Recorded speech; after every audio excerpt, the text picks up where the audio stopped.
एष सुप्तेषु जागृति य एष सुप्तेषु जागृति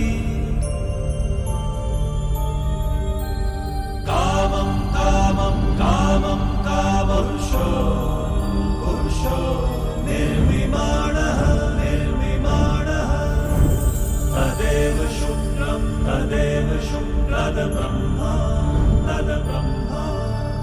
तदेवामृतमुच्यते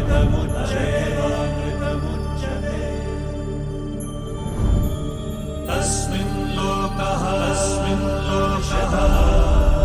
शतः सर्वे तदूनात्यपि कश्चन एतद्वैता एतद्वैता एतद्वैता एतद्वैता एतद्वैता एतद्वैता. The recent times I find our CPE titles to be quite catchy. Okay, it is further supplemented with shining names like Chinnsamy Ganesan sir. So in the combination of titles and authors, it's making really attractive. Even though we have got a 30th November deadline, people are thinking, can we attend for 1 hour, can we attend for half a day, like that people are thinking. So the programs are really useful to the profession. Yes, sir. Yeah. Thank you very much. Thank you. Okay, the 30th November I'm reminded the TP software which is available to all the members in the library. We had a complaint that the system was a little slow. Now we've upgraded the systems. The systems are extremely very fast. So whoever wants can come and use the TP software for their purposes. So please do come and make use of it. I don't know whether everyone is aware that we have the TP software in our library. You can just book and we will give you the ID. You can use it for your own professional purposes. Thank you. Okay, sir.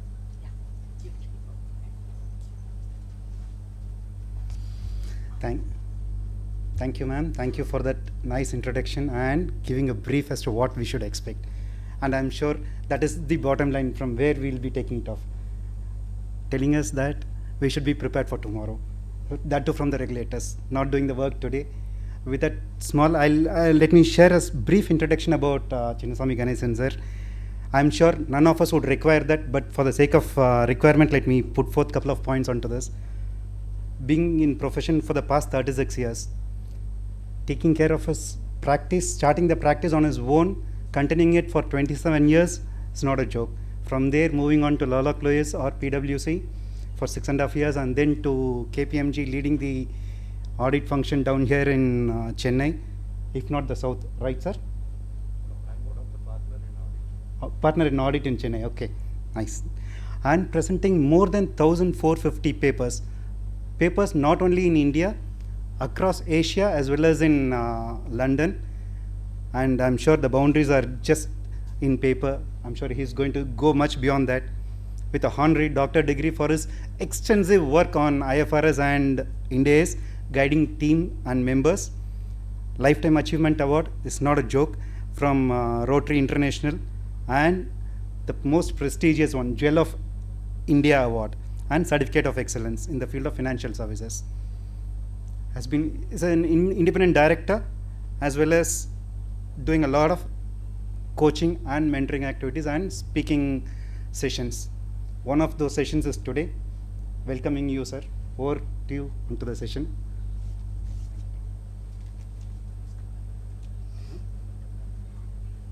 Before, with Madam there, memento to be shared up front. Okay. Just a token of love and affection, sir. Come. Yeah. A green memento is what.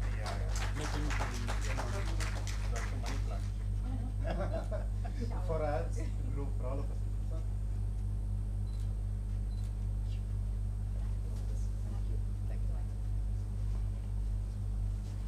Thank you, ma'am. Thank you. Thank you, sir.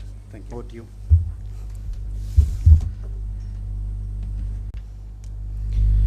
Thank you, ma'am, and the committee members of SIRC for giving one more opportunity of meeting all my friends in southern region on this CPE seminar.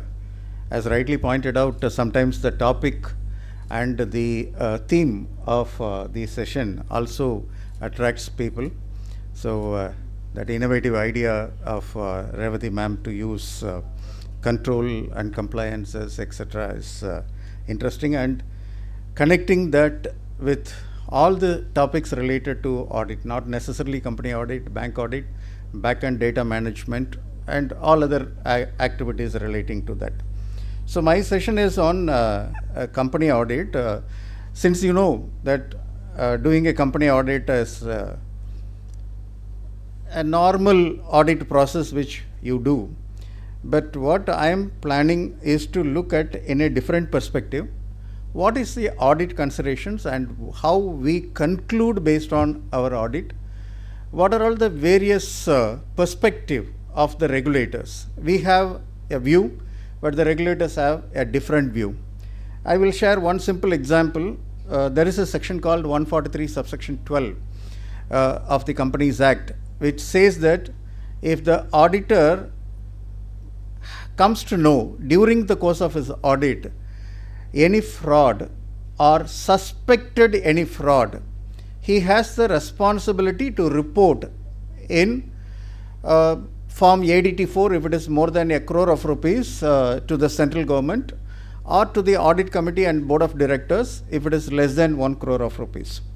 We have a guidance note issued by the Institute of Chartered Accountants of India, which clearly stated that when you look at the language used in the subsection, when the professional, of course, I use it as chartered accountant, but it applies squarely to cost accountant as well.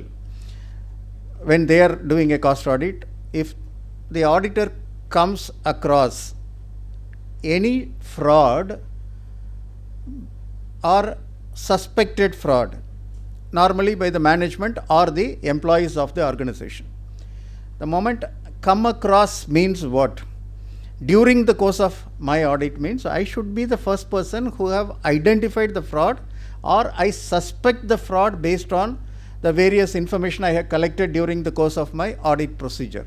This is what the intent of the section, and accordingly the guidance note is also mentioned that if during the normal course of business the client himself or any other regulatory authority has identified the fraud and it has been already reported to the regulators, the auditor need not file Form ADT4 because he is not the first person to identify a fraud or who has suspected the fraud. It's a very clearly drafted guidance note. There is a connected standards on auditing, SA 240, where fraud risk should be considered by the auditors during the course of their audit of financial statement.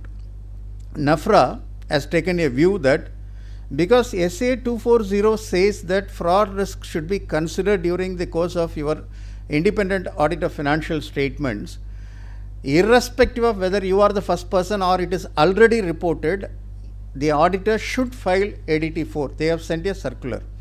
Paragraph 2.3 of that particular circular says very clearly, irrespective of whether it is already reported or not reported, the auditors are duty bound to report that again to the central government in ADT4. What is the purpose it will serve? I don't know.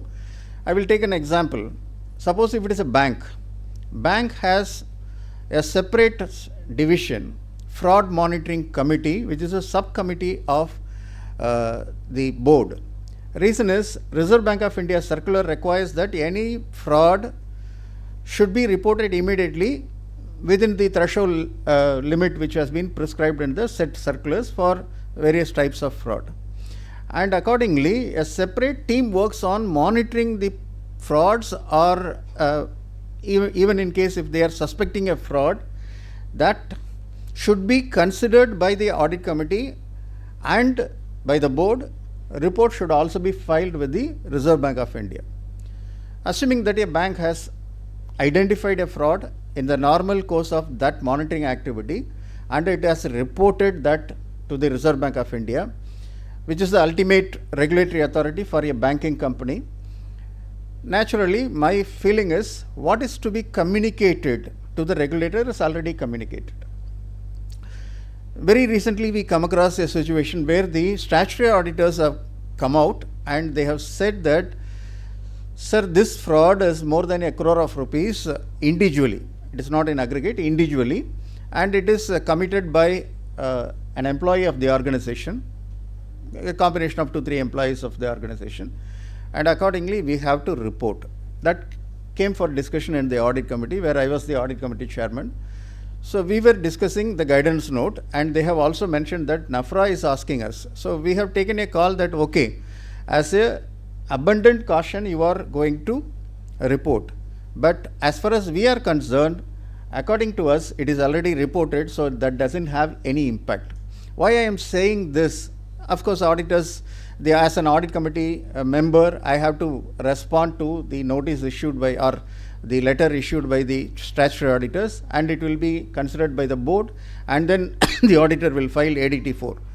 All these things are a procedural format, but what is the intent of the regulator is to ensure that the interest of all the stakeholders are protected. That is the ultimate aim.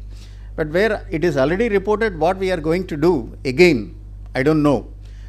Why I am saying this particular practical instance is that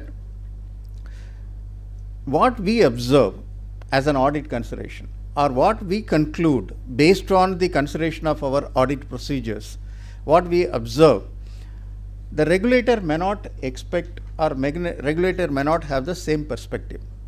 And nowadays what happens is, like our CA examination, even if you know the subject very thoroughly, you cannot produce the answers which your mind says it's correct. You should always see how the examiner will value your paper.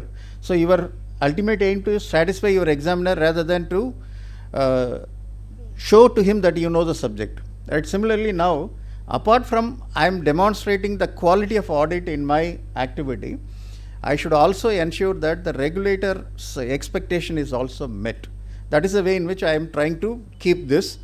And I should always say that in my sessions, a lot of case studies will be taken up, and all those case studies are real life situations, no imagination, no fiction, like what in Da Vinci Code, Don Brown has claimed that all are factual information but not fiction. But of course that entire thing is fiction, because I am also a Freemason and I know what he dealt with and what is the actual fact is. So here also I will use a lot of case studies, a lot of examples which are real life situation.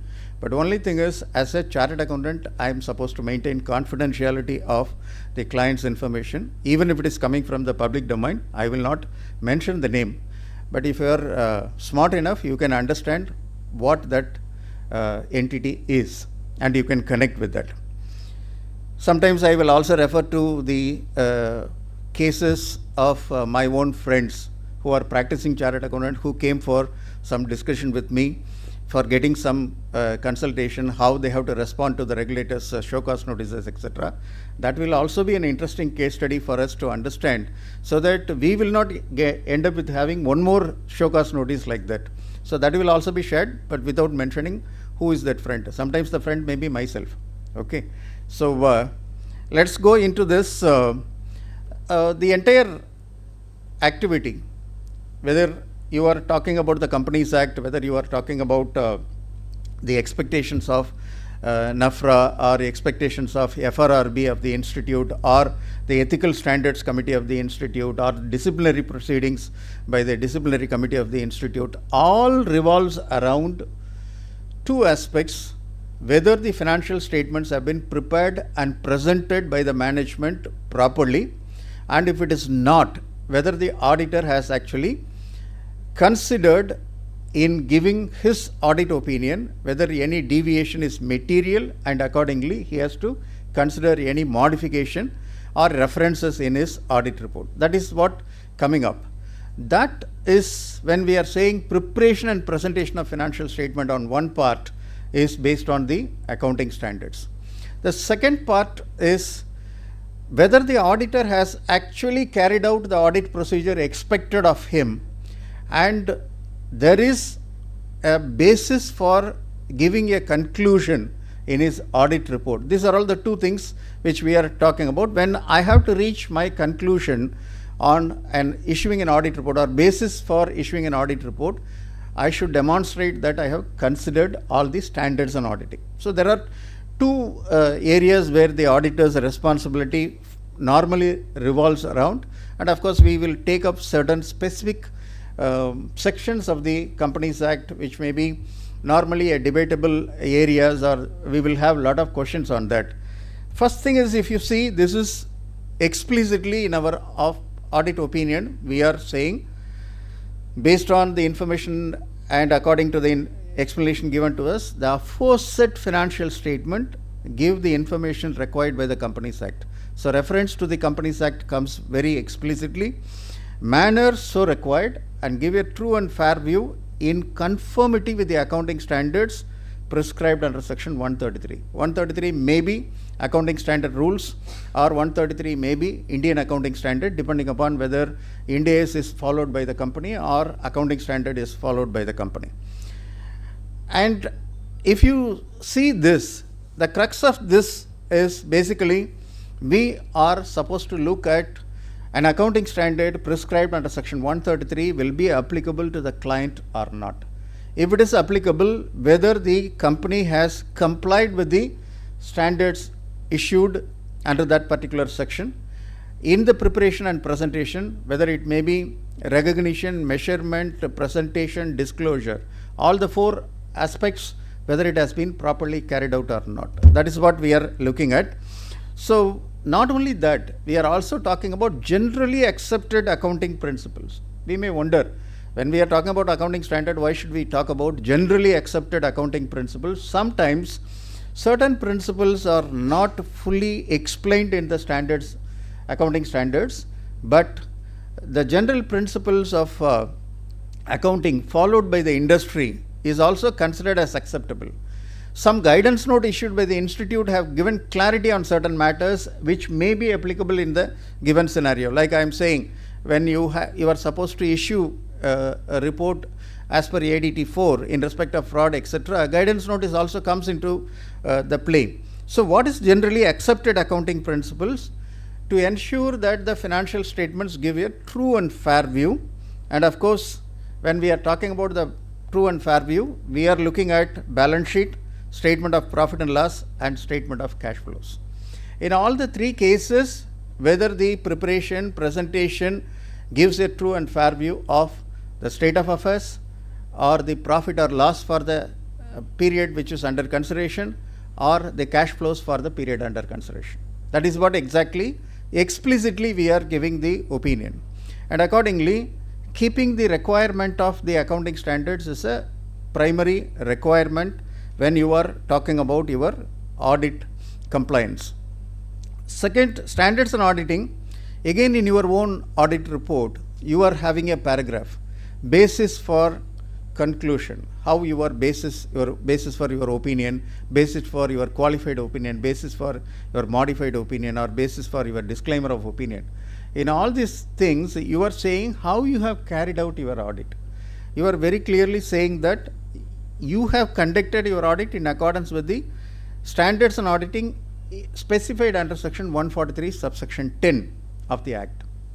Now this 143 subsection 10 has not actually having a complete list of standards on auditing. As you are aware, what the Companies Act mentioned was, till such time standards will be developed and notified, the standards issued by the Institute of Chartered Accountants of India will be considered as the standards on auditing under this particular section.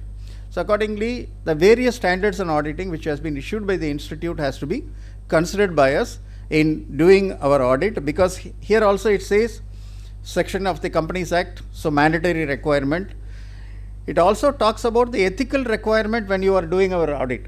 Ethical requirement of the Companies Act, ethical requirement as a member of the institute, ethical member as an independent practicing chartered accountant, what are all the things which you are supposed to look at, that is also has to be considered. Apart from that, these standards on auditing has to be considered for planning your audit and then performing your audit and getting a reasonable assurance or giving a reasonable assurance that the financial statements are free from material misstatement, or otherwise planning the audit, performing the audit, coming to a conclusion.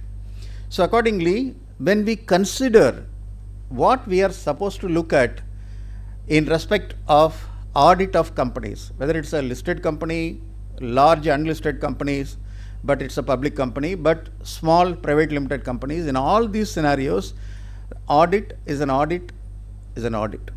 So there is no difference between audit of a listed company or audit of an unlisted company. There may be certain provisions which are applicable only for listed companies because of additional regulators coming into the picture.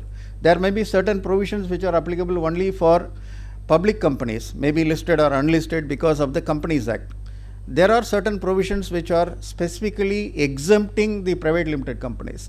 So we should be aware of what exactly we are looking for and what is the expected compliance or considerations for doing our audit and coming to a conclusion.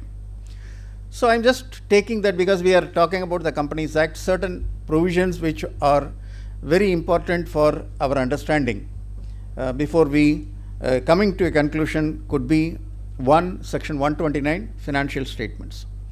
So financial statements very clearly speaks that the company should prepare and present a financial statement in accordance with the requirement of the Act. Of course, Schedule 3 comes into the picture, the format of the financial statement and what is the minimum disclosures which is required, etc. is coming as part of Schedule 3. Again, Schedule 3 have Division 1, Division 2, Division 3 depending upon what is the nature of the company. So now this 129 is also having a requirement that if the company has any subsidiary or associate or joint venture, then a consolidated financial statement should also be presented. One of the disciplinary committee issue which came to us is that the RD, regional director, has issued a show cause notice to the auditor saying that they have not complied with the requirement of section 129(3). Company has not complied with that requirement. Auditor has also signed the financial statement. Interestingly, what was the problem was there was a joint venture disclosed as part of the related party transactions. And the RD has picked up that because there is a joint venture, the company should have also presented a consolidated financial statement, but they have filed only a standalone financial statement. Auditor has also issued a report only on the standalone financial statement. There are two questions in that particular situation. First is, if the company has not prepared and presented a financial statement which is consolidated, whether the auditor is having a responsibility to report that they are not prepared and presented, because I don't have any place to report that particular matter because I am doing an audit of the standalone which I have completed.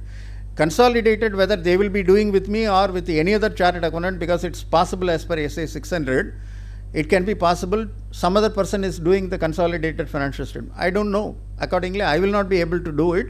So that could be one area.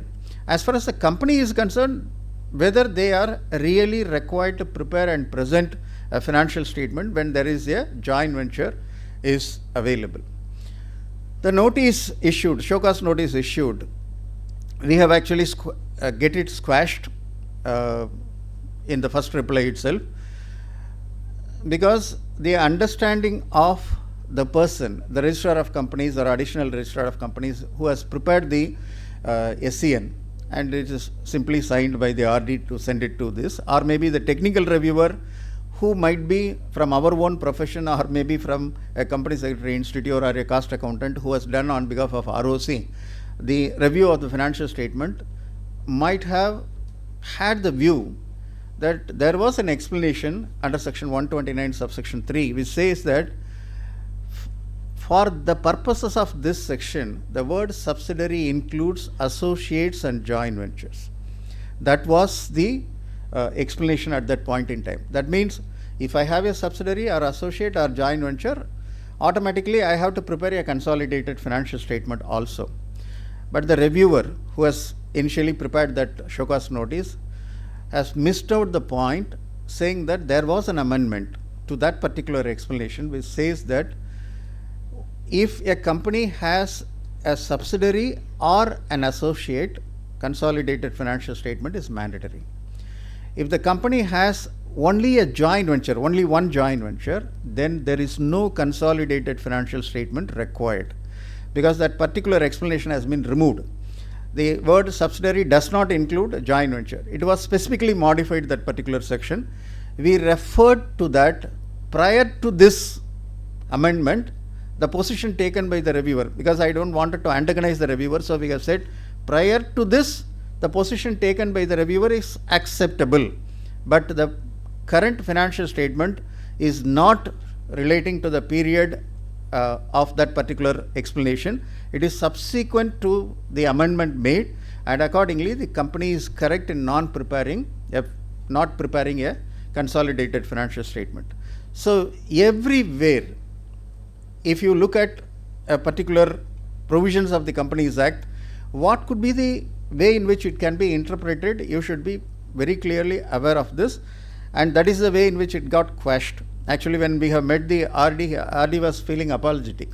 He said, sorry sir, I think that the reviewer has done this based on his old Companies Act, not having the latest Companies Act book. Section 133, because of the accounting standards have been notified for AS as well as for Indian accounting standard. Naturally, we have to look at one simple way in which I give the suggestion for the members in practice is, have a checklist on the applicability of the accounting standard for the client. Normally, you have a standard checklist, and the standard checklist, if you prepare the checklist as a customization or specific to a particular client, tailor-made it to the particular client in 1 year, it may be one-time exercise which has to be reviewed most likely in a private limited company situation. It will never change. I am using the word never change because I am still seeing that whatever we have observed as the applicability for certain clients still continues the same, because the business is straightforward, no complexity, no further acquisition or change in the nature of the business, etc. It remains the same.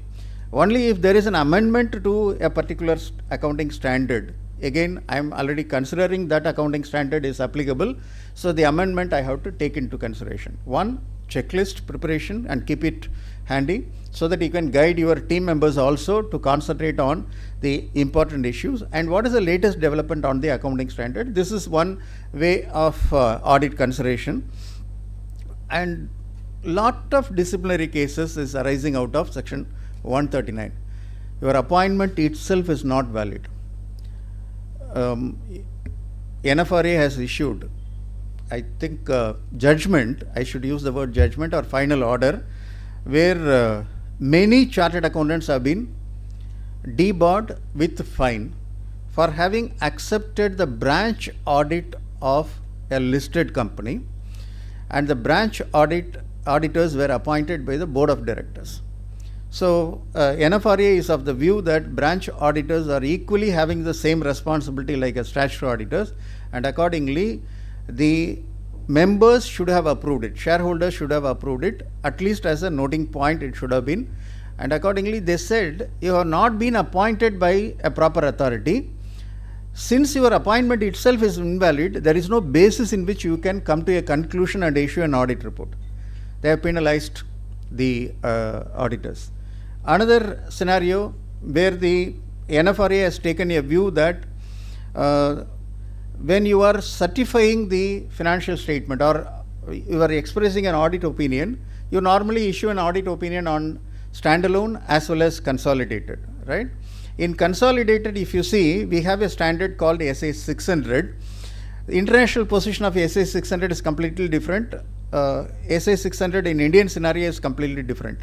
In fact, I was with WASB at that point in time where we were changing the entire standards in accordance with the simplification of the standards on auditing. One project has been taken based on what international standards, the standards committee on standards on auditing has actually done. So when we were doing this, one of the standard, out of 4 standard for each of the members, one standard which has been allotted to me out of the 4 is SA 600. when SA 600 has been prepared, we wanted to maintain the same level of what Indian situation is talking about.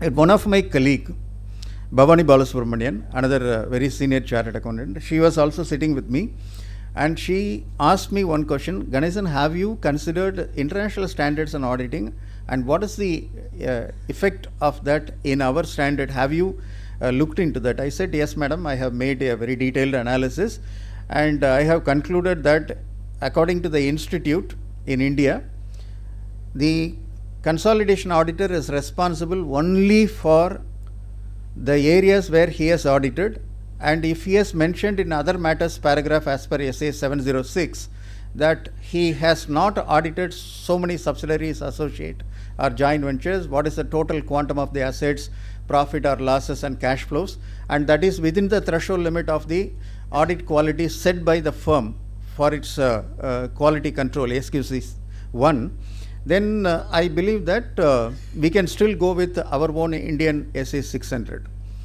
So that is the way in which SA 600 has been drafted, it has been agreed, and it is continues to be here. But in one case, NAFRA take a different view, because when the show cause notice was issued by the auditors, the auditor has responded by saying that I am the consolidation auditor. I have done the standalone financial statement, and I have also done some of the key subsidiaries, and the problem which came in respect of that particular company was in one of the subsidiaries which was not audited by the consolidation auditor, the primary auditor, whatever you call. So the component auditor has not observed that there was a big issue in one of the subsidiary, and that was not brought out on the consolidated financial statement. So the auditor has followed all the standards on auditing, including his other matters paragraph, etc. All those things have been there, and accordingly when it has been questioned with respect to the fraudulent audit practice or whatever non-compliance which NFRA was issuing a show cause notice, he has mentioned that as far as the standalone is concerned, absolutely no issues. It has happened on a subsidiary, so I am not responsible for it according to SA 600. That SA 600 became a point of debate between NAFRA and the institute. The tug of war started there. NAFRA was having a feeling that the auditor is supposed to bless the entire financial statement and say that everything is completely verified and I am responsible for everything. Complete ownership should be taken care. Whereas we are saying, you are asking me to do an audit according to standards on audit under section 143 subsection 10. I have done that. And that standard gives me an exemption on this. How I will be held responsible? Court also held in favor of that. But of course, we have to see how the further proceedings will happen. But NAFRA's view is this SA 600 has to be changed. NAFRA tried to change the standard also. But of course, unfortunately, NAFRA is not authorized to set the standards. The due process is institute has to prepare, it has to be reviewed, and then central government has to notify. That process has made this entire scenario, and in fact the conclusion NAFRA has drawn for the branch auditor has also applied to the central auditors, because you have relied on the reports of various auditors who are not qualified to be an auditor for the company. Your appointment or your basis of conclusion to express an opinion is also incorrect. That's a way in which people are extending, or regulators are extending their analysis or evaluation on certain matters. So the appointment of auditors has to be looked into, especially when it comes to private limited company. In fact, before the start of the session, Revati ma'am was mentioning about one auditor was saying, I think that she had made the statement to all of us. One auditor was saying that no, NOC has not come. So how I will be able to do that? Client is affected. So I should start the work. I share two scenarios. One is from my friend, maybe myself also, that's what I have told you. We have carried out the audit. We have been appointed for the first year to do the audit of a private limited company who is manufacturing medical equipments. Very strong private limited company. When we were doing the audit, we are looking for information. except the CFO, all other activities are outsourced. When we are asking for information, CFO is asking us to connect to one person who is maintaining the accounts. When I am asking him the information about certain matters on GST, he says, sir, GST, I am not doing it, sir. This is a consultant, you talk to that consultant. So when we are asking that consultant whether he is taking care of only indirect taxes, also direct taxes, another consultant is there. And apart from that, even though there is a CFO is available, there was a virtual CFO who is coordinating all these activities.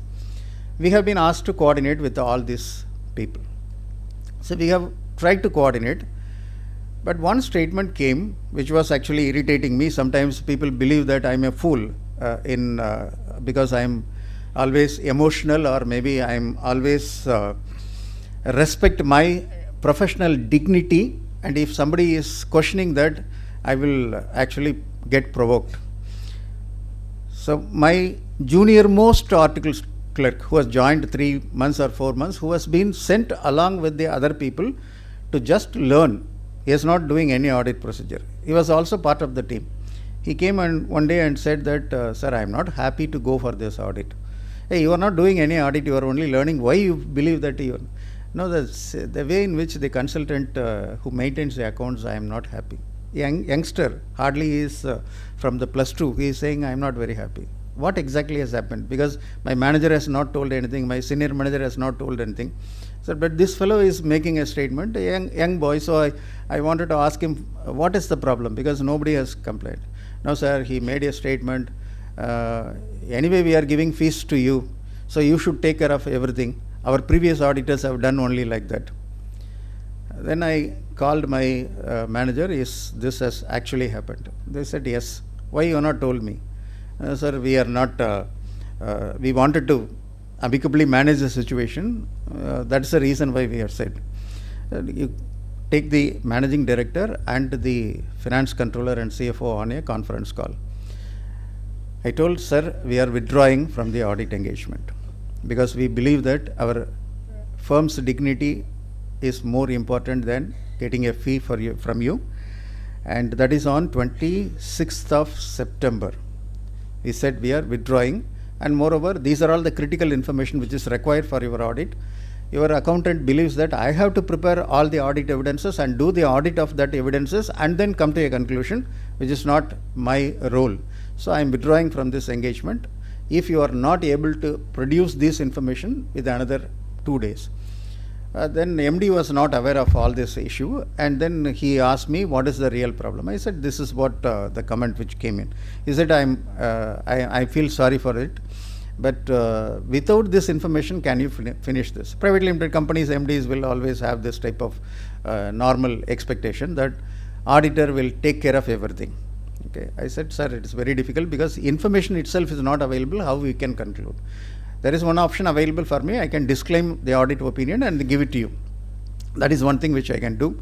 That will not help you because it will be making you to end up with having a lot of litigations in taxation and other things. For your own betterment, I will withdraw. Your accountant is capable of getting it signed with some other firm of chartered accountants. That's what he is claiming. So let him get it done. So after a long discussion, he asked me, raise your bill for whatever you have done. I said, since I have not completed my activity, I don't want to raise the bill. So there ends the matter. We withdraw, we resigned. That is on 27th evening, that has been the conclusion. Our resignation letter has been given. Hardly 3 days, no important informations have been shared, including revenue recognition, property, plant and equipment, debtors confirmations, and including the informations relating to the various forms filed with the ROC, etc. Nothing was given to us. This is typical of issue with any private limited company. So we could not, we believe that they have to go for an extension. I have actually suggested them, so go for an extension with the ROC, at least another 3 months. Within that, your accountant can able to produce all the information to the satisfaction of the auditor. I was surprised. On 29th, the MD sent me a scanned copy of the audited report. 27th night we have closed it. So 28th somebody might have carried out the entire audit. 29th morning, they have signed copy of the financial statement and the auditor's report has been sent. Maybe the MD was trying to show his ego that you have not signed, but somebody else has signed. So I was just wondering, or maybe if that particular account has been picked up for scrutiny from the regulator side or from the disciplinary authorities, if I wanted to penalize the auditor also. Because on 27th I have sent the resignation. They should have passed a special resolution appointing another person, because if there is a vacancy arises by resignation of an auditor, it should also have the approval of the central government according to what section 139.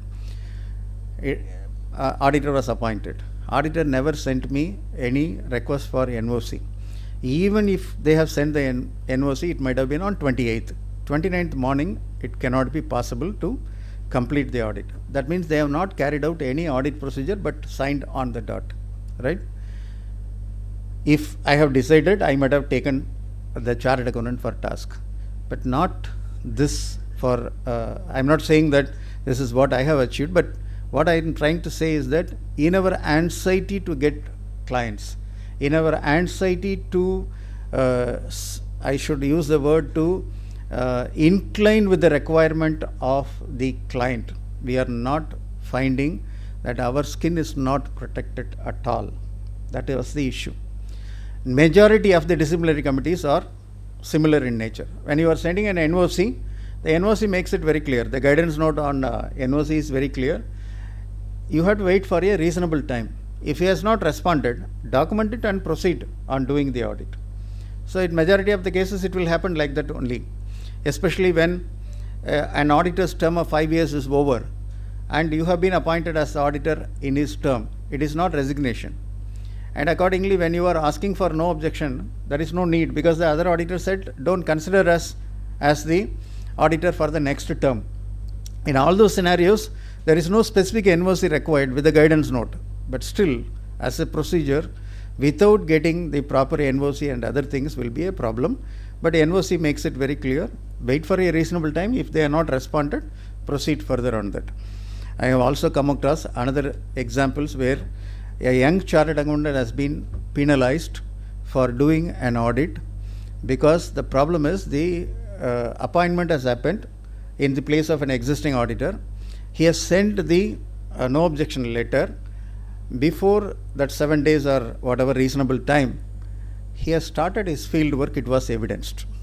So that means you are only following a formality, but you are not actually waited for the previous auditor's NOC, previous auditor's observation, etc. Okay. In our CARA report also, there is a specific clause which says, is there any resignation of auditors during the year, and if so, have you considered the observations of the previous auditor? So that is the way in which the regulators are expecting. Being a youngster, he was reprimanded and only debarred for 3 months, but you cannot expect the same mercy in every case, because sometimes now institute is feeling that they are under the mercy of NFRA. If institute takes a view, maybe to help the given practical scenario, they understand the entire issue and take a lenient view, NFRA takes a very strong view. So accordingly, institute also wanted to ensure that all the disciplinary proceedings are stringent and wanted to demonstrate that we also follow the due process. So we have to be little cautious on the appointment of the auditors, whether it is based on resignation, you are the first auditor, whether you are filling a casual vacancy, whether your appointment, if it is a casual vacancy, is for only 1 year, if it is appointed for 5 years, it's not valid under section 139 subsection 1. All those things are to be considered as an important aspect before you proceed to do the audit. Resignation and removal of auditors I have explained in detail. Section 143(3) is talking about auditor's report. You know what are all the information to be considered in the auditor's report, and what are all the rules relating to auditor and auditor's report order which requires you to consider additional matters. Those information should also be considered. 143 subsection 12 is reporting of fraud. Initially I have given an example of how that has to be considered. Section 135 CSR. nowadays even private limited companies are getting covered by CSR because of profit making private limited companies.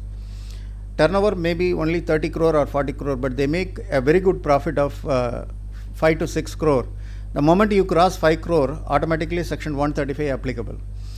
The changes in 135 is not well understood by the auditors even now.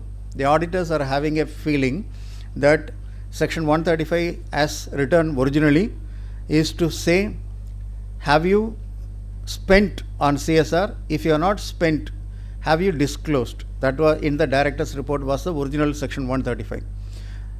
Subsequent amendment says very clearly, if the amount is not spent other than ongoing projects, the amount should be transferred to a special account within 6 months from the end of the reporting period.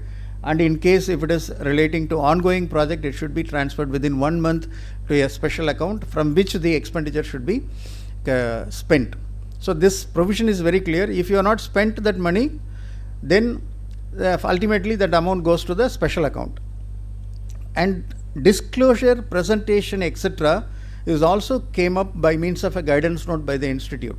Previously, spent or disclose means it is discretionary for the management to spend or say that we could not spend. Nothing is going to be a legal offense at that point in time. The moment they say you have to spend, then it becomes a liability on the part of the company. So accordingly, accounting for CSR spent requires a guidance. Institute issued a guidance note, and that guidance note or implementation guide is what they have called that. That guidance says very clearly, because it is a statutory liability now, the amount to be spent as per the computation under section 198 of the Companies Act, you should ensure that that is being spent. The company should have spent. If it is not spent, because it's a liability, the unspent amount should be disclosed, should be carried forward, and compliance with the requirement of section 135 subsection 1 and 2 should also be looked into. The second aspect which they have mentioned very clearly is that if the amount spent in excess of that threshold limit, 2% of the average profits of the previous year, as computed under section 198 is what that section says. In that case, if excess spent can be carried forward as an asset and adjusted in the next year, both has to be accounted. I am using the word accounted. It's not just a disclosure. It should be accounted. In majority of the financial statement, when you look at, you will observe that this element of carry forward or unspent amount disclosure is not captured as a liability or asset, as the case may be in the financial statement. That is a non-compliance with the provisions of section 135 and of course Companies Act. Now, when there is a non-compliance with the laws and regulations, we will discuss that a little later. Section 73 and 74 of the Companies Act deals with fixed deposit, public deposit, acceptance of deposit from the public. And of course, there is a Companies Acceptance of Deposit Rules 2014, which also talks about these are all exempted deposit, these are all deemed deposits. We know what are all exempted deposit, so we believe that as a private limited company, we don't have anything to worry about it because we are not accepted any public deposit. After all, we have received is only unsecured loans from the directors or maybe the shareholders, to that extent permitted for a private limited company. That is what we have taken, and accordingly section 73 and 74 is not applicable to the private limited company is what we conclude. But if you look at the deemed deposit as per the deposit acceptance rules, if you have received an advance from your customer and that customer is not having any dispute with you, advance is unsettled for more than 365 days. That amount is also considered as a deemed deposit. All the provisions of reporting is also applicable to that advance.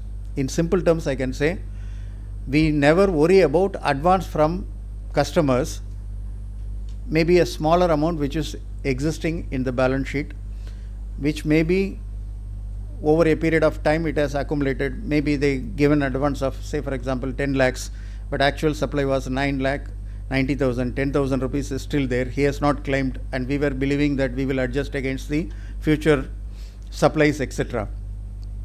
Please review the advance from customers. If it is outstanding for more than 365 days, it will be considered as a deemed deposit. I am giving one simple example. It will be considered as a deemed deposit. So what should be the consideration which you can do on that? For a private limited company, the amount may be very, very small. I simply write back that amount because it's excess received. So I write back as liability no longer required and offer for income tax. In case if the customer comes back and claims again, then I will debit my expenditure account, claim that as an expenditure. So complying with the provisions of 73 and 74 will not apply in that scenario. But majority of the cases, the advance from suppliers, advance from customers, very small amount is ignored, but there is a issue arising out of that. Section 185, and of course for public companies this will not have any impact, but for private companies there is an issue whether the company can give a loan to a director or an entity in which directors are interested or to the relative of the director. There was an amendment which says that if a special resolution is passed by the shareholders, company can give loans. The exemption for this particular section 185. But misunderstanding of that exception or the special resolution, what are all the items which may be considered as part of the special resolution, there is actually a misunderstanding that still makes certain loans directly to a director, directly to a relative of the director, directly to a director, a firm in which the director is a partner or a relative of the director is a partner. These are, I am giving out of 6, I am just gave you 4 examples, and in those cases still it is prohibited. You cannot pass a resolution and then special resolution and then give a loan under section 185, and still it will be considered as a violation of section 185. Penalty will be imposed, very huge penalty under that section will be applicable. So that is an issue. Misunderstanding of section 185. Please understand that special resolution cannot cure all the items, only certain areas they have given. For example, the director is a director in another entity, another private limited company. This company wanted to give a loan to that company, then you can pass a special resolution. That type of exemption is available, so that there may be common shareholding, common directors, but one company has to support the other company by preventing it because their own funds. So preventing them, the other company could not be able to manage it. In those circumstances, there is an exception available, but not in every cases. Section 185 also to be looked into. NBFC is a normal course of business, sir. If the loan is given to any, because everywhere we are talking about, if my normal business itself is to give loans and I am giving a loan, then to that extent it will not get covered unless you are giving some specific rates or specific terms and conditions, etc. That has to be covered. Because you talked about a loan to be given to a director of an NBFC, I will also relate to section 188, related party transaction. Whether it will get covered by related party transaction. Related party transaction, if you see, the transaction with the related party which is happened during the normal course of business of the entity at arm's length price is not to be reported, not at all required to be reported, because it's a normal course of business. Anything other than that is what is required to be considered for approval by the audit committee. In case of a private limited company, normally board has to approve if it is up to the arm's length. If it is not arm's length or special transaction listed out in section 188, then the shareholders' approval is also required. This section 188 is an important section for 2 reasons. One, majority of the abnormal transactions are normally happening using the related party transaction. Maybe I can say that unusual transactions or unusual journal entries or unusual year-end adjustments, everything will be happening through a related party transaction. especially in a private limited company, that is very, very common. So accordingly, looking at the related parties, doing the assessment of the related party transaction, whether they are within the arm's length, whether the process has been complied with, etc. is required. You may ask, there is only the company secretary has to worry. Why should I worry about it? In Caro report, you are specifically saying that the related party transactions have been made in compliance with section 188, and wherever it is required, it has been properly disclosed as per the accounting standards. Both explicit confirmation you are giving. So accordingly, that is also an important section. 197, 198, private limited companies will not have major issues. It's basically for audit committee and how the audit committee has to consider certain transactions, etc. So I skip that. 447, fraud. If you see the definition of fraud under section 447, even your normal transaction will be considered as a fraud. That's the way in which it has been used. The definition is very exhaustive definition.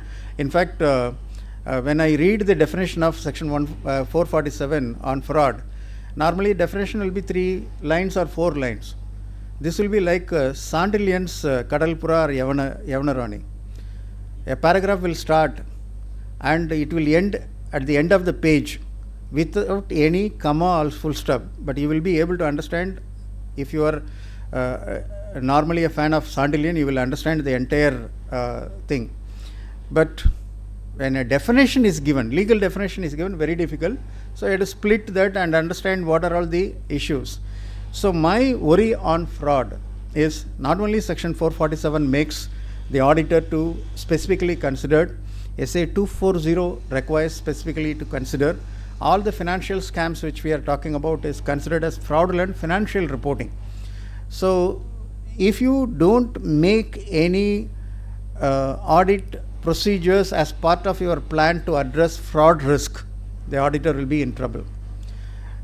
I have seen some of the show cause notices issued by the NAFRA. In one case, where we have helped to respond to the show cause notice, it was a scenario of loan given to another company, or it's not even loan. Actually, it is an agreement to buy property from another company, which is a related party.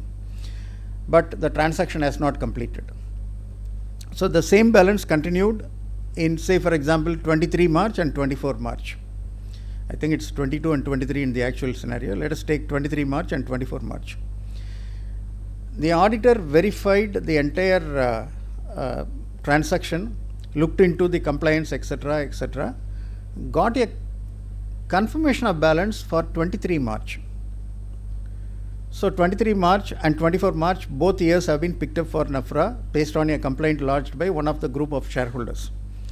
24 March, the auditor's audit procedure considered all the aspects, but he had a lethargic view. Since confirmation has been already received, no transaction has happened during the current period, I will still live without the confirmation of balance. He just took that. NAFRA took a view that each year of audit is a distinct and discrete year of audit. Factually, that is correct. And accordingly, you should have circularized the confirmation and got the confirmation from the third party. And since you have not followed this procedure, you have not validated the correctness or existence of such a loan. I'm just using the same track which they have used in somewhere around 70 pages show cause notice. Since you have not got the confirmation, you have not validated whether there is an existence of loan or not. Because you have not validated the existence of the loan, presentation of the loan as a current asset as per schedule 3 is incorrect, because you don't know when it will be realized or not, and it continued to be an asset in the previous year also. So they took that. Because it is not properly classified current or non-current, and whether the asset is existing or not existing, schedule 3 itself is not complied with. Because schedule 3 is not complied with, the requirement of the accounting standard and other things for preparation and presentation of financial statement is also not complied with. Because the preparation and presentation and accounting standard is not complied with, the financial statement does not give a true and fair view. as per the standards on auditing, you are supposed to look at whether there is a true and fair view, and you might have collected sufficient appropriate audit evidence. Both you are not collected. So accordingly, you have not followed the standards on auditing. Because you have not followed the standards on auditing, this is the conclusion. You do not have any basis for issuing a conclusion on the financial statement. That means you are not fit to be an auditor. That's what they are saying. Your audit opinion is not valid. They said that your opinion is not reliable. So based on which the show cause notice has been issued.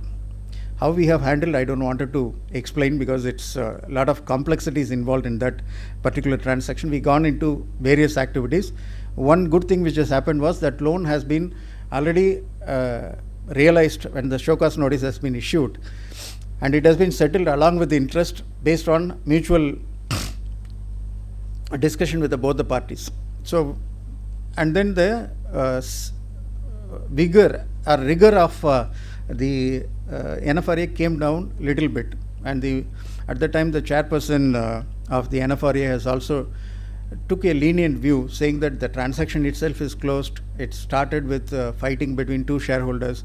One shareholder who is have to get the money has already got the money. So why should we penalize the auditor? But the auditor has been debarred for 3 years, and penalty was also released. I still remember that first instance where I met the chartered accountant when he came with the show cause notice. Sir, first tell me how much money I have to borrow to pay the penalty if NFRA comes out with the penalty. I said, let us first see the show cause notice and come to that conclusion.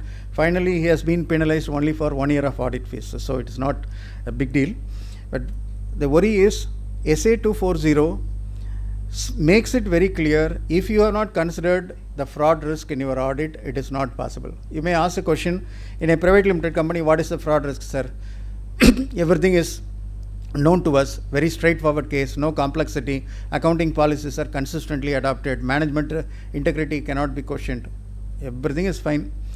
When the management has been given the Golden Peacock Award for Best Corporate Governance maintained, that is the company which declared after 2 years that we have fudged the accounts for 7 years, right?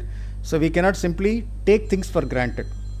See, in that particular scenario, the standards on auditing SA 240 ask you to consider two aspects. What is the fraud risk in your planning activity?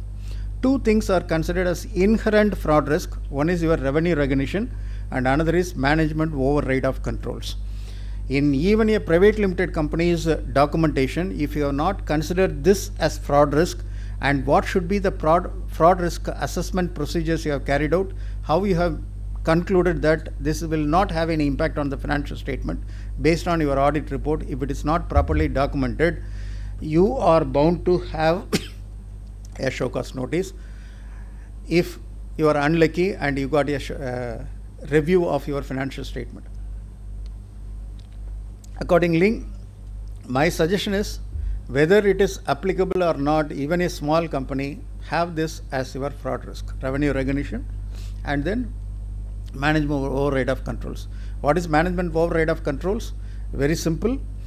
365 days your controls are there. On the last day, management or the owner comes and says that this is the profit I have given to the investors, or this is the profit which I have given to the board, this is what we have given to the bankers, and this is what the income tax we wanted to pay. All those could be a possible expectations, and based on which they wanted to have the numbers brought in by Excel spreadsheet rather than actual performance. That is where the auditors will get caught, and if they are not considering it properly, please consider that as part of your thing. And whatever I am now planning to give is that what we normally miss and what we should have done better, again based on the experience only and based on my review of financial statements for FRRB or for any other scenarios. I understand that the audit starts with understanding of the client's business. If you have not understood the client's business, you cannot be a proper auditor.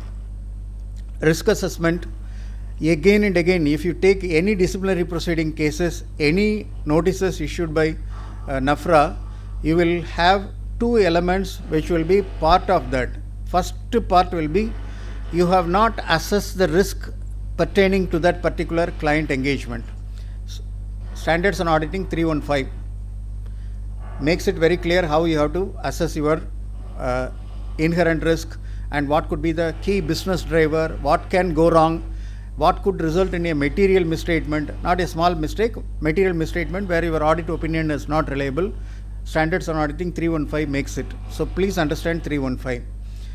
Internal financial controls, maybe for a private limited company, we are not giving a separate report on internal financial control or financial reporting, but control, if you are relying and not doing a substantive audit procedures, control testing is also required. But I can say that for a private limited company, you can simply conclude that we are not relying on the control, we are going entire thing by substantive audit procedures. Even when they are using what we call software for maintaining their accounts, whether the software's internal controls can be considered. Up to the introduction of audit trial, we can say that for off-the-shelf packages like Tally, etc., is not considered as reliable, because you can modify anything without any trace, right? Accordingly, we believe that the controls on application is completely not reliable, and accordingly we go for a substantive procedure. Substantive procedure is our normal traditional review of ledgers, verifying of the vouchers, etc. That is confirmation, reconciling the confirmation, etc.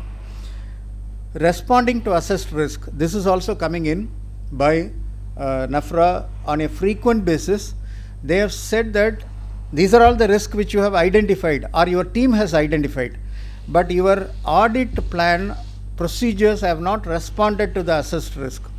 One of the case where even before this FRRB has considered and it has been taken in a very, very serious manner is that they have considered the issue relating to, I should say that the company's entire accounts is based on system-based accounts.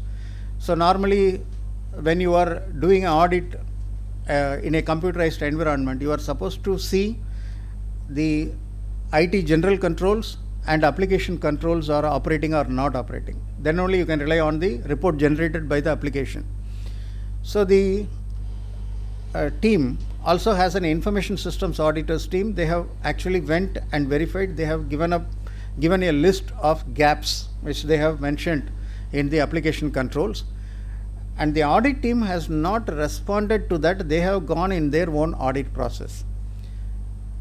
The reviewer team or the regulator who has considered that particular case took that report which has been documented as part of the information systems auditor, your own team, and saw what is the audit procedure you have performed. You have not responded to any of the assessed risk of your own information systems audit team, and that has resulted in your audit is not up to the quality. There is a professional negligence. So that audit quality itself is completely weak. And again, performing the audit procedure, what audit procedure you wanted to perform, what is the nature, timing and extent of audit procedure is also very, very important. Something you wanted to do in the interim period, something you wanted to do only at the year end, something you wanted to do on the date of the year end, for example, stock verification, physical verification of inventory, etc. So how you are planning, how critical that audit procedure is and how you have performed that, and have you obtained based on your audit procedure sufficient appropriate audit evidence. They are not just using the word evidence. Please see how many adjectives they are using. Sufficient to conclude that your conclusion is correct.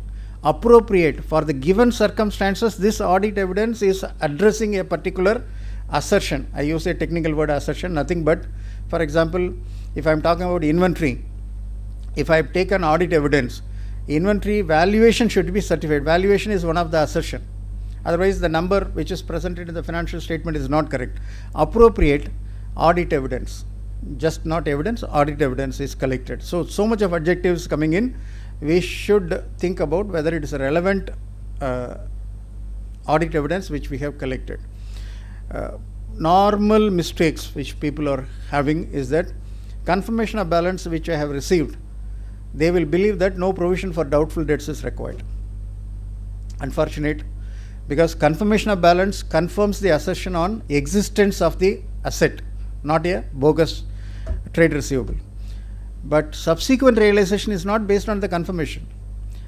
You should have done a subsequent realization testing or whatever you call, that should have been considered. But unfortunately, some people, majority of the private limited company auditors are thinking that confirmation of balance is the best way. We will see some case studies also when we are coming in.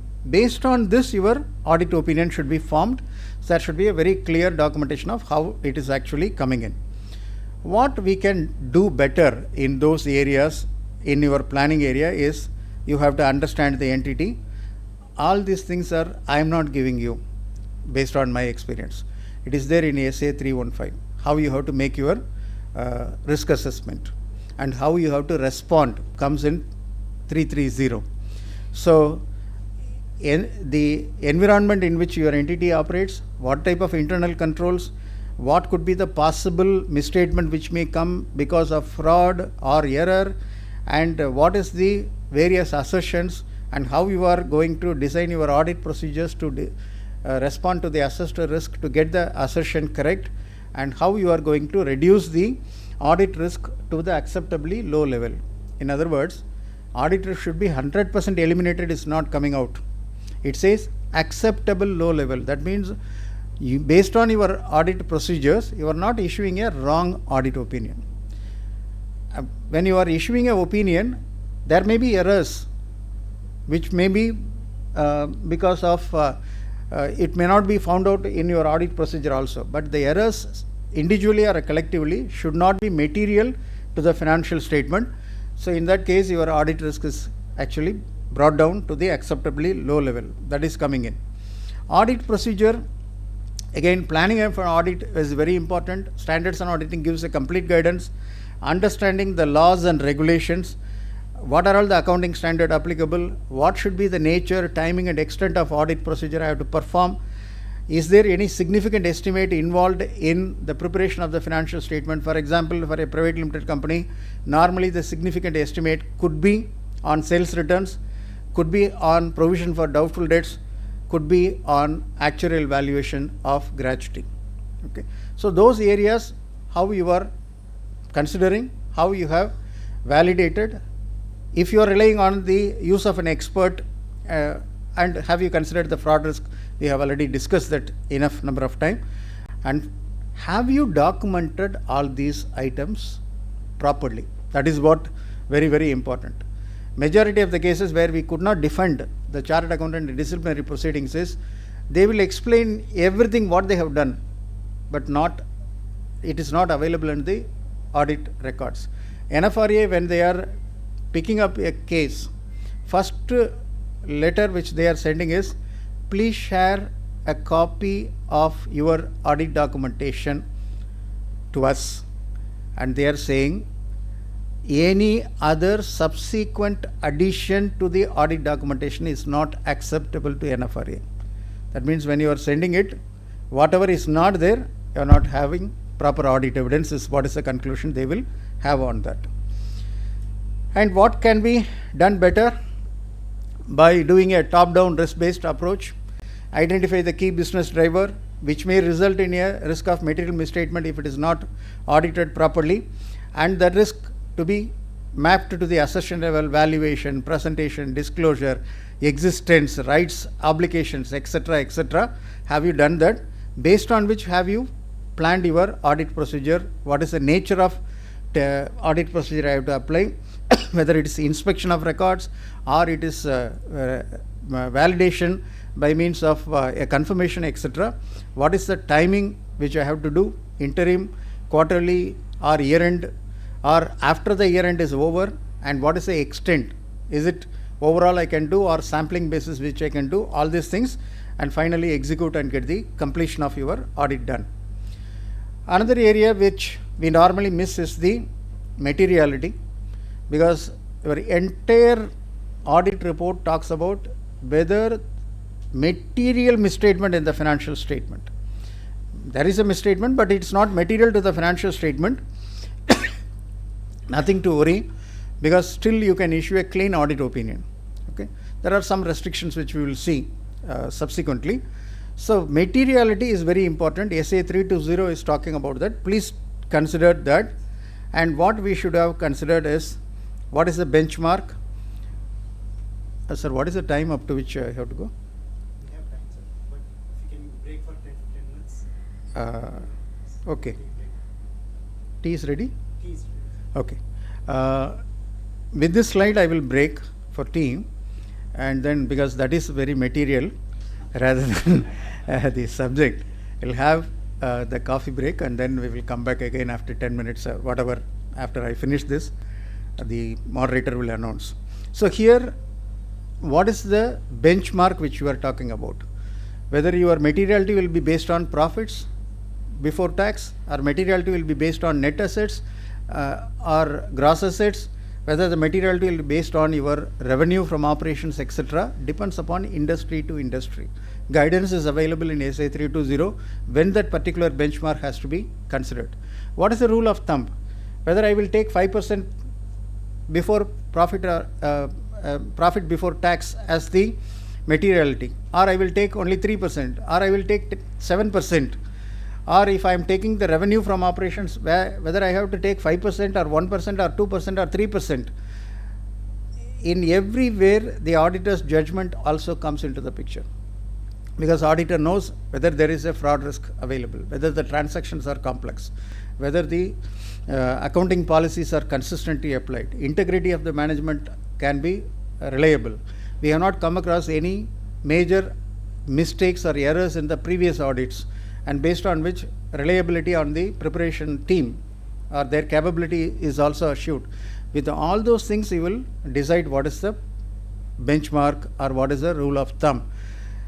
Again, the rule of thumb very clearly says quantitative factors and qualitative factors both has to be considered.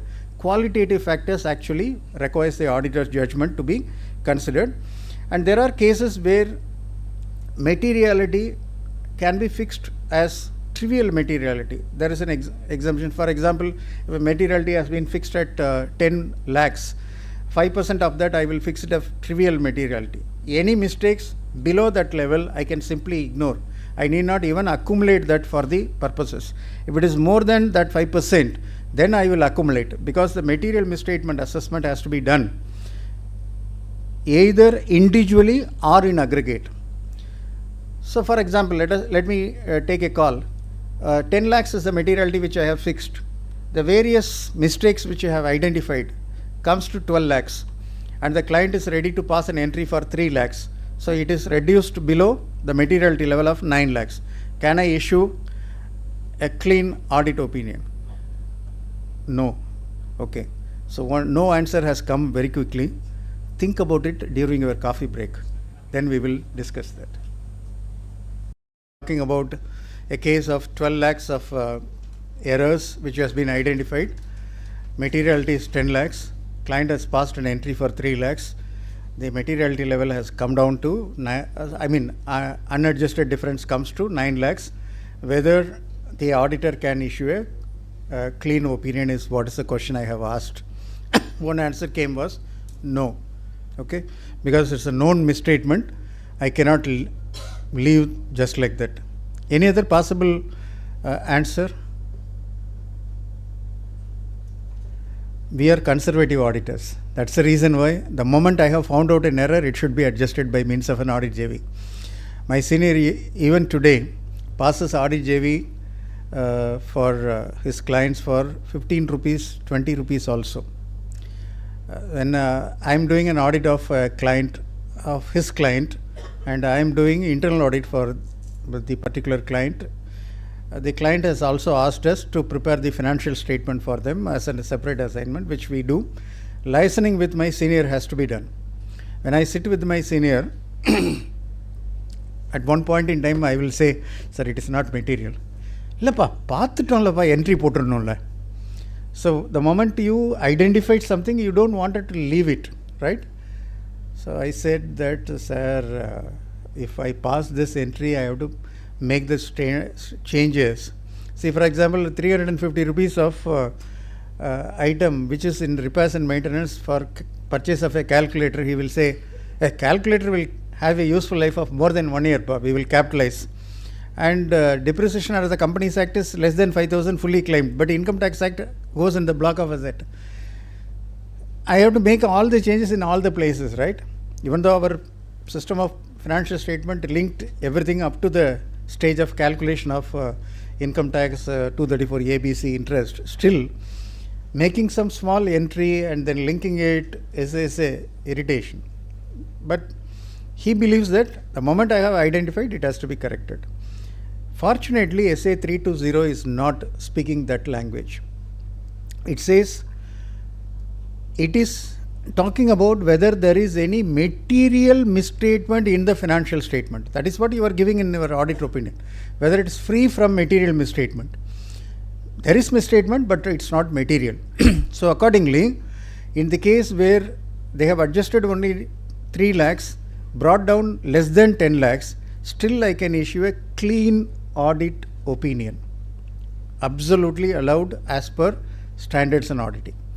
But one restriction which is there, if the unadjusted differences are beyond your trivial materiality, you should get that to the maybe the board in a private limited company. It uses the word to those charged with governance, or in your letter of representation, they have to confirm these are all the unadjusted audit differences. In our opinion, it's on a individual basis or on a collective basis are not material to the financial statement. Auditor should also document in his summary of unadjusted audit differences the same thing, and also the fact that they got the confirmation from the management also on that particular point in time. So if the letter of representation does not have that, you will be questioned as per SA 320 and as per SA 570, if I am not wrong, on letter of representation. 580, it will say that you have not got the proper letter of representation. Otherwise, you can have this balance. As far as the Companies Act is concerned, I am also making that additional point. Suppose if it is your tax audit, whether I can live with that differences, as long as it is not affecting your tax computation, you can still live with that. Otherwise, when you documented that this is a summary of unadjusted differences, that has an impact of increase in tax liability, the department will definitely consider that it's a concealment of income. So you take a view depending upon what is the circumstances of the scenario. But you can issue a clean audit opinion, have it documented as summary of unadjusted audit differences. When it comes to fraud risk, these are all the areas which we normally miss out. Whether my client performance compared to the peers in the same industry, whether it's reasonable or not reasonable. Everybody is making a losses, but my client alone is making huge profits. How it is possible? That benchmarking question will give you whether something unusual has happened, which is actually a correct number also, could be possible because of one-time transaction with a third party which might have happened, or it is a related party transaction only for boosting the profits it might have happened. All those things you look at. I use the word whether numbers smells good, like your flowers or your fruits, whether this will smell good or it smells differently. If it smells differently, how it comes is based on your gut feeling, your experience, your professional knowledge. The moment you saw some numbers, you will say something is wrong here. Based on your ratio analysis also, you can do that. I still remember in my articles period way back in 1983, my auditor, when I have finished the first audit of a partnership firm, gave him the financial statement for his review. He just looked at the P&L, manufacturing, trading and profit and loss account. So manufacturing account, I just looked at, I think there is something wrong in the stock, go and verify. 15 days we have worked. This man is just saw for a moment and say that this is wrong in stock, go and verify. In fact, when we verified, we found that there is a mistake in stock valuation. In respect of foreign stock, where it was under euro and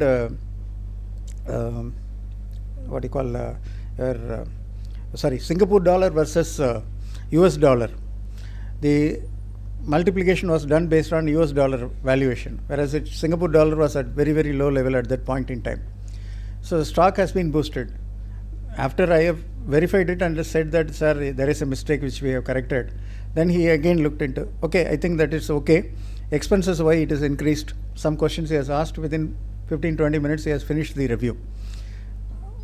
Then I asked as a real student, sir, how you have found out there is an error when I gave it? I was having a feeling that he doesn't saw any error. He just wanted to throw it back to me so that I will go and verify my work papers again. So I just asked, sir, அதில் mistake இல்லைன்னு உங்களுக்கு தெரிஞ்சு தானே என்ன mistake இருக்குன்னு சொல்லி அனுப்புனீங்க.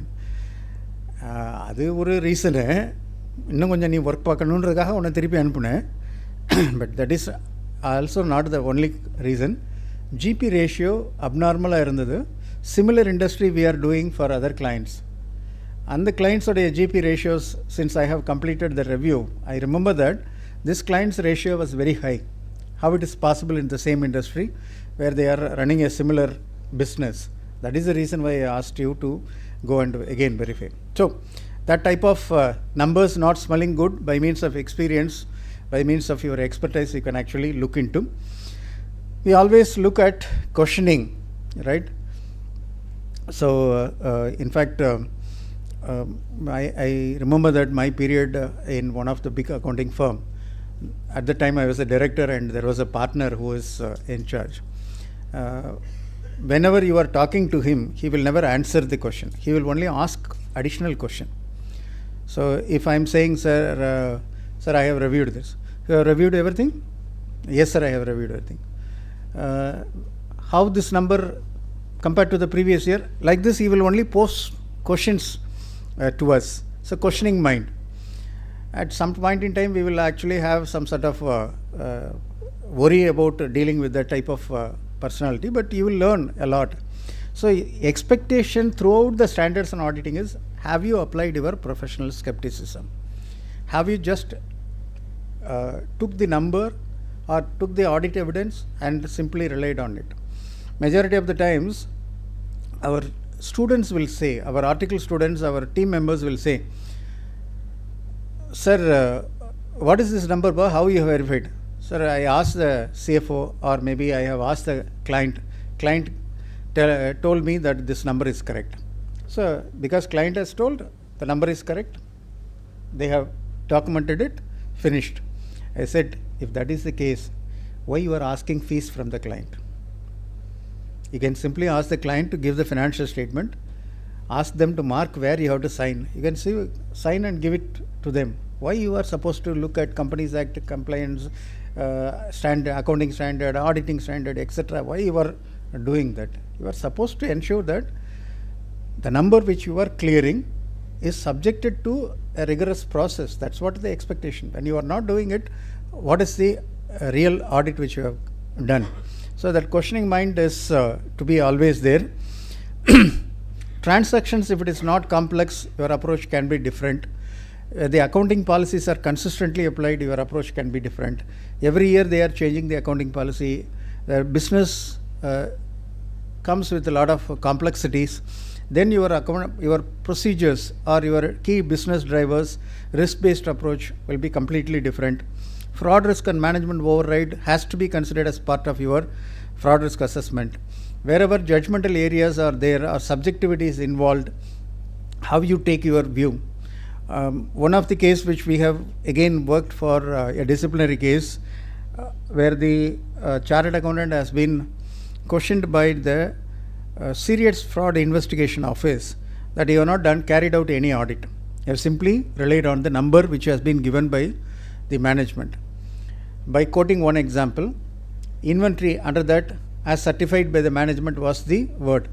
This as certified by the management was part of Schedule 6, Schedule 14, Schedule 6 at that point in time, where I was doing my articles.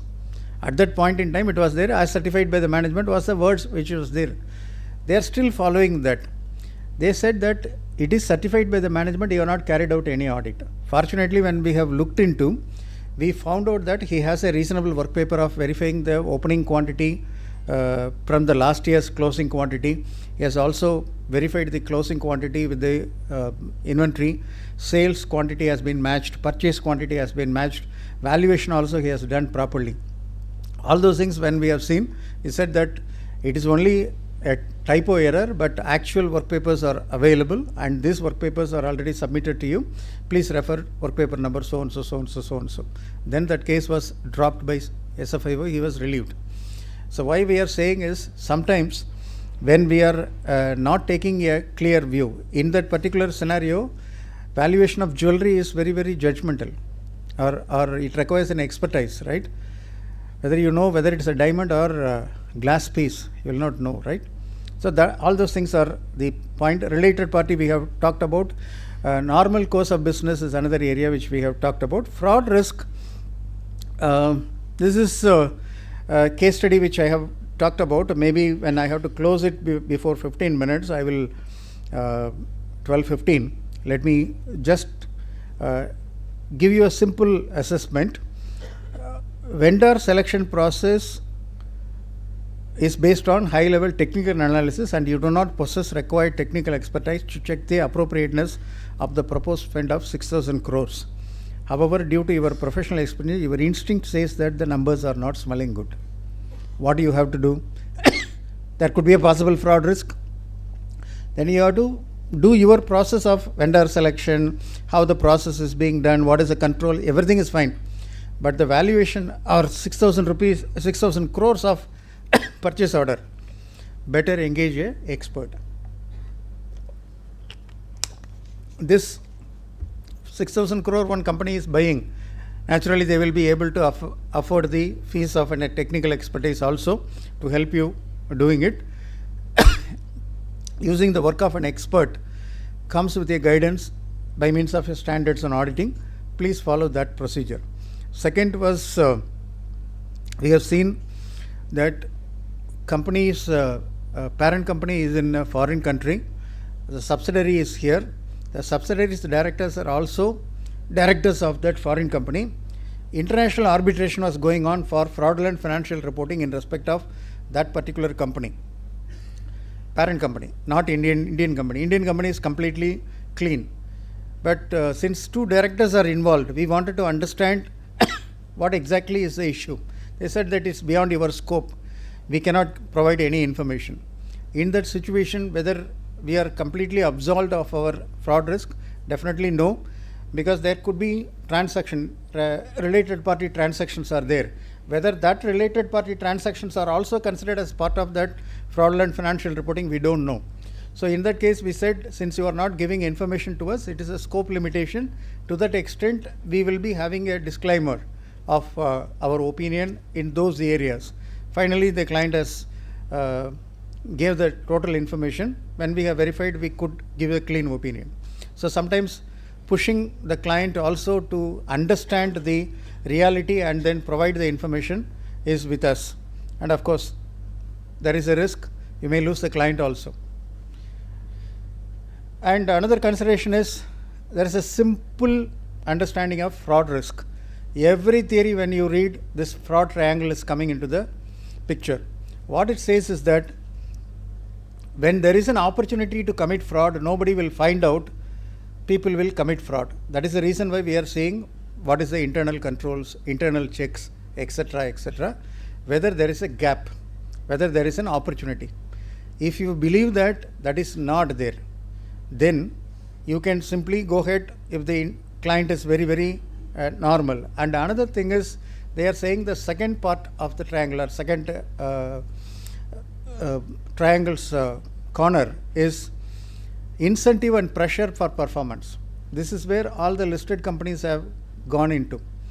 Employee stock option plan or profit-based commission given to senior key management personnel, or the management's total shareholding is below 10%, and they wanted to have the complete control of management by having the board seat.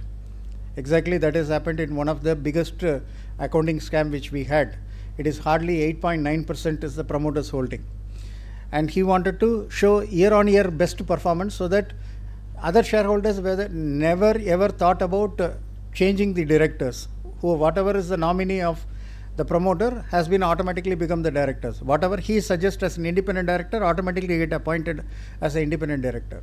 So pressure of performance also you have to look into, and of course rationalization, it's a very negligible part. So that means everybody is doing that, I will also do. For example, office stationery, everybody is taking some stationery, I will also take the stationery. So everybody taking only pencil, why can't I take pen?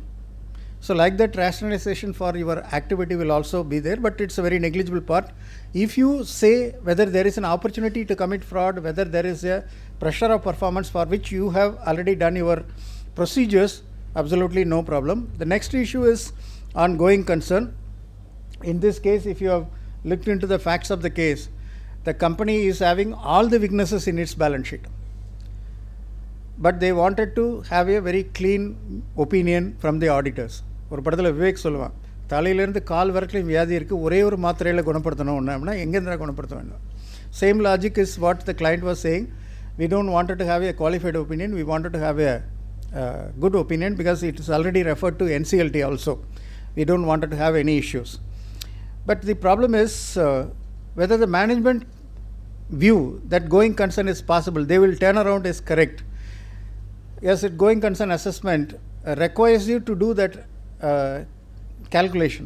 How the management believes that they will be able to sustain at least for the next 12 months, and they will be able to meet all the liabilities as and when it arises for the next 12 months. It is what going concern assumption is to test, and based on their thing, and they are not going to curtail the operations to a great extent, then you have to validate, and you also has to come to a conclusion, because in your audit report you are saying this is management view and this is what we have tested. We are also confirming that. It has an impact on your reporting, audit report as per SA 700. There is a specific paragraph of material uncertainty relating to going concern. Auditor has to express whether he has any reservation on that uncertainty on going concern. Without qualifying his report, also possible, where the uncertainty is actually inherent, it is not going to be cured, then qualification will be required, because the company will never be able to make out, but they have prepared on a going concern assumption. That is also possible. And please also remember that you give everything all right. One tablet you have given to cure the entire thing. But CARO 2020 is specifically asking, based on the ratios, based on the performance of the company, blah, blah, blah, whether the company will be able to meet all its liabilities as and when it arises. You have to give your judgment, where management has to give the view, but we have been asked to specifically give the view. How you will form that view unless you make your going concern assumption. Audit documentation we have discussed at length. Contemporaneous documentation is very, very important. I normally say the audit of any company, whether big company, small company or a listed company, depends on a simple procedure. First of all, you must determine what is your objective, why you are doing this audit, what you wanted to achieve from doing this audit, test objective, and what is the definition of misstatement. What do you believe that if this is not matching with this, have you considered that as a mistake or error or misstatement? Error or mistake is considered as a misstatement, right? And what is the procedure you are going to perform to ensure that the errors will be identified, and based on which, what is the identified exceptions? It is not stopping at that level. You might have taken a sample. That exception has to be extrapolated to the entire population. When you extrapolate to the entire population, unidentified misstatements is also to be taken into consideration for making your conclusion. That is the way in which you have to evaluate your exceptions and come to the audit conclusion and reporting requirement. Related party transaction we have actually discussed at length, and there are some issues which may be there. On non-compliance, I have told that I think it's a repeat. Non-compliance, I have given an example, but there is one recent case where one accounting firm has been levied penalty by the registrar of companies, 30,000 rupees or so. They have levied a penalty. No, 30,000 rupees is the actual amount of non-compliance. The impact of non-compliance was 30,000, and they said for compliance with the laws and regulation, there is no materiality. 0 is the materiality. So you should have reported this 30,000 rupees as a non-compliance.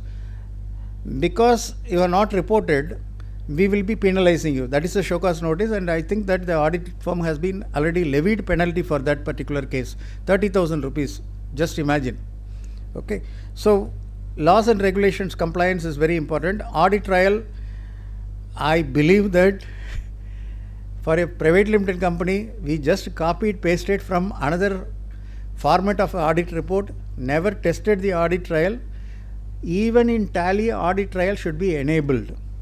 Please ensure that your clients who are maintaining accounts in audit trail, in Tally, audit trail is enabled, and any changes which has been made in the edit log, you check that edit log whether there is an intentional adjustment to do a fraudulent financial reporting or misreporting of the numbers, etc.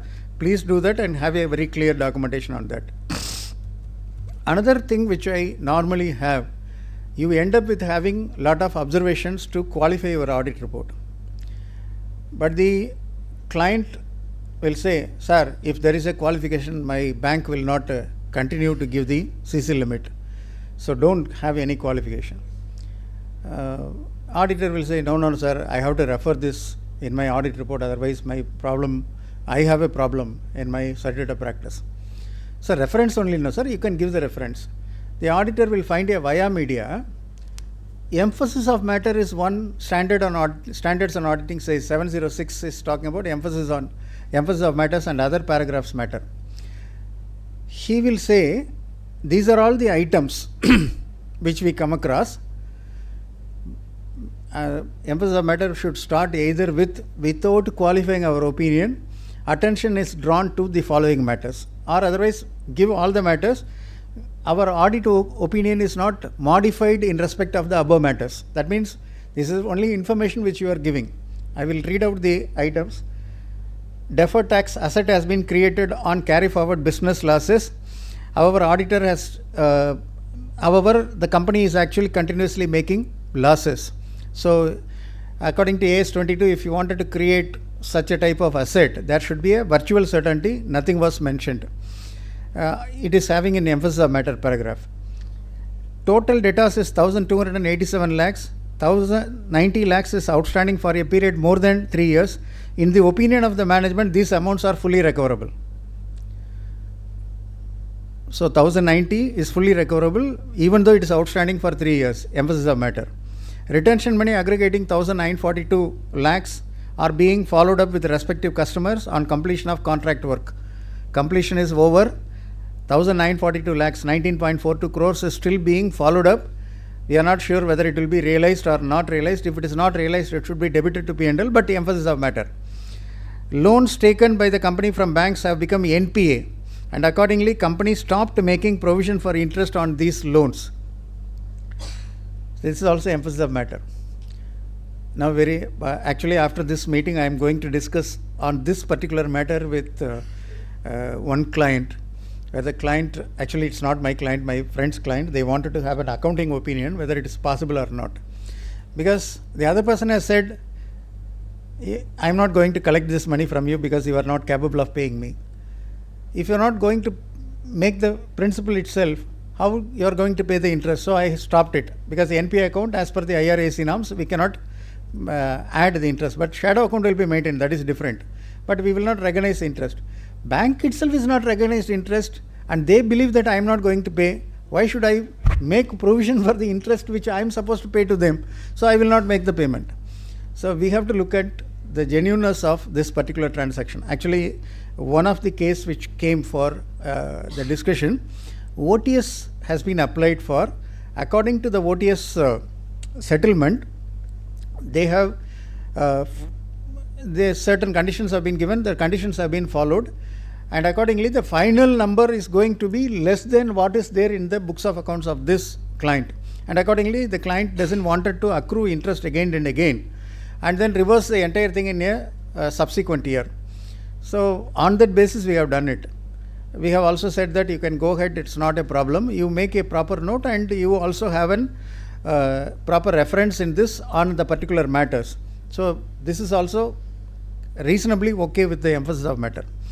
But subsequently, RBI has said, RBI or regional director, I am not able to recollect who is the authority, SEBI has said, you cannot stop accruing the interest. You have to recognize the interest.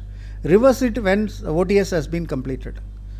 To my mind, it's meaningless. I will go on, charge expenditure, increase my losses, and after 1 year, I will reverse the entire losses, saying that event has occurred only subsequently. There is a concept called subsequent events, which will result in an adjustment of the numbers. I can actually adjust that. That is the way in which we have to look at. So, emphasis of matter is not a substitution for a qualification. If it is a qualification, you have to qualify. Internal financial control, if it is applicable to reporting of internal financial control over financial reporting is applicable, separate opinion is being issued. Whatever observation, if you are considering as significant deficiencies in controls, whether it has an impact on the financial number also. So your regular main audit report may also requires to be modified. You have to consider that, document it, why it is not modified. Similarly, main audit report is qualified, but you don't make any adjustment in respect of your internal control or financial reporting, could also be an issue. I have given certain procedures why that should be considered in some of the examples. And this is one thing, we are very, very comfortable with the usage of the word generally, as in majority of the audit report, because we talk about generally accepted accounting principle. No, that means if you use generally, we will be forgiven. That is the way in which we have understood. For example, the company has generally maintained proper records. Proper records means proper records. Generally maintain proper records, I don't know what is the meaning of it. And then the company has given loans to companies covered and registered. The loans generally not carry interest, and generally no terms of payment are there. Caro is specifically asking, what are all the loans on which no terms and conditions have been issued? You cannot generally say. And again, the company has generally complied with the provisions of section 185 and 186 of the Companies Act for investments, investment in related parties, etc. That is 185 and 186. And the company has not accepted fixed deposit 73 and 74. I have talked about that. Trade receivable, trade payables, and loans and advances are subject to confirmation. If I look at the financial statement of majority of the companies, I can say majority, material size of the companies on the population will have this note as part of the notes on accounts. When the trade payable or trade receivable or loans and advances are subject to confirmation, how as an auditor you are confirming true and fair view? If generally confirmed. So that is also possible. SA 505 on external confirmation very clearly says, in case if your confirmation process is not giving you actual external confirmation, you should do alternative procedure. For example, trade receivable confirmation is not received. You have to at least see subsequent realization of the debtors and ensure that, okay, this is fully recoverable, this is existence, etc. You have to confirm that alternative procedure should be documented. And Caro, normally people are using the word, there are no dues relating to sales tax, wealth, income tax, service tax, etc., which have not been deposited on account of any dispute. This is an old Caro.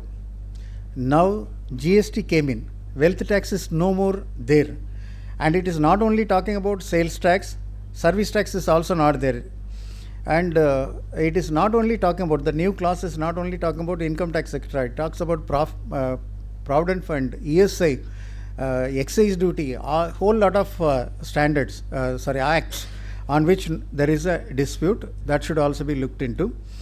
Summary of unadjusted audit differences we have already discussed, where the client has reduced it, it's fine. Only thing is your letter of representation should consider. So this is simple, based on which I conclude on the audit opinion.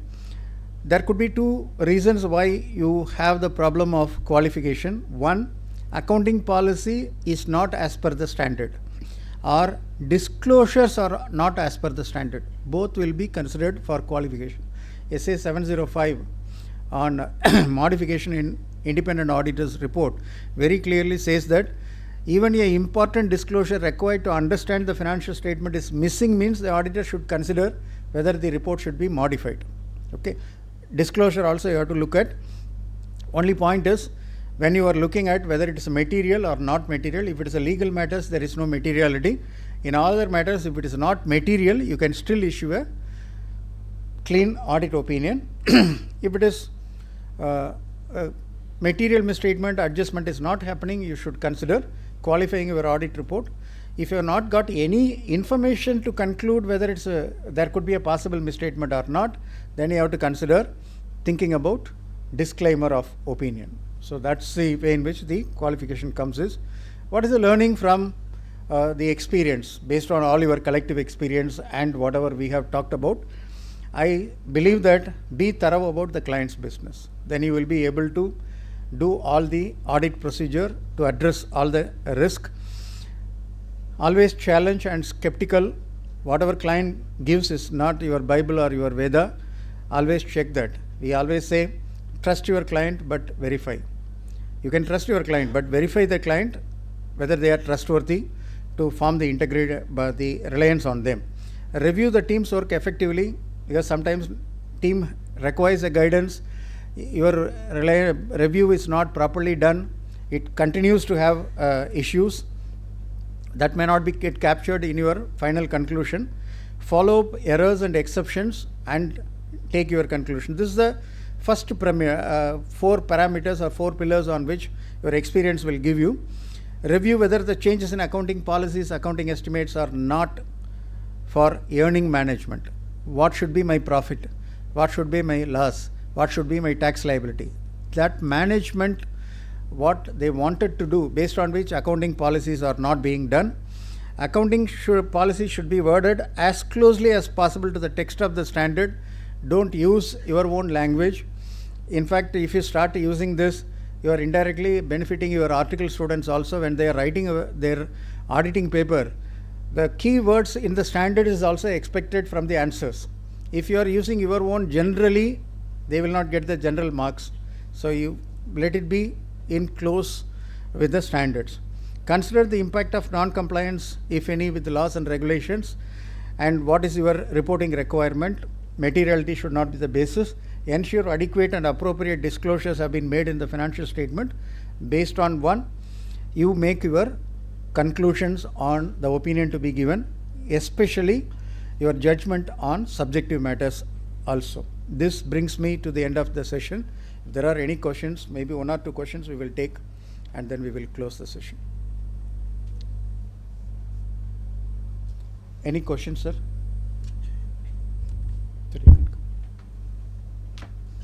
Okay. Yes, sir. And some of the questions have been asked during the coffee break. More of specific to their client situation. That is the reason why I don't want it to repeat here. But definitely I may be using it without referring your client or your name in another session, sir. Okay. With that, I once again thank for your patient hearing and continuously getting engaged with my presentation. And I could see that all of you are, even though it's a Saturday morning, fully involved in the discussion. So thank you so much, and over to you, sir.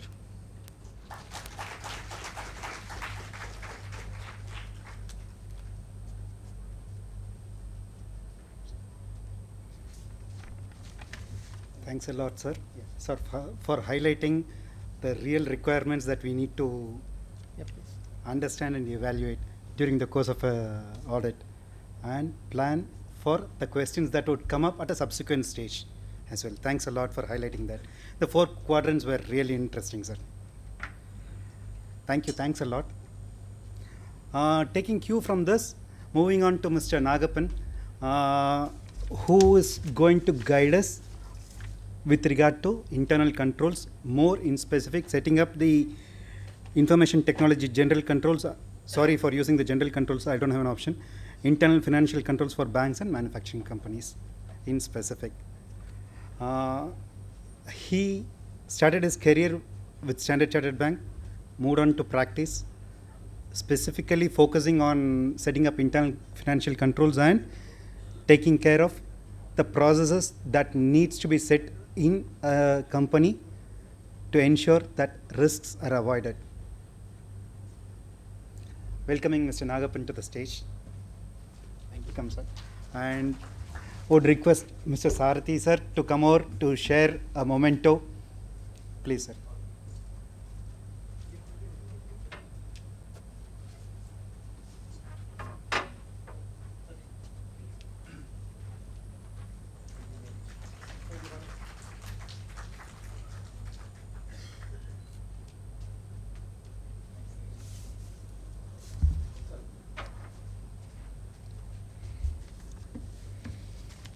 Over to you, sir. Thank you. So thank you for presenting the memento, sir, and thank you for the introduction. Good afternoon, one and all. I know sir has given you a tea break. I'm here to give you a lunch break. I know you're all hungry.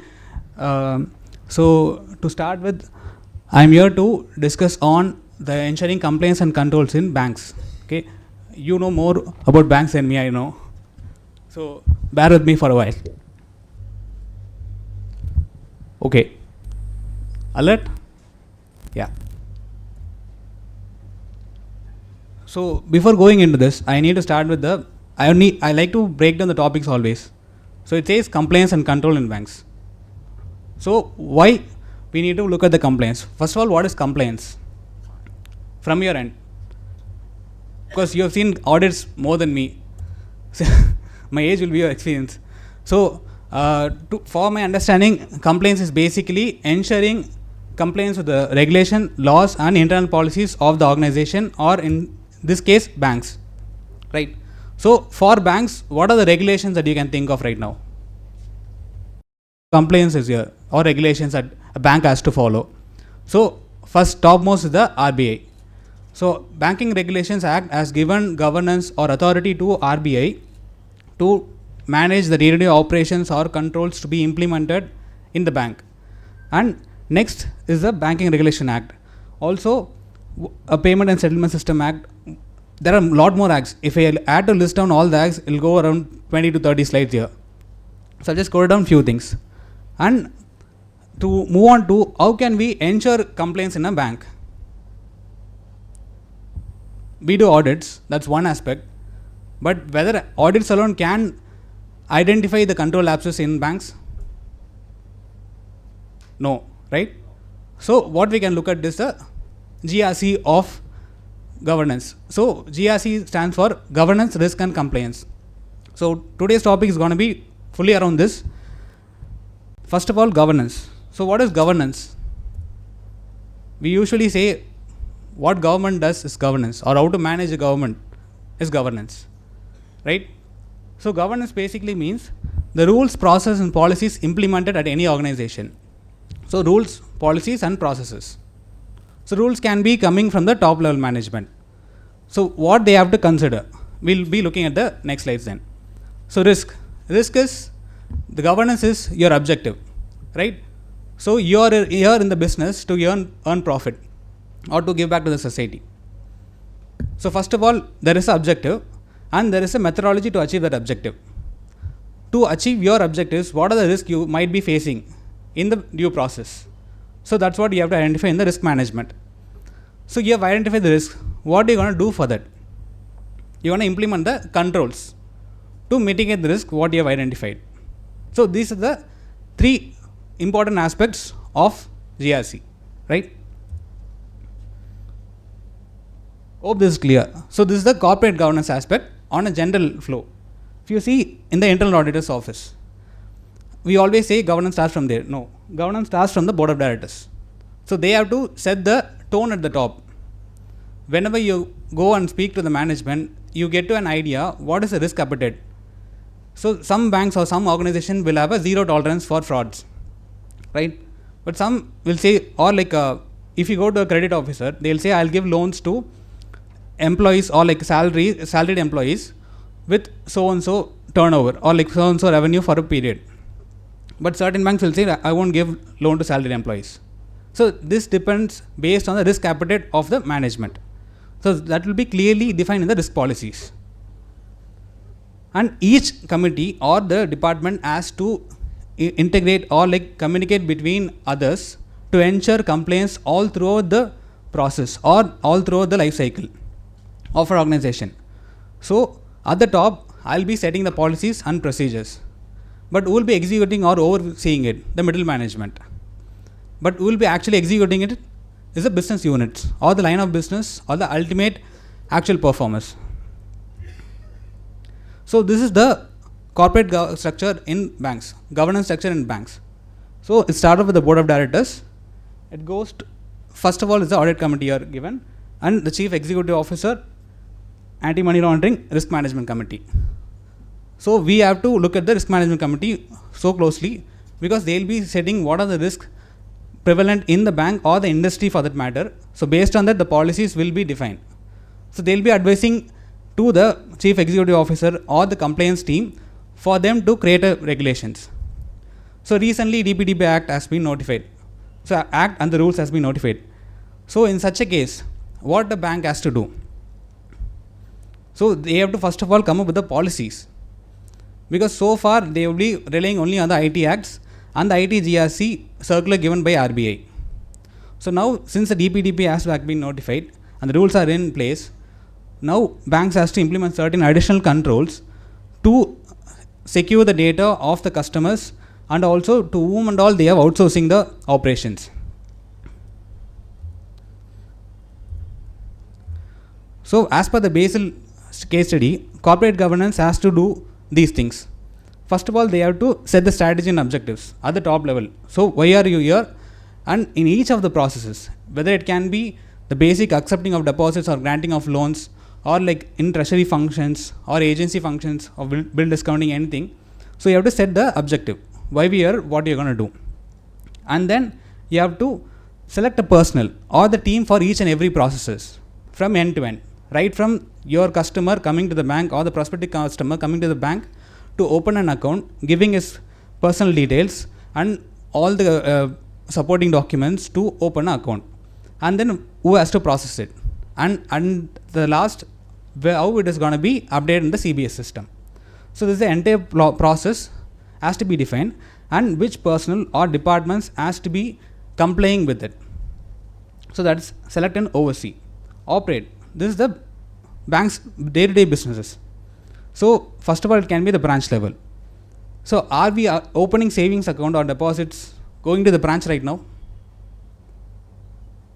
No. Either an agent comes to your place or you can open online instantly via mobile banking or internet banking. Even if you are not a customer of a bank, you can open FD account for that matter. So now the process is totally changing. Now the operations, the business and personal team will be different. So and what are the risks in that? How we can manage that? And protect the interest of depositors basically. That's why we have DCGC, all the deposit insurance schemes, and also your CRR, SLR basically is being implemented to protect the interest of the depositors. And all, not just the depositors, also other stakeholders who have invested in your company and the other banks who are depending on you. Because if one bank collapses, it's like a domino effect. Every bank will have a problem. Right? So align your culture. You're saying this is my objective and this is how I'm going to perform in business, and you have to educate the people in your organization or in the bank, because we all speak of risk, but the major weakness or single point of failure will be your people, because that's where fraud or errors comes to. Misstatement basically happens because someone forgets what they want to do or they want to benefit from it. So people are the weakest link in any process for that matter. Now it is IT or the technology or the process which you're using now. And then establish controls. So to recap, first of all, you know what you're going to do. The objectives of banks. Basically here to earn the interest or earn profits. And then how they're going to do it? By selling products, accepting deposits, all those things. So to identify it, you have to break down each and every step of it and then create a particular team or the IT and controls to be implemented, which has to be in line with the top management. And this is the IT controls. So RBI has like released a master circular IT GRC, Governance Risk and Compliance document on November 7th of 2023. Because of so many frauds happening in other banks, they wanted to understand whether the IT governance, the IT structure in any bank is sound or not. Because we only look at the control process of people. So daily process, whether it is happening properly and the controls implemented, whether the data is being properly accounted or not. But nowadays, everything is being done by an IT. Whenever you go for a bank audit, you ask for a data, they say it's in this system, you can take it. Or we have put it in a common folder, you can access it. But we are not sure how it works. And even when you are creating an account, there are a lot of problems. You create an account or whenever you make a payment in UPI, it gets failed. And it says money is debited but will be refunded within 7 days. Right? So how it is being tracked? There are a lot of entities going or working in between it. So we need to understand the entire process from end to end. Right from you making or like searching for the payee in your entering a mobile number, and then it has to click to a switch, NPCI, and then it has to go to the bank, the payer's bank, to see whether the customer has balance in his account or not, or whether this account is active. First they have to see that. Then it has to move to the payee's bank. Then they have to see whether that customer account is still alive or not. So all these things has to happen within a fraction of a second. But we only look at the reconciliations. So if you see, there are a lot of third-party entities involved in each and every transaction we make on a daily basis. Everything is covered in the payment and settlement systems. But we only look at what you say, NEFT or RTGS. Nowadays, UPI is getting popular. That's why like Department of Telecommunication has come with one circular stating your mobile number database has to be updated in line with the financial fraud risk indicators. So they have listed on mobile numbers which are vulnerable or like say involved in the frauds in the previous years. So they have listed on the database. So bank's fraud risk management has to be integrated to such database. Basically saying your phone book will have like, okay, you have blocked certain accounts, so you can't send message or call them. Typically, if you are making a payment or someone is making payment to a mobile number which is blacklisted, it should not go through. So that is one key aspect. So that's why IT GRC of RBI is very, very critical. So they have come up with this governance structure for IT controls. So it starts off with the IT strategy committee. So the top management will say, what are the technologies I'm going to implement? First of all, they need to understand what are the technologies they have. Because there are certain applications or APIs, what if we called as application programming interfaces, a connection between one application to other. They are not sure what is the asset inventory they have. In your firm, you have laptops, desktops, but do you have an inventory of it? No. If some article comes and asks, okay, this laptop is not working, either you repair it or replace it. But there are certain documents or critical documents will be in that file or in the system. So you need to have a track of all the inventories in place. It goes for all the hardware and software, because software is very, very critical. In a sense, we have been using Windows, right, in any system, 2007, 10, but 10 support has been stopped, Windows 10. So what we are going to do then? There will be no licenses, okay? There will be no patches given to you. Basically, there is no security for the system. There is no Windows firewall. You can put any number of antivirus in your system, but it will be still vulnerable. So that's what you have to list down all the software inventories, also the hardware inventories in your banks. And then they want to know what are the assets or like critical information that you are handling. Nowadays, the PII data or the privacy is being like popularized, right? What is PII? PII data. It's called as personally identifiable information. So it's been since 2000 of the Information Technology Act. They called as sensitive personal data. Okay. So in that they have listed down these are the information if an organization collects. It has to be properly documented, encrypted and restricted from unauthorized access. So basically meaning if as a customer I am giving my details or credentials to bank for processing it, there can be many number of intermediaries in place, but they shouldn't be looking at my PIN, like debit card PIN or transaction PIN or what is the balance in my account or whom I am dealing with. They should not know. even the bank level, as I told, there are a lot of process. Once we see the case study, I'll tell you what are the levels of process the data has to go through and what number of teams can handle it. So in that sense, we might understand, okay, you're thinking, oh, I'm entering my mobile number or UPI pin in only my mobile, but that has to be authenticated across levels to make the transaction. So every person will be getting the information. So how can we ensure that it's being protected safely? So that's where it starts from the IT strategy. They will be listing, okay, what are the critical information or assets carrying the critical information. So PA data will be classified in such a way. So once that assets are classified, then the IT steering committee will come. That will see what are the methods of encryption standards or the controls that can be implemented. So that will be at the steering committee level. This working group level will be actually performing it. So the policy will be set at the top and the processor or procedures will be created at the steering level and will be implemented at the working group level. So that is the IT governance in banks. So we spoke of governance. So it starts with the top management and there is a objective given to you and there is a lot of risk available. Whenever we say risk, only it's fraud, but not. There's technology risk here in banks because nowadays every bank has to become digital. Everyone providing digital cards, digital accounts. So we want to ensure your digital presence is protected or not. First of all, that we have to know there's a risk in that.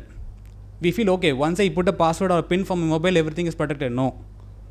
So we need to understand what are the risks available whenever you're dealing with a bank. So first of all, it is people risk, that's sure. And there is the operational risk and market risk and technology risk is very, very important. So first of all, let me ask you one question. What is risk for you? For you as a person, what is the risk? Sorry? Super, sir. Risk of losing money. Right. So if you value something and you can't get it, it's kind of a risk.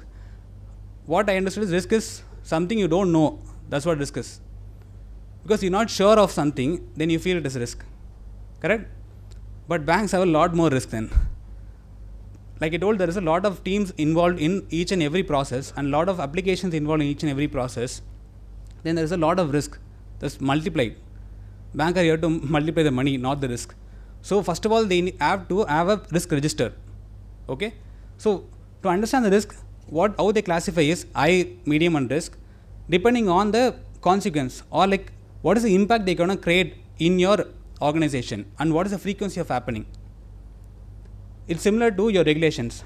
So I need to make a regulatory reporting to RBI, right, based on how I am maintaining the CRR or the SLR for the period. So if my system is not working properly or the data is getting corrupted by the person who is handling it, then I can't report the correct figures. In such a case, I have regulatory risk, right? And also the technology risk is there. So this is one aspect. So if I go to the KYC part of getting to know your customer while onboarding the customer as a borrower or a deposit holder, you need to understand whether the customer is not a fraudulent person.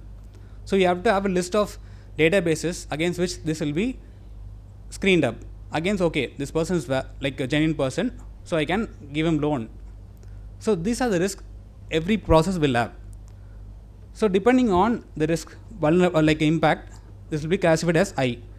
Mostly regulatory risk will be I only. Because if you fail to report it to a regulatory or you're not complying with the policies or master circulars issued by RBI, it will be regulatory risk.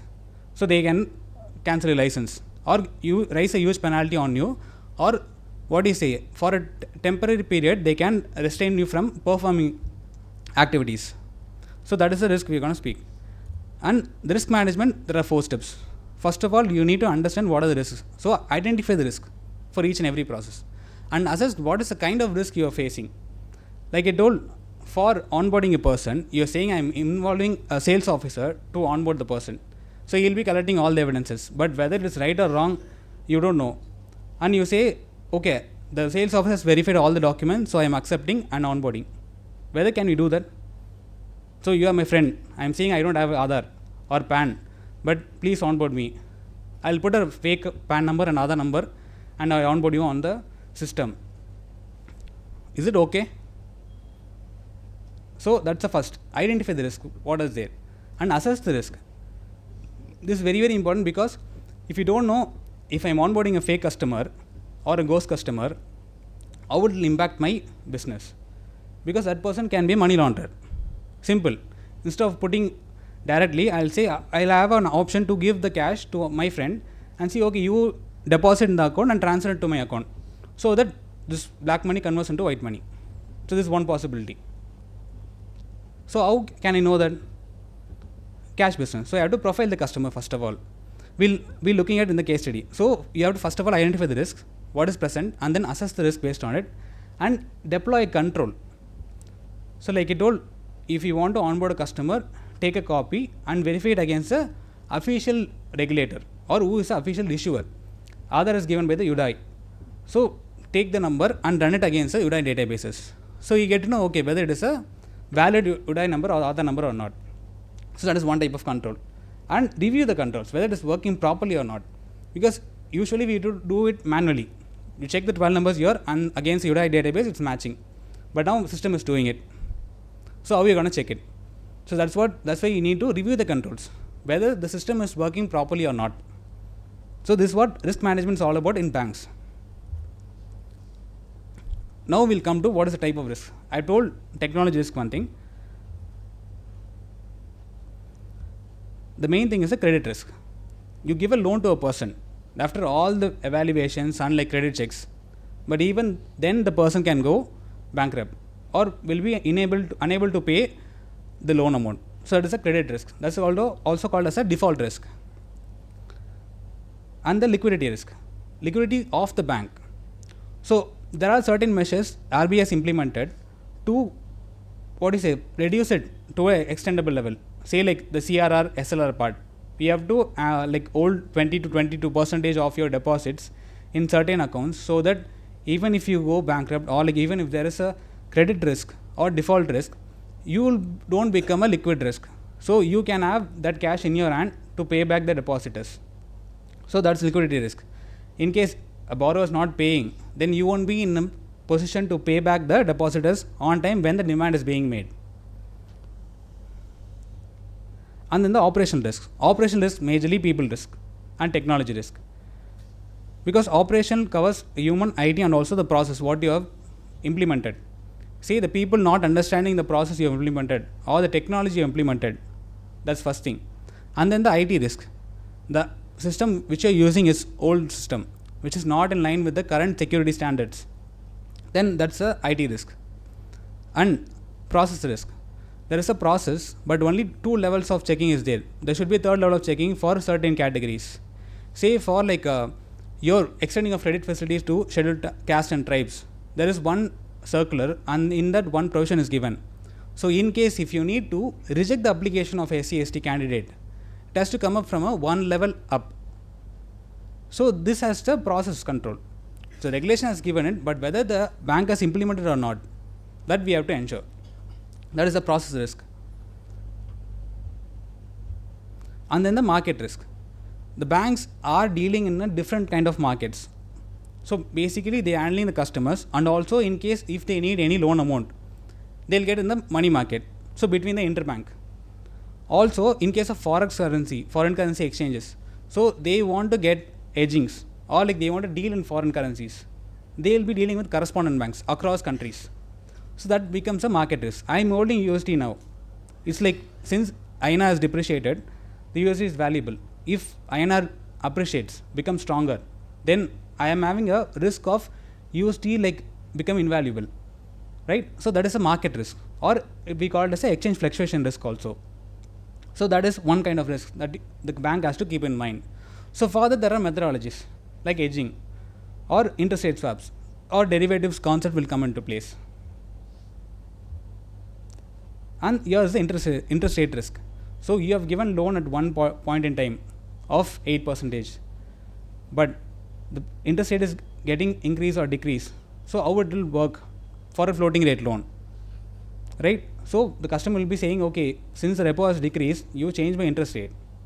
So that is one thing, because you would have assessed the person in a certain point in time based on his credit history and what is the security or collateral is given, and also the spending patterns. So the interest rate is high was then. Now since the repo is down, he'll be asking, okay, do it. Then you have to do a revaluation whether we can do it or not. And then the compliance risk. So every day RBI has to get certain reports from the bank to understand the position of the bank. It goes for all interbank markets. Whenever the bank is dealing in the CCL, so Central Clearing Corporation, so the bank has to report it by 6:45 of end of today. So basically saying these are the deals I have done, and you will be getting a report from the CDSL also and saying, okay, you have to match it and raise any deviations between two.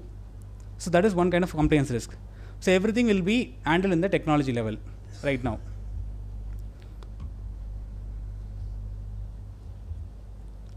So since we spoke about the risk, so what can we do then? So we understood what are the risks in the banks now. So what can we do?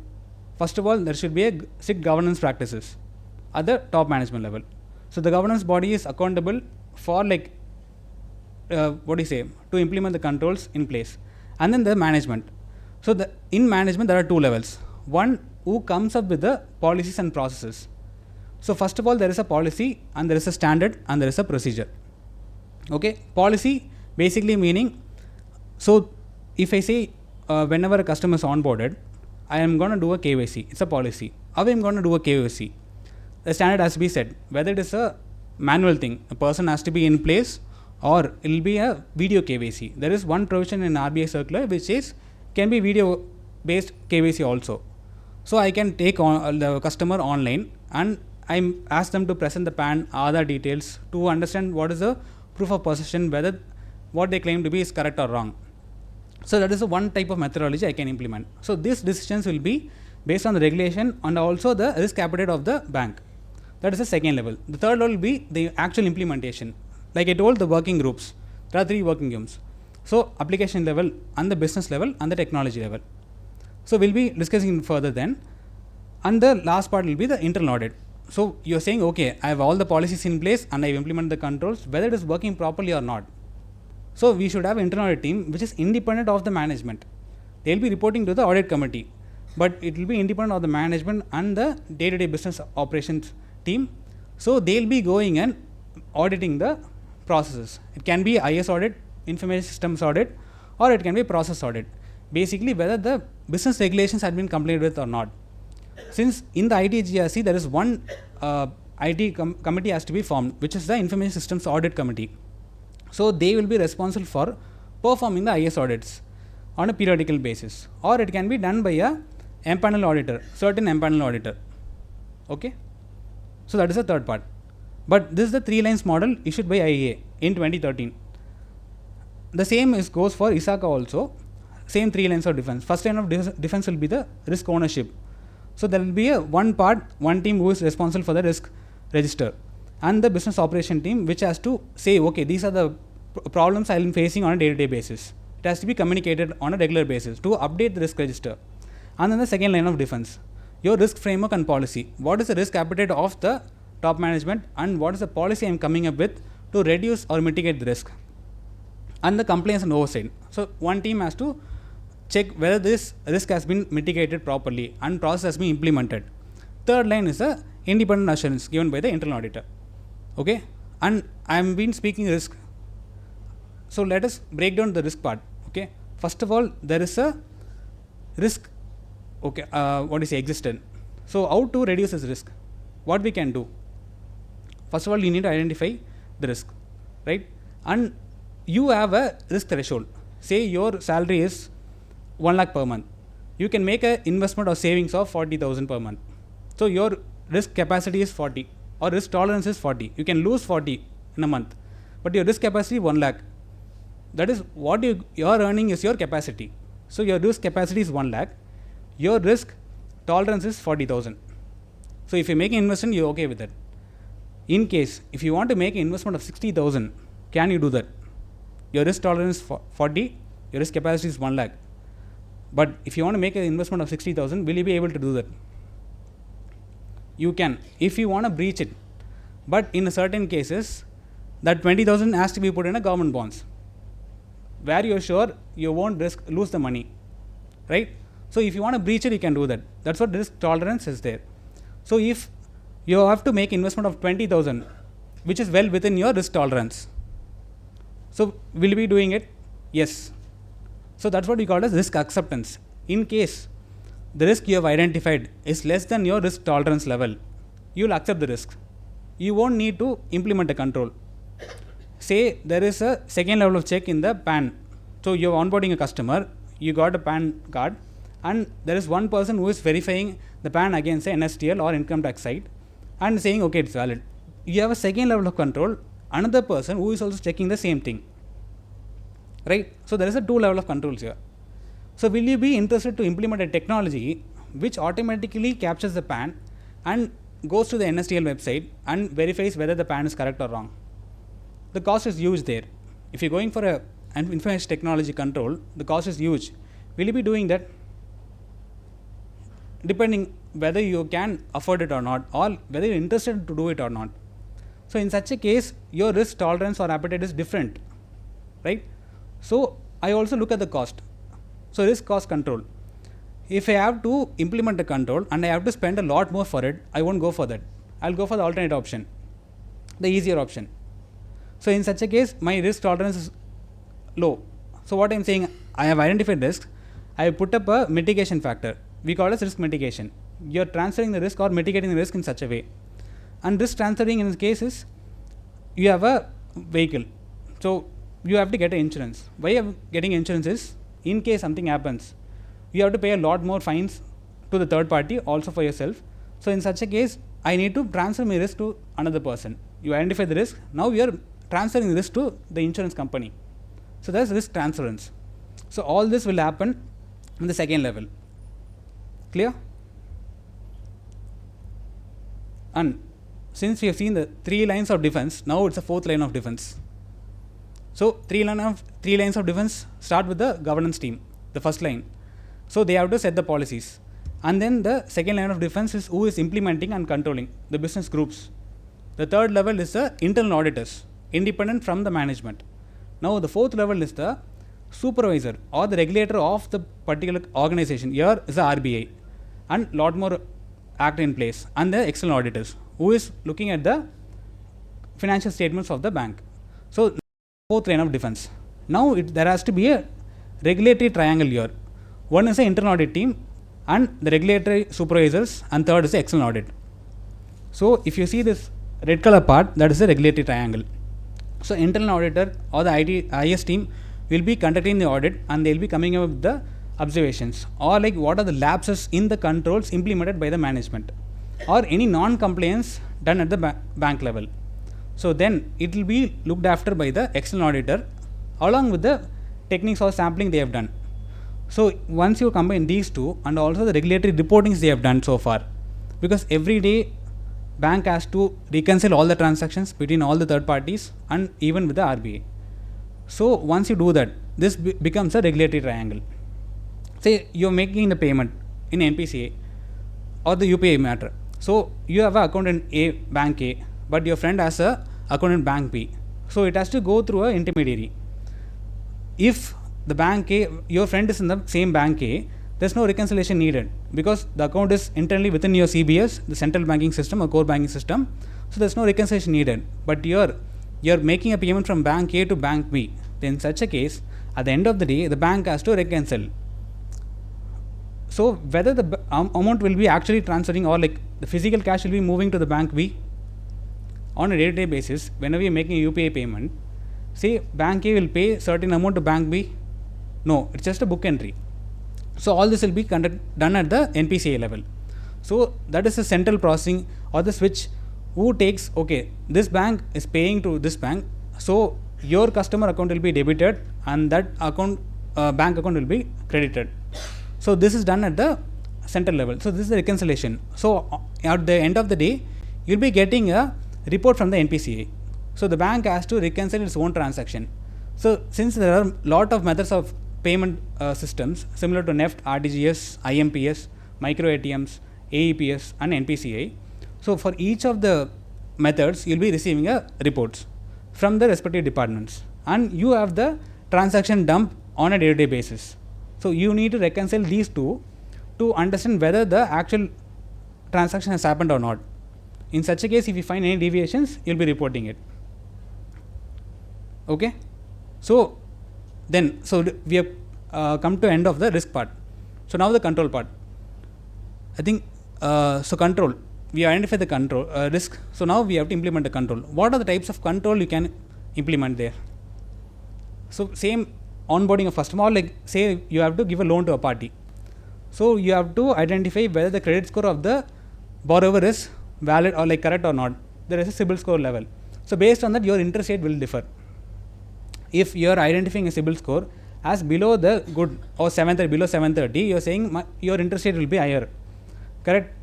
So it can be left to an individual person, or it has to be in the system. So based on the information fed by the operator or the sales officer, the interest rate has to be automatically calculated. Right?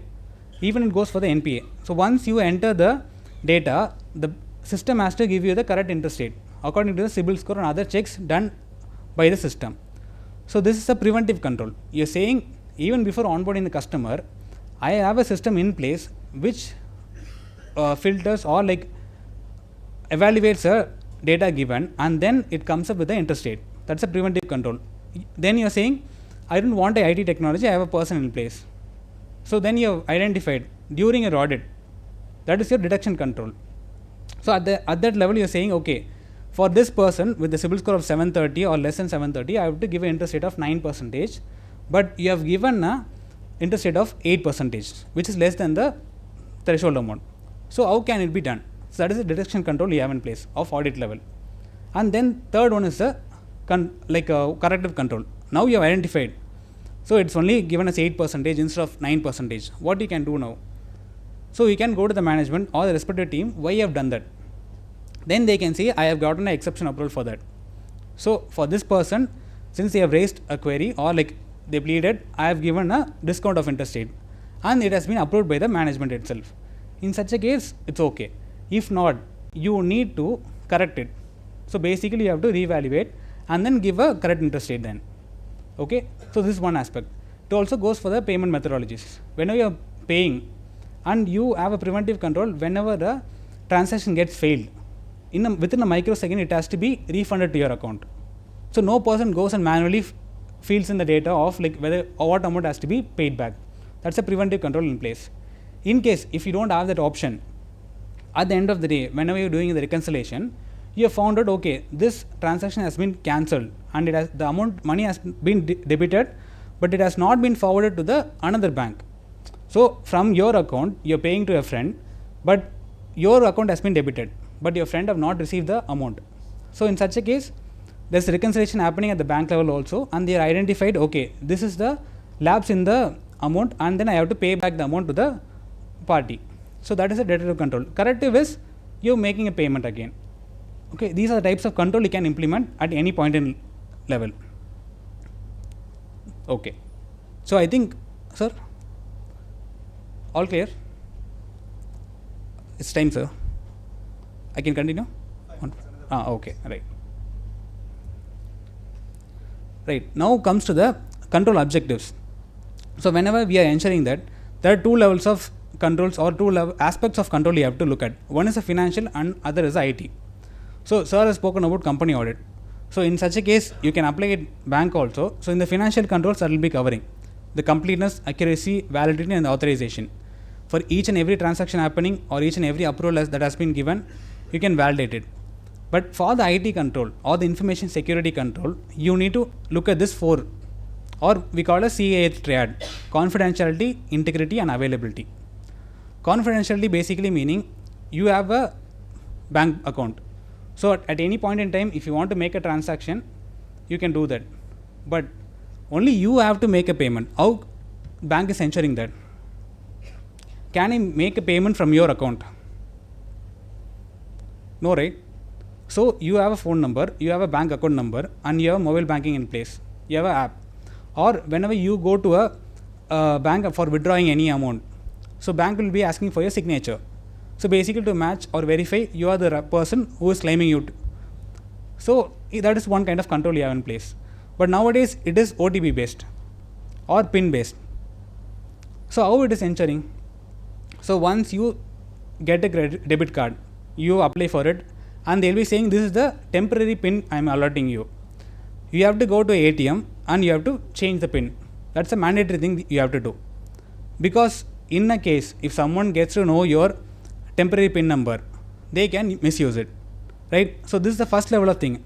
I'll be authenticating the person who is claiming or who is going to make a payment.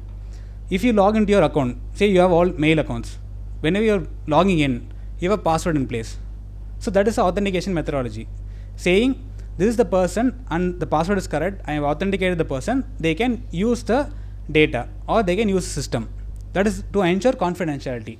No unauthorized access is being done at the application level or for any matter. Even there are access controls in place for companies and banks. So one risk person can't go to a credit team because there will be access level controls, so flow level controls. So that is one kind of confidentiality you can ensure. And the integrity is, whenever you sending a message via WhatsApp, are you sure your person, your friend or like the other person receives the same message that you are sending? You are saying hello, but they will be I or how are you. Will that happen? That can happen, but not in WhatsApp. But any website for that matter, you have seen that top level, the URL, you will be searching in the search bar, but there will be a URL bar. It will say HTTP and say unsecured site. Will you be accessing it? Why? It's saying unsecure, but why it is unsecure? Because whenever you are entering a PIN, it will be visible as it is.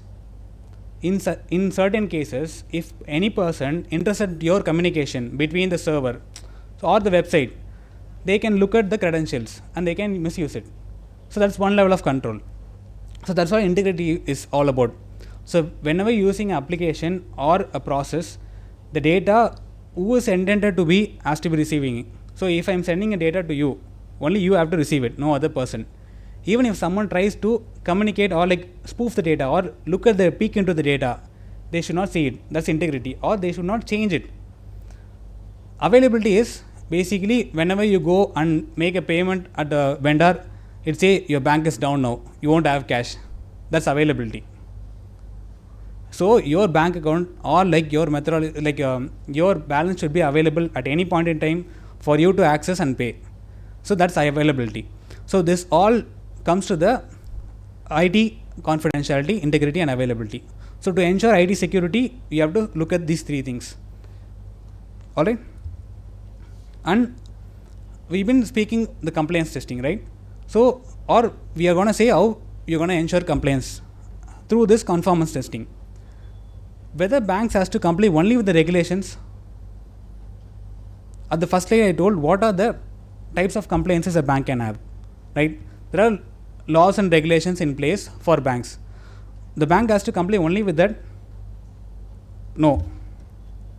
So there is a regulation, that's for sure. It is a mandatory, the bank has to comply with it. Any non-compliance will be penalized accordingly. And there is best practices. So this will be come up with the top management based on the risk appetite. Best practice basically meaning is there is no law that's saying you have to encrypt the data in certain standards or you have to have 2 levels of authorization. Say there's no law in the place, but in your bank you have a system saying I have a 2 level of authorization or there is a 4i control. So one person will be evaluating and will be going to another level for verification to complete the process. So that's kind of a best practice in place. And there is a baseline. So even without all the controls, even ignoring there's no regulation at all. So far for the DPDP, since its arrival, there's only IT Act. And it doesn't specify what is the type of encryption or what is the type of securities you have to have in place. But now DPDP says you should have a appropriate ISO standards. So this is the baseline. Until now, they have been following a baseline. Whatever they prefer to be a stronger validation, they are doing it. So these are the 3 things that you can look forward. And the banking compliance, I tried to list on, but as I told, if you list on the compliances that a bank has to do, it will go for 20 slides. Yes, sir. Can you just touch upon this once again? Yes. Right, sir. Okay. So regulation basically meaning, so you have a RBI regulation given to you saying the CRR and SLR has to be implemented. Right. Even then, what you're saying is, apart from the CRR SLR, I can have a more liquidity. So I'm saying I'm not going to lend to other person. That is the best practice you can have. Say apart from the CRR SLR, I'm going to invest in another 5% or 10% in certain securities for liquidity basis. And that's the second is the third is the baseline. Even if no regulation is there, I'm saying whatever deposit I'm going to get, I'm not going to lend it entirety. So I'm going to reserve something or earmark something for future cases, for my operational issues. So this will be what you can say. So whenever you're validating a person, sir, so once you validate it, there will be an acknowledgement given back to you, right? So there's no regulation says, okay, there has to be acknowledgement, you have to review it. But that's the best practice. So you have a PAN validation system in place, but or we can call it as an input validation. So whenever you're inputting a PAN number, can it be 11 or 12? Number of letters you are typing in, can it be 11 or 12? What is the length of the PAN number? 10. And the system has to evaluate whether it is a person, individual or a company or an LLP, depending on the fourth letter of the PAN. But whether the application is doing it or not, there is no regulation that says you have to verify in such a way.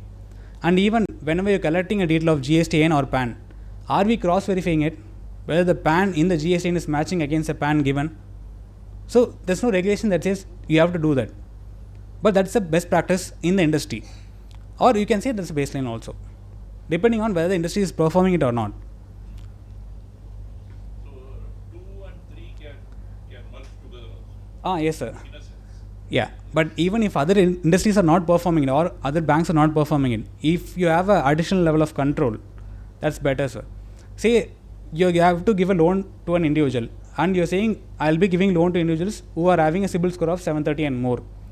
Below that, you won't give a loan at all. But no regulation says that.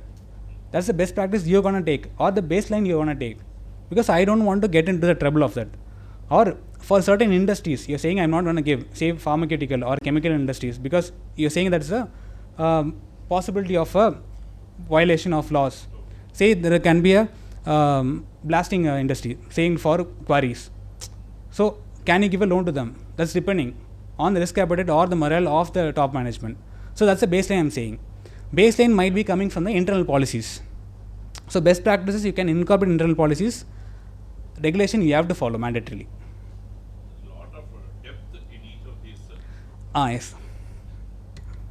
In fact, many banks are having not many internal controls. It tends to vary in context, depending Yeah. on the risk of the borrower. Of course. Overall. Right.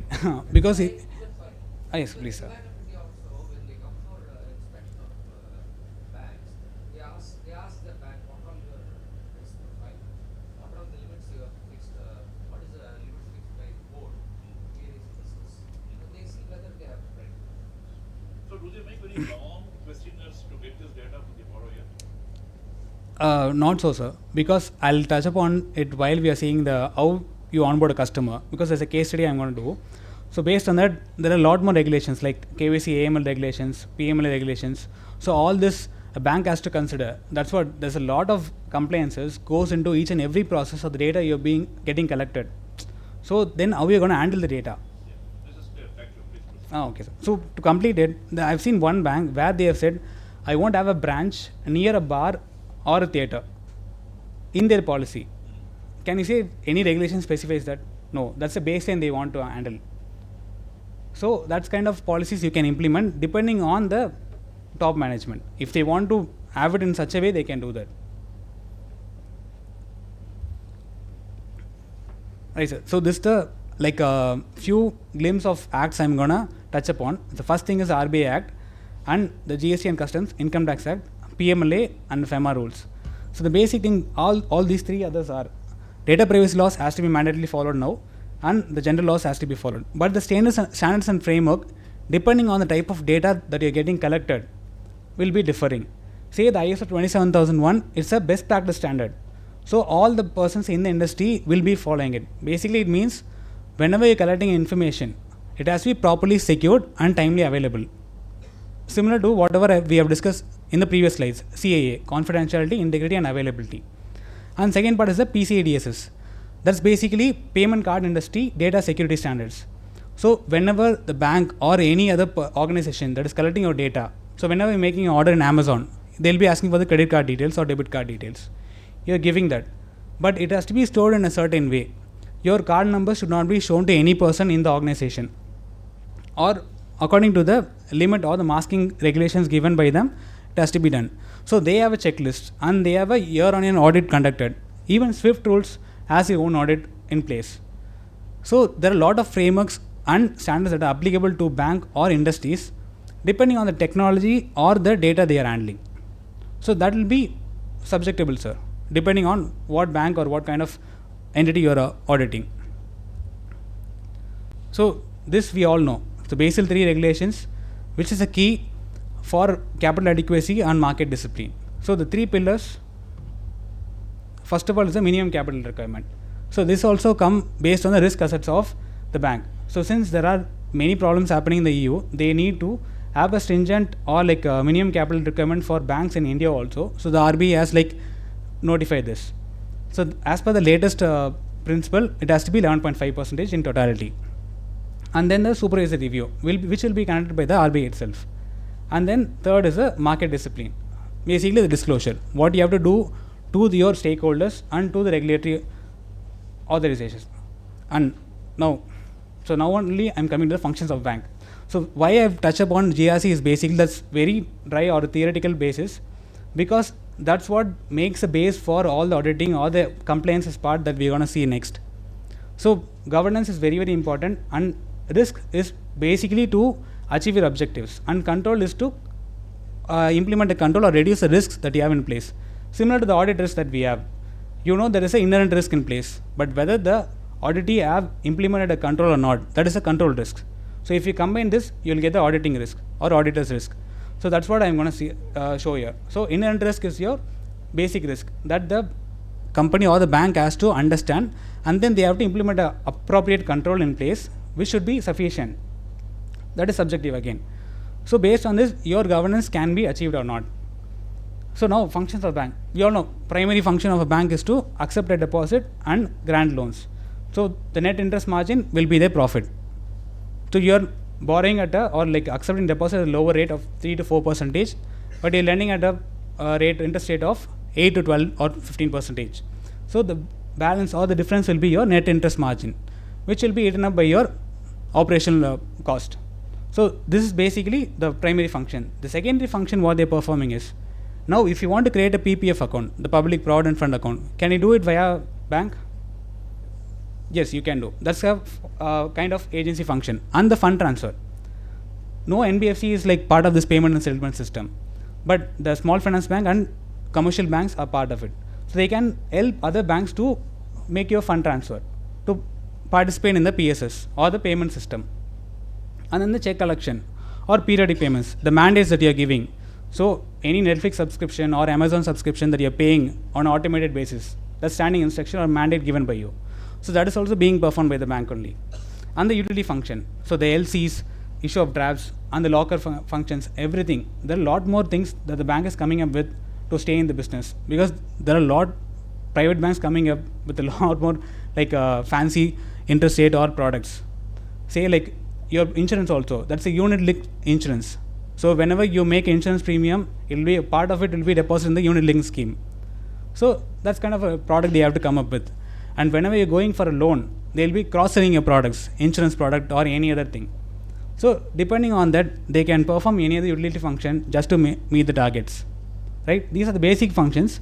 So next we'll be, after the break, we'll be looking at the case study. So when you're onboarding a customer, what and all regulations we can see. Okay, thank you.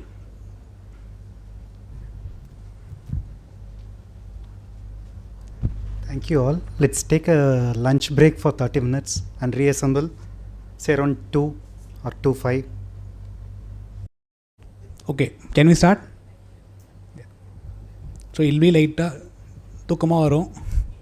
I think I'm over with the theory sessions, so it'll be mostly case studies, and you'll be telling me what to do. just a summary. So far what we have seen. So basically, so to ensure compliance in banks, we have to look at the three things, GRC. So governance, risk and compliance. To do that, we have to identify what are the risks in the organization and list it down, and what are the controls we can implement. And the types of control we have seen is preventive, detective and corrective controls. To put it simply, in health wise, so prevention is eating at time, sleeping at time. Okay, that is main. So food eaten on time is good. So preventive adu. Detective and you have to do a medical checkup. So to diagnose what has actually happened. Corrective is taking the right precautions of medications and exercise. So that is kind of corrective. This is the bank has to do in their own process at any point in time at any department. Okay, so basically control avladhaan. So governance, risk and control. And we have seen what is the function of banks. So function of banks la, the main thing is accepting deposit and granting loans and advances. So now we can look at a case study. So while you are onboarding a customer, what and all compliances a bank has to follow. So with that we'll be able to understand what and all we have discussed so far, whatever the 3 lines of defense or 4 lines of defense and any other compliance that you have to comply with. Okay, so first of all tell me what is the process of onboarding a customer in bank, or whenever you want to create a bank account. So what you'll do, just tell me the okay, documents. So you'll upload it in the mobile, or like you go to the bank now. There is a KYC and a re-KYC. So both is there. So first of all, for opening an account, you have to do a KYC. So KYC, there are a list of documents you have to submit, and you have to give your information. So who I am and where I am from, what is the occupation and what is the salary. So maybe I'll display one account opening form of SBI. So that will help us now, right? So this is the account opening form for resident individual. So first thing is branch name and branch code. So why this is critical? Because to understand, okay. So this is the SBI account opening form for resident individual. So whenever you're going to create or open account or time deposit, savings deposit, so this is what they give you. This is now digitalized. We'll come to the later. So technically, when you're filling up manual, you have to enter the branch code and branch details to identify which region you're from. Because in the banking, core banking solution system, there is a SOL ID, service outlet ID. So based on that, your branch will be identified. So to identify that, this is given. And then the customer ID. If in case of re-KYC, customer ID will be there. In case of new customer, it won't be there. And account number, same goes. So if you are a new customer, it won't be there. And account time, what you want to open. So normal, small or minor account. And name, same as ID proof. For manual verification, this is fine, same as ID proof. Now, what does a bank has to do? So you're giving your name. Say my name is Nagappan K, right? And in my Aadhaar also it's Nagappan K. If I'm entering name here as K Nagappan, should it accept or not? Or will the sales officer? Sorry? No. Because currently you have linked your PAN and Aadhaar. So in case your name mismatch between PAN also will be throwing an error. So same goes here. So if I am giving K Nagappan, it should actually reject. So it's one kind of fun. This is called as, we call it input controls. So there are two types of IT audit sir spoke about. IT general controls and IT automated controls. So the general control part is around the application. So I am using PowerPoint or I am using the system. To make the system work, I need power, right? I need the storage to store my data, and I need the processing capacity to run it. Think about bank. It's serving crores and crores of customer. Think of the data it's handling. What is the power output or power input it has to take, and what is the storage capacity it has to handle. So that level of verification is called as IT general controls around the application. If you go and verify any NPA application for that matter, or loan origination system, LOS or LMS, loan management system, that's what we call as LMS. There you will be verifying the input controls and processing controls. So basically, if I'm inputting K Nagappan here, and in the next column will be asking what is the proof of ID you're giving. So that will be Aadhaar. In that my name is different. Ideally the application should throw an error, or it shouldn't allow me to proceed further. That's one set of insurance complaints you can match with. because this is what we do in the KYC. So before going here, I'll go to the KYC summary like that I have prepared. So this is as per the RBI guidelines. So KYC AML guidelines issued by RBI. There's a list of guidelines you have to follow. So sir asked, how will I know the customer risk profile, right? So whether the customer is genuine or not, how will I know? Because while opening the account, the customer will give a point of which organization he is from and what is the place of posting or business. The occupation times defines it. So here if you're giving government, public sector undertaking, defense, or if you want to specify also, it'll ask other specify in the application I'm saying. So once you do that, if it in case of a pharmaceutical or chemical industry like I told, so you're providing explosive to queries and you feel okay, this might be targeted by terrorists or someone, so you don't want to fund them. In such a case, you can profile a customer in such a way and you will be verifying them repeatedly or monitoring them on a regular basis. So that is given in KYC policy itself. So customer acceptance policy, while you're onboarding customer, this and all you have to follow. So banks must not open in fictitious or Binami or anonymous person. How we can know that? So there will be a list of Binami details or a database available. So once you enter the name in the application, so it will throw an error. In case of manual process, you won't know that. We are filling the data. So when the bank teller is entering the details, the system will do it.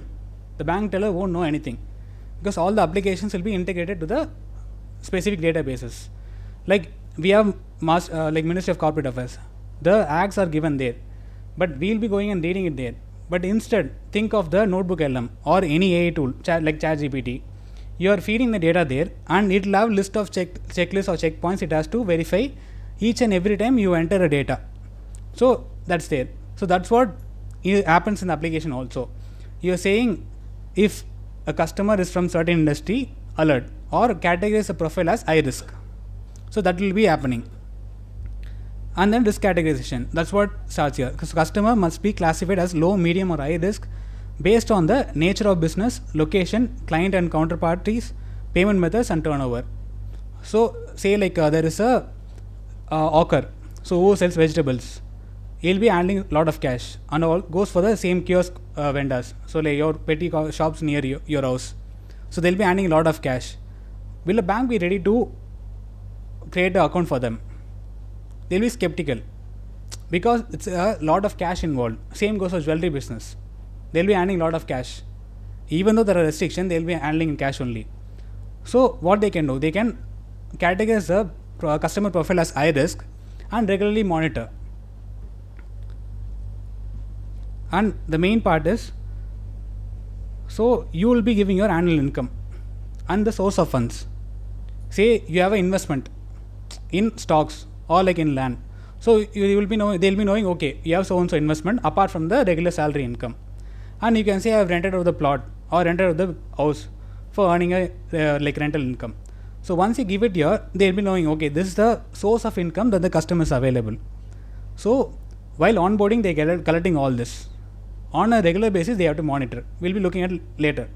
So first of all, I am putting my name and that name has to be gone through a lot of verification. First thing is against my identity proof. So whether I am giving a PAN or Aadhaar, whatever data I am giving, the officially verified documentation, it has to match against the name properly, one thing. And second part is your AML, anti-money laundering.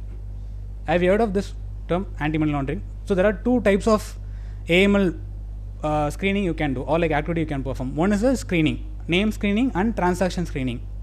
And second is the transaction monitoring. One is a preventive action. So this is the control we're going to speak here. So first of all, I am entering the name. So to identify whether the party is genuine or not, I have to do a preventive control of checking against the blacklisted entities. Where are the source can be coming from? Multiple sources. One is your, like sir told, you have past experience with the industry or the person and you feel this person is not genuine and he won't pay on time or like he's handling too much in cash and the source of funds has been not in line with whatever he has disclosed during the time of account opening. So what you'll do, in case if you want to create new account, you won't allow him, or if you want to borrow amount, you won't allow. So that is kind of preventive control we have in place. This will be in the policy. In the credit policy, it should be there. So this preventive control, you can implement a AML software.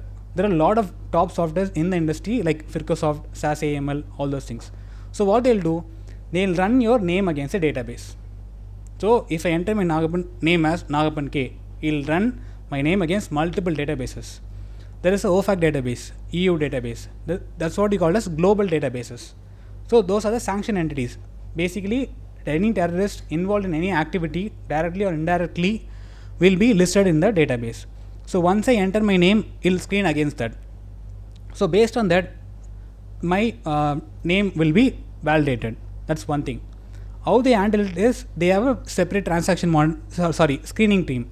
So what they'll do is, once my name is hit against a particular entity, say there is someone who has done some terrorist activity or like frauds in the past, and their name is in the database and it is matching against my name, what will happen then? It'll go to one team called as screening team. So they will be analyzing what is the basis of this alert. So in data analytics, what we called as false positive or true positive or false negative. So my name could have been hit against a sanctioned entity, but to understand whether it is a correct true positive or a false positive, I need to further investigate. So what I'll do then, I'll be asking for furthermore details, not just the name. I'll be doing a Aadhaar matching also. So whether this person is correct or not as per the valid ID. So that's one kind of thing. And so after the screening is completed, I'll feel okay, this person is genuine. It might be a different entity from a different country, so I can reject it now or close a ticket as a false positive. So here there will be a maker checker. So maker is first level. Once it is identified, it will be going to a level 1 team. So they will be analyzing and closing it. So while they are closing it, another person has to check whether the process followed by the previous level is correct or wrong. So here the maker checker concept is clear, because every policy or every master circular which has been rolled out by RBI, the maker checker or segregation of duties is very, very critical right now, because you can't give the entire authority or right to one person for him to authorize. Same goes for our cash vouchers. So whenever you're creating a voucher, you can't say, okay, I'm creating it, I'm authorizing it, I'm issuing the payment. You can't do that. So it has to be a three-way matching. One person has to make it, one person has to verify it, one person has to issue or pay the amount. So that's how we can ensure segregation of duties and control in that. You can't give the entire cash handling to one person and feel okay, it's safe. Maybe for the owner it be, but for the employees it won't be. So from a owner perspective, if I'm handling the entire cash, I'll be satisfied because I'm having it in my control. If I'm giving cash handling to the employees, then I need to implement controls. Even if you're a known person and genuine person, it's better to implement. So like sir told, there's a fraud triangle. There's an opportunity. If you're saying, okay, you handle the cash to an employee, he'll be feeling, okay, I can create fake vouchers and take amount and enjoy. So you're giving an opportunity. So instead of that, okay, you say one person create and one person check it. So you're reducing the opportunity there. So 76% of the fraud triangle comes down. So that's main preventive control you can implement. And the detective control is for this. Since you have find out the entity as per the databases. Say my name has been hit against a database, so a ticket has been raised. And I have closed it. So in such a case, one person has to review or will reconcile on a random basis, like audit. So there will be a regulatory review or internal level itself, there will be quality reviews happening. So they will be picking this false positive cases on randomly and checking, okay, whether they have closed the alerts properly or not as per the policy implemented. That's what we call as detective control. If they have found out everything in place or according to the policy, okay. If not, they have to make corrective actions. One thing is disciplinary action. If the person has not properly followed the regulations, either he has to be dismissed or given a proper training, depending on the consequence impact. If it is very, very critical, they have onboarded a sanctioned party or a terrorist, then it's a regulatory impact. So they have to dismiss the person. So that is the kind of corrective control they can take. So this is only one aspect I am saying. So next part is your marital status. Here I have seen one case where it is a mandatory, not mandatory field. If you see name as an asterisk, so you have to mandatorily fill the field. Same goes for date of birth to identify whether you are a minor or a major. But marital status, it doesn't have a asterisk. But I have seen one application, in one LOS application, while we say, okay, skip this part and click submit, it says fill your marital status. So that is an input validation error. It's saying it's a non-mandatory field, but it's asking us to fill the data. So this is a kind of control you can see.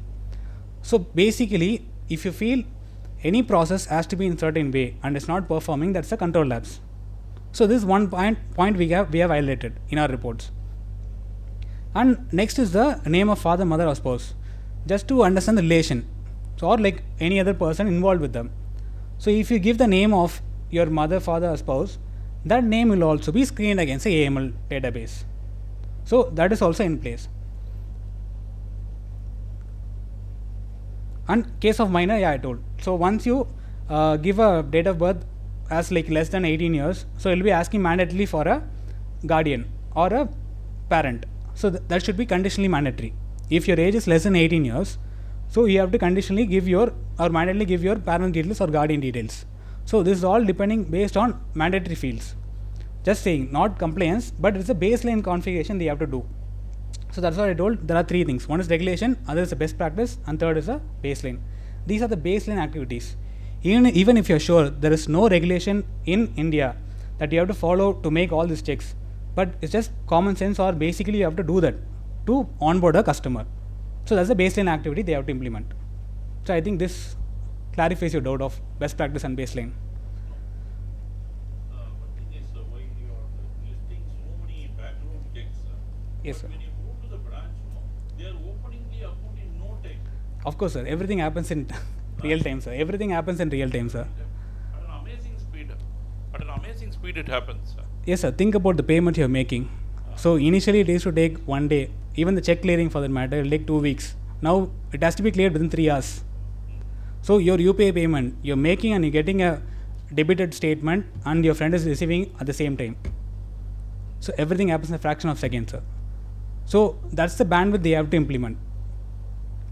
All these checks will be happening in the system itself, whether it is a POS, because he'll be bringing only this micro ATM kind of thing. He'll be entering the details, taking a photo to create an account, or you have your mobile phone for the KYC details. So everything will be integrated to multiple systems. So the key part is, if you want to audit some application, I think you would have done NP audit for at least many times, like 20 to 30 times. The thing is, once you go into an application audit or you're looking at a process or getting a data, first of all you need to understand 3 things. One is the source of the information, whether the data is getting collected or generated from the particular system or not. That's what ICAI call it as IPE, information produced by the entity. So you're going to ask NPA borrower data for 1 year, say 24 and 25. So the client has to give for only 24 and 25, but whether all the line items has been clearly given to you, because there'll be 20 crore line item, but they'll be giving only 1 crore line item. Whether it is correct? No. But how can you ensure that? You'll be only receiving Excel data or a PDF data. Correct? So the source has to be verified properly. So what we can do is, whenever they are generating a report, ask for a specification or parameters inputted. So in the NP application, they'll be saying, okay, for this branch or for the entire bank, for the specified period, give me the NPA data. They'll be obviously inputting it. Like similar to fetching a bank statement from the mobile application or looking at the transaction for a previous period. So once I log in the mobile app, it'll be asking what is the period of statement you want. I can specify the last month or a particular period, say like 1st of October to November 15th. I can do that. So these are the parameters you can ask for. So once you have done, the search output will show you what are the line of records available. Say like 20 lakh records is available, it'll show. So using that and matching against the Excel data, you can verify the source is correct. And one more thing is, whenever we do IT audits or IS audits, we'll ask for the application IP address or URL. So if you go to the SP or gst.com, we'll say, so gst.gov.in, we know the URL, right? If in case gstin.gov.in, the URL is given, will you accept it? Because the source is not valid. So that's what we do is, once we go for IT audits, we ask for the URL and IP address. So once we are sure about what is actually available, And then whenever you're getting a data, we'll ask for the complete screenshot. So the top URL should be visible and the timestamp should be visible, because client have this habit of taking audit data 6 months back and distributing to any auditors who is coming. So you won't be sure at what point in time this control is implemented, or from where, which period this data has been taken.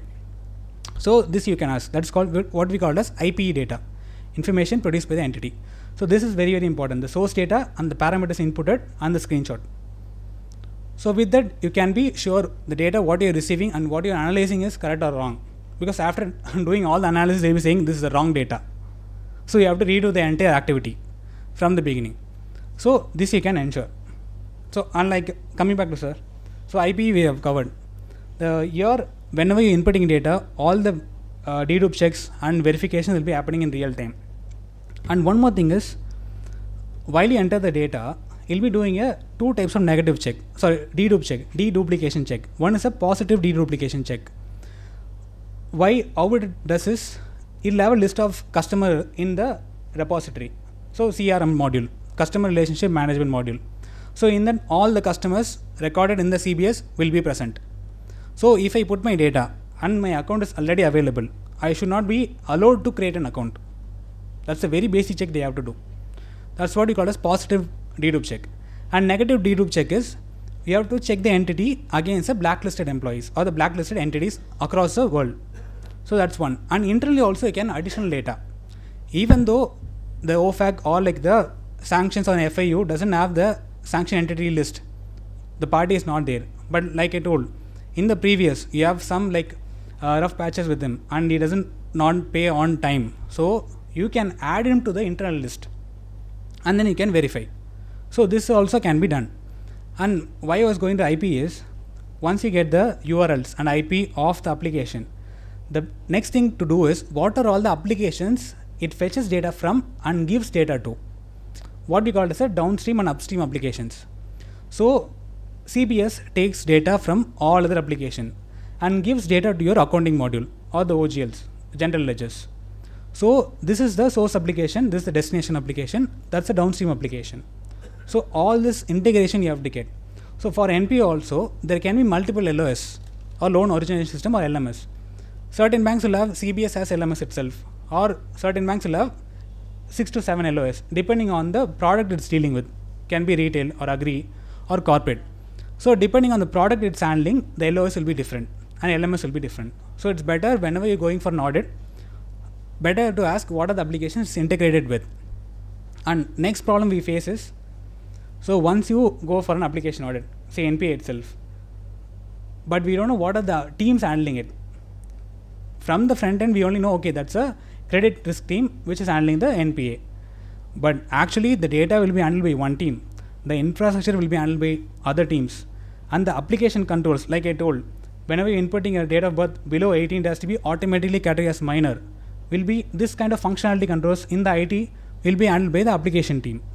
So there will be 3 to 4 teams handling this application, particular application, depending on the process and the compliance it has to follow. So it's better to ask what are the application URLs you have and what are the applications it was integrated with, and then what are the teams handling it. So these 3 will be very, very critical, because if I am saying while I am creating a savings account, it is using this particular application, but this application will fetch all the data and in the real time it will be like screening against another database or application, or based on this a trigger will be generated in the AML application. My savings account will be created in the YONO, so the SPI app, but the screening will be happening in a different app which will be internal, not the customer facing. You won't know that, but the alert will be generated and it has to be processed accordingly by the internal teams. So these are the things I have to highlight on IT part, okay? Because we only understand business part, but the IT is very, very critical right now, because every bank has gone digital. Every account is being created digitally. Okay, so based on the occupation and the salary on the source of funds, your profile will be categorized as high, medium and low risk. So depending on that, your KYC or re-KYC or screening will be happening periodically. This will also should be in the process document of the particular department. So if one department is handling my AML that team will have the entire application process. So from where the alert is being generated till how it has to be addressed, or it has any STR, suspicion transaction reporting, has to happen to FIU, so the Financial Intelligence Unit of India. So you have to create a STR ticket. So everything will be covered in one process document. So the policy will be at the top end level, but the process will be done at the different level, middle management level, and should be followed at the particular AML team. So for each and every activity or kind of alerts generated, what is the kind of approval you have to take? Similar to the cash payments. So we have a authority matrix or an authorization matrix. Say up to 50 lakh, a manager can approve it. Above that, a finance manager or like the CFO has to approve it, above 1 crore. So this is a kind of authority matrix we have in place for manual thing. But think of any payment happening in the application itself, because I can say every corporate is now making payment via online, so internet banking. They'll have 3 levels of checking. One is a maker, so he'll input the party details to which account it has to be paid to, and there will be a second person who is verifying this payment due and what is the data being uploaded. So second, third one is the approver. So once he approves, the payment will be done. And the critical part is RBI mandates banks to receive the DSC or the signatories. Like we give to bank now, these are the signatories for my company for a period. So this has to be implemented at the bank level also. If someone else is login with a different ID and he is trying to authorize, it shouldn't be allowed because the signature won't match. Or now we are using a DSC for like signing the audit report and all. So there is an option of DSC also. If you do that and the DSC is not matching against the bank's records, it should throw an error. So this will be handled by one particular team. Okay, so let me come to account opening now. So we have seen the naming part, name screening now, right? While onboarding, there's only one aspect. And if I'm giving my Aadhaar number now, there comes another problem. UIDAI. So what he says is, whenever an Aadhaar number is entered or fed into an application, it has to properly be masked. Meaning, your Aadhaar number is 12 digits, but only 4 digits of your Aadhaar number should be visible, either first 4 or last 4. Okay, all this masking has to happen in real time. So no one person can see your full Aadhaar number. Even if you see, there is an option to generate a unique identity, meaning it will be masked, your 8 digits will be masked. So virtual ID card can be generated. So that's one thing. And whenever a data Aadhaar is being stored, so it will be stored only in one application. So no other application should own the data. That's what we call as Aadhaar vault. In the Aadhaar vault, all the Aadhaar numbers should be encrypted, meaning any reference ID has to be generated. You are giving a 12-digit Aadhaar. The first 8 digit has to be masked.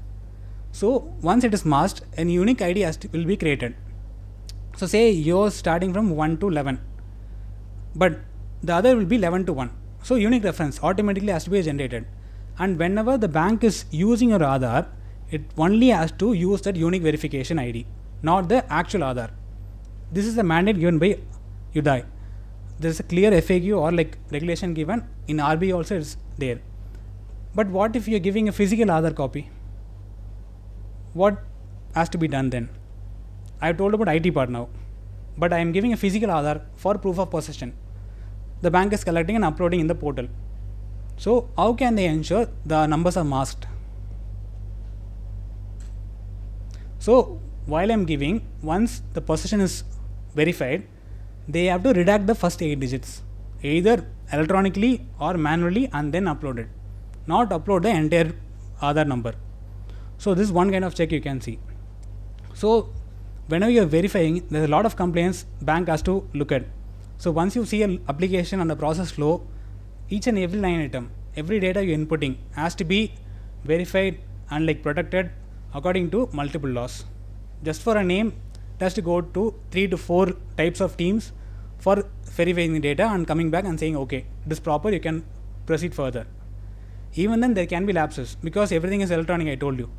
We don't know how it actually performs works. If say Nagappan K is equivalent to K Nagappan, accept, then the validation is wrong. So this is what we found it in the detection controls. but you can't look at it in the live environment because bank won't give you the live environment for sure. You can create an account, try creating an account, give your details and check it. Or else what we can do is a data analysis. So you get a dump of the accounts created and what are the evidences or the proof given by the customers. Then you can manually check again, similar to the sampling what you do, depending on the sampling techniques. Right. And now the source of funds I have covered and the religion and category, caste category. So here one problem is, in the operation guidelines of RBI, it says you should not discriminate borrowers based on the religion, caste. Right?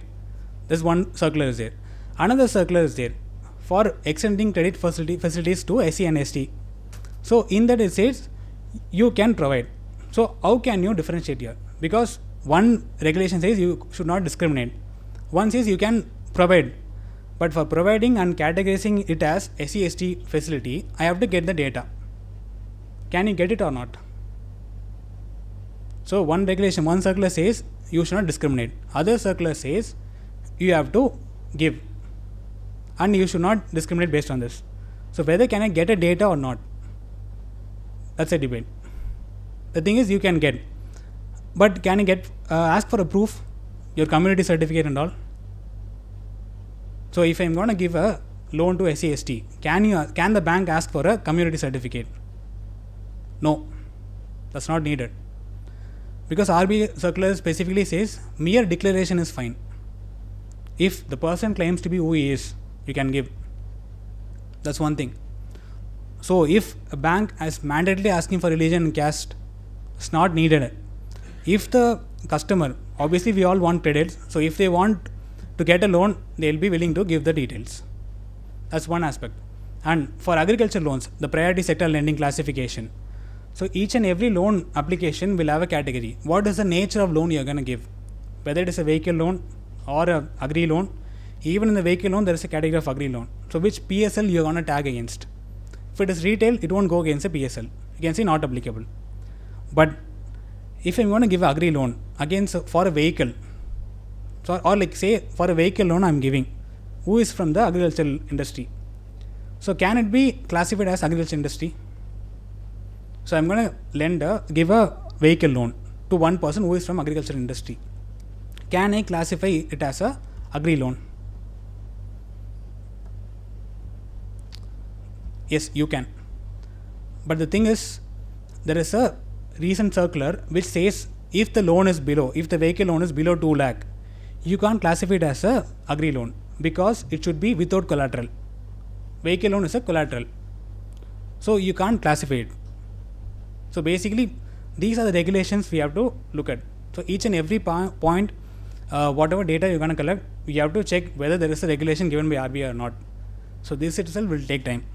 Apart from that, there are a lot more regulation which will be applicable to a bank. Okay, we'll see next. And here it's asking for the mobile number. So whatever applies to name screening also applies to mobile screening. And with the advent of the financial fraud risk indicator of Department of Telecommunication, so this number will be verified or scanned against a database. So which will say this person is like blacklisted or not. So based on that, you can reject or accept the application. And one more thing, there is one circular or like one notification given by TRAI, the Telecom Regulatory Authority of India. So whatever you're getting, we are issuing a pre-approved credit card from banks. What is the numbers you're receiving? Whether it starts from 1800 toll-free numbers or like normal 9840, 98845, that kind of point. So you're receiving spam calls, right? For asking for credit cards. Do you need any credit cards or loans? So what kind of numbers you're receiving from? Normal numbers. So TRAI has come up with the regulation that all the banks SFBs has to change to a 1600 series of number. So this will eliminate most of the frauds happening because that's how people are losing funds. They'll be saying you have sent a parcel to Iran or Iraq. So with your Aadhaar number, all those details will be there. You'll be feeling okay, it's a genuine person. Or same goes for the asking for credit card number. Your card is gonna get locked. Give me a PIN so that I can open it. So all those things will be happening based on the normal numbers. Now they have come up with a solution within like 1st of January they have to implement this. all the commercial bank has to use only 1600 series of phone numbers. So that's one thing. And here you're asking for proof of identity. I told you can give Aadhaar. In case if you're giving passport, so is there any other field you require? Think of you making a payment in Amazon using credit cards. So what and all field it'll ask for? What and all fields you have to input to make the payment? Credit card number, obviously. Next, expiry date, CVV number. Why expiry date is asked for? Yeah, it's valid or not, whether it is active or not. Can you apply it here in the top proof of identity? Can you apply the same expiry date for this any of the points? Passport, yeah, driving license. So in a case I am giving a passport as my proof of identity. So what other field it should ask for? Expiry date. So this also you have to see. So whether the application is capable of capturing the data. This is not from the regulation level. Regulation says, okay, you have to get a proof of identity which is officially verification document and valid. But for that you have to capture it in the application. So this is the level of control you can look at. But it won't be at the top level. It will be only at the operational level. Top level will say, okay, you have to comply with the policies and the controls. But what is the control you're going to implement? So this is the kind of detective control you can do. Because the business will sign off this application after testing in the UAT environment. Saying, okay, all the flow is correct and the controls are implemented, okay. But even then, there can be lapses here. So that you can detect and prescribe, okay, you can implement a corrective control and capture this field also. Okay, that's one aspect. And address type. In the AML, this will also be screened. When we say name screening, it's not just for the naming alone. So in the AML category, there are list of entities. Entities meaning it can be a vessel, it can be a ship, can be address also, can be building. Because 9/11 attack happened because someone from different country paid to one account. From there are lot of cash transaction happening, small cash transaction without deduction. Because right now FIU of India has one threshold. So if a cash transaction or a transaction happen more than 10 lakh in a day, you have to report it. We won't make a 10 lakh transaction. What we'll do, we'll split it down into 10,000, 10,000, 10,000. A smaller amount which is not deductible at all. But there's a pattern in it. So can you identify in the screening level? No. So that's why we go into transaction monitoring. So transaction monitoring does all the pattern analysis. So it won't do the fraud analysis, it do the pattern analysis given by the FIU. So here what I want to say is, so in the screening level, it will match your name, it will match your area, it will match your address and any vessel ID. They call it as IMO, International Maritime Organization Code, vessel codes or phone numbers or country, because we know sanctioned countries are there. So same to that, all these will be added to the list and will be screened against. Okay. Okay, to summarize.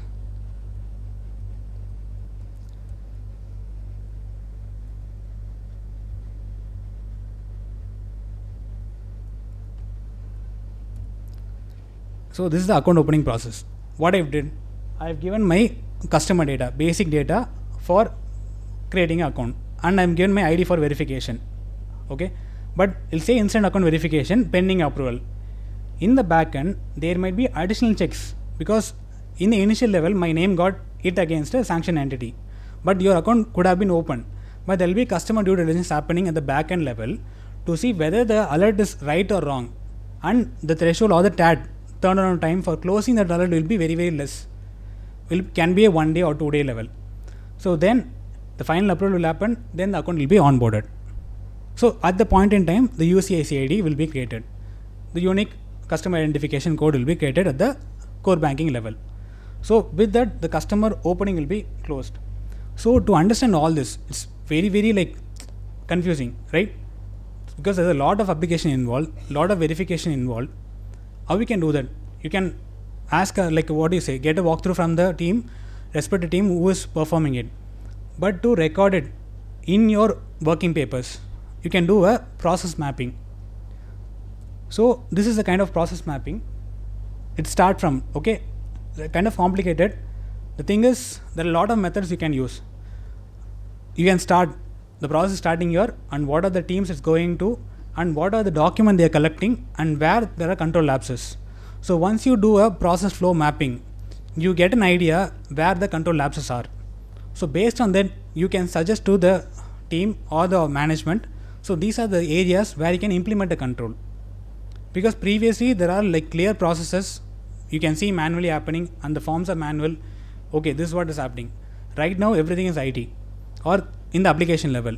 So to get that idea, you can use this. This is called as business process like a model notation. So BPMN or the UML.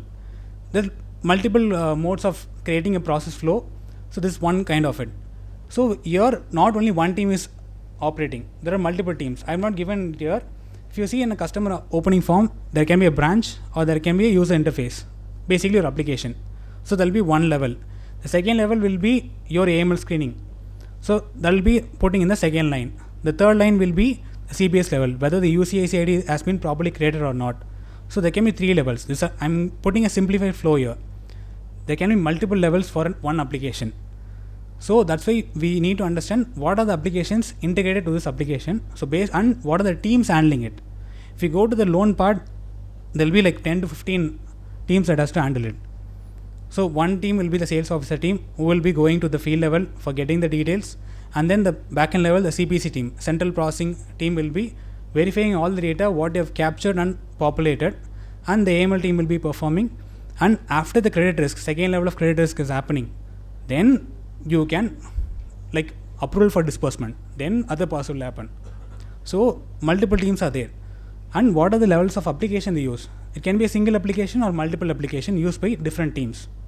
Because in treasury, there's only one application. All the 3 offices, front, middle and back, all the 3 offices will be handling only one application. Because it has to have the integrity. So if I'm saying this is the deal I made in the CCL platform for on this particular date, it has to be verified by the back office. But the dealer limit, because the front office dealer will be dealing with the respective systems. So if I am saying go and invest in the bonds for 10 crore for 5.5% on a particular day, I am limiting the dealer for only 10 crores. If you want to make a investment of 11 crore because he is getting a 6% interest rate, can we allow it? Yes, we can. So the approval has to be happening. So there are 2 kind of approval or restriction that can be in the application level. Say if the dealer is gonna input 11 crores, the system can reject it automatically. That's what we call as odd stop. Soft stop is, it'll say a warning, you are breaching the limit, ask for approval. So this approval can be manual or automatic. The application itself will have an interface where the manager or the senior dealer will have access to it, similar to your leave approvals or attendance regularization. So you might have a attendance calendar or like a application in your office. So I missed to punch in for a particular day. So what I'll say, I have to regularize my attendance for so and so date. So I'll be punching in the application. It'll be going to my HR department. So they will be approving it. It's in the same application. But the other point what can happen is, I can get a manual approval in mail itself. So instead of putting in the application, I can ask in the mail. So that is also possible. So depending on what is the process the bank or the company is following, your level of control or like the type of control implemented will be differing. And the nature of verification will also differ. Okay, so to come back to this point, so whenever you are studying a process, it is better to put a process document or a process flow, and each level what is the control implemented. Say whenever I am inputting a PAN, what are the validations happening? It can be the 10-digit parameter. So PAN should be only 10 digit, it's perfect. And the type of like a formatting. So the 4 digits should be only so and so alphabets. It should not go beyond that. So it's completed. And whether it is validated against the NSDL or IT, that's the third level of check you can do. So this and all should be implemented and put it here. So once you enter PAN, okay, what are the validations completed and whether it is being reviewed occasionally or not. Because if your PAN validation does not happen properly, no one can know that. So you need not wait for the auditor to come and rectify it. So the management should have an internal team who is regularly do a quality review. Like I told for AML also, the quality review should happen to understand whether the control implemented is effective or not. That's what we call as monitoring control. So first of all, you implement the control and then you have to monitor it properly.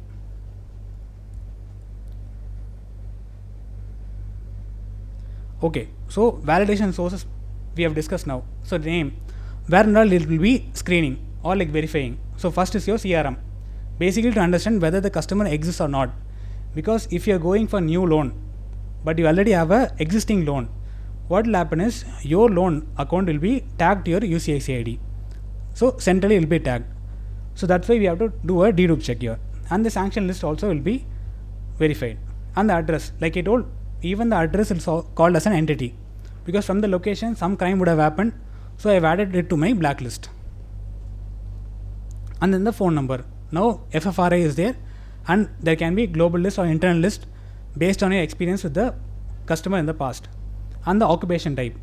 So based on the occupation type and the source of funds, your customer risk profiling will be differing, and based on the customer risk profiling, whether you are reassessing the KYC or whether you're like on a daily basis, whether you're re-verifying the KYC on a daily basis to see what are the transaction happening against what and all inputs you have declared during the account onboarding, that's matching or not. In case he is saying my source of funds is only from business and my business expects to earn only 10 crore in a month or 10 crore in a year, so it's crossing to 20 or 25 crores. So my system should throw an alert saying this person is from a cash business industry, and he said only 10 crores is potential income, but he is earning a 20 or 25 crore income. So based on this, customer profiling will be happening. Also, the bank will ask for information. What is the source of funds you are getting? So apart from the ITRs, they will be asking for specific questions also. So what is the source of funds for this transaction? So based on the verification given by the customer, they can either accept it or reject it or blacklist the customer. Basically freeze the account. And this is the officially valid document. What are the source of verification? PAN I told, like NSDL and income tax. Aadhaar is UDAI and Aadhaar vaulting, how you are encrypting and properly masking the data or not. And SIN MCA, so your corporate identification number can be tagged against it. And GSTN, you can verify it against the GST portal. And your license number, if you are giving your license number as a proof of identity, can be verified against the Parivagan. Same goes for your like FASTag or vehicle loans. If you want to take a FASTag ID, FASTag QR, so you will be inputting your vehicle number. So that will be hitting against a wagon, whether this vehicle exists or not, and whether it have any dues or it has any other FASTag number, because only you can have one FASTag number with a particular bank. You can take more than one. So based on that, this verification will be happening. So these are the few validation source and methods I have given. So depending on whatever data you get, there is always one source, because he is the official party who is authorizing this document. So whenever you are collecting a data, it has to be validated against the source. Simple. And video KYC. Since I have told everything is being digital now, video KYC, there is a separate KYC guidelines. For video KYC, what and all the bank has to implement. Simple. One thing is, if you are going for video KYC, the bank can't use any third party application. Now we are using WhatsApp. But similarly, if you are taking a camera, you have a default camera app. What the bank, like RBI says is, you create your own camera app and detect all the anomalies. So you should not use any third party applications. So the bank has to create an application for its own. So the first thing is, it should be proprietary application and it should be hosted on premises. This is very confusing part. On premises meaning the bank will have its own data center. Like how we have a storeroom in your house, so the bank will have a place where it is storing the applications. So that should be owned and governed, operated by the bank only. It can't give it to any third party. In case if it is giving, it has to comply with one more compliance, that's called as outsourcing, IT outsourcing regulation of RBI. So in the IT outsourcing regulation, there will be list of checklists or compliances that a bank has to follow. So but this as per this KYC regulation, it says your application has to be hosted on premises only, in your house, not in any other third party place. And then this is technical, I am not using it. So basically, if you want to conduct a security audit, application audit for the VKYC application, it has to be conducted only by a certain M-panel auditor. And you can appoint BCs, business correspondent, to do this. You can create application, you can give it to the third party, and they can analyze a person, analyze a customer, whether the PAN is correct and the number is correct, Aadhaar is correct, and has to be a geotagging. Meaning, any non-Indian customer cannot do VKYC. The application should have a functionality where it reads IP or the location of the person who is appearing and should reject the call automatically. If the IP is coming from China or Russia, that is outside India, it has to reject. This functionality has to be there in the application itself.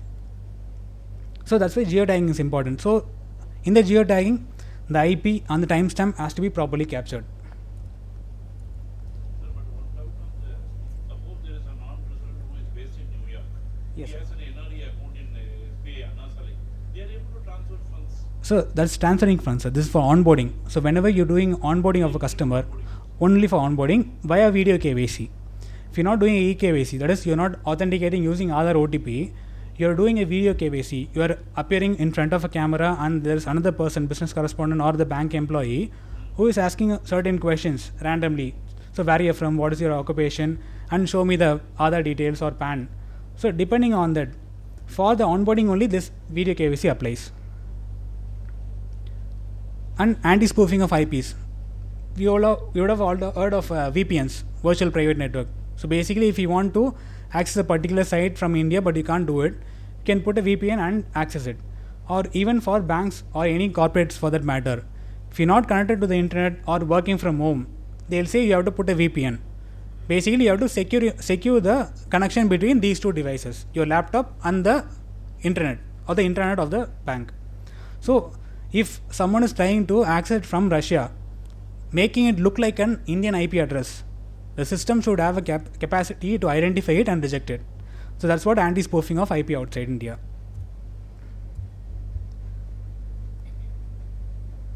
And then liveness detection, because we would have seen some movies where the hero will be like mimicking but won't speaking. The other person beside will be speaking.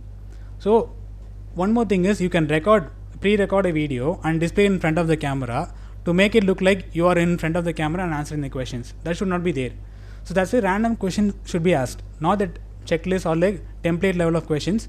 There should be random question asked to the customer to identify, okay, whether the customer is present or not, to avoid that. And encryption of entire interaction. So basically what I told for the HTTP and HTTPS or the WhatsApp. And the audit and storage. Everything goes with the audit trail. So in the Companies Act, there's one part where audit trail is there. So sir also told audit trail is a very trickiest part. That is true. Only Tally, I feel, sir told Tally doesn't have the feature.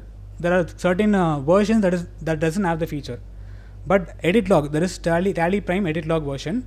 So in that, the edit log will be automatically enabled. So whenever you are making or breaking the Tally or migrating from previous version, that will capture from which version to which version you have migrated and what is the date and time.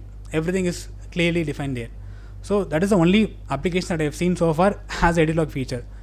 All other applications like SAP, Oracle, they have an inbuilt feature, but it doesn't will be in line with the MCA guidelines, because which will say who has made the changes, what changes has been made. So previous value, current value, along with the timestamp. Everything should be there. But certain applications won't have it, but there will be compensatory controls for it. So like I told for the treasury dealer, so the dealer is making a 11 crore of investment. So if the application itself has a functionality of asking for approval to the senior dealer, that is called as a inherent control in the application. If you don't have inherent control in the application, there should be a compensatory control. Basically meaning asking for approval via mail. You made a payment of, or you made an investment of 11 crore. But before doing that, you put up a mail to your senior dealer and ask for approval and then made the deal. So this is the compensatory control. At least you have one other level of control to avoid you making an investment beyond your limit. Okay, so this is called what we call as compensatory controls. Okay, this is payment request via UPI. So far I have told about how you are making an UPI payment. So this is a UPI request, payment request from the third parties. So if you are booking a ticket via Redbus, so you'll be giving your UPI ID, or even for ordering you'll be giving a UPI ID. So in your GPay or Paytm, alert will be popping up, pay or decline to so and so party or so and so amount. Correct? Whenever you're making a purchase, you're giving a UPI ID, and that ID will be it against the the repository, and then the payment request will be done. If you see here, the first one will be enter payee VPA and collect payment.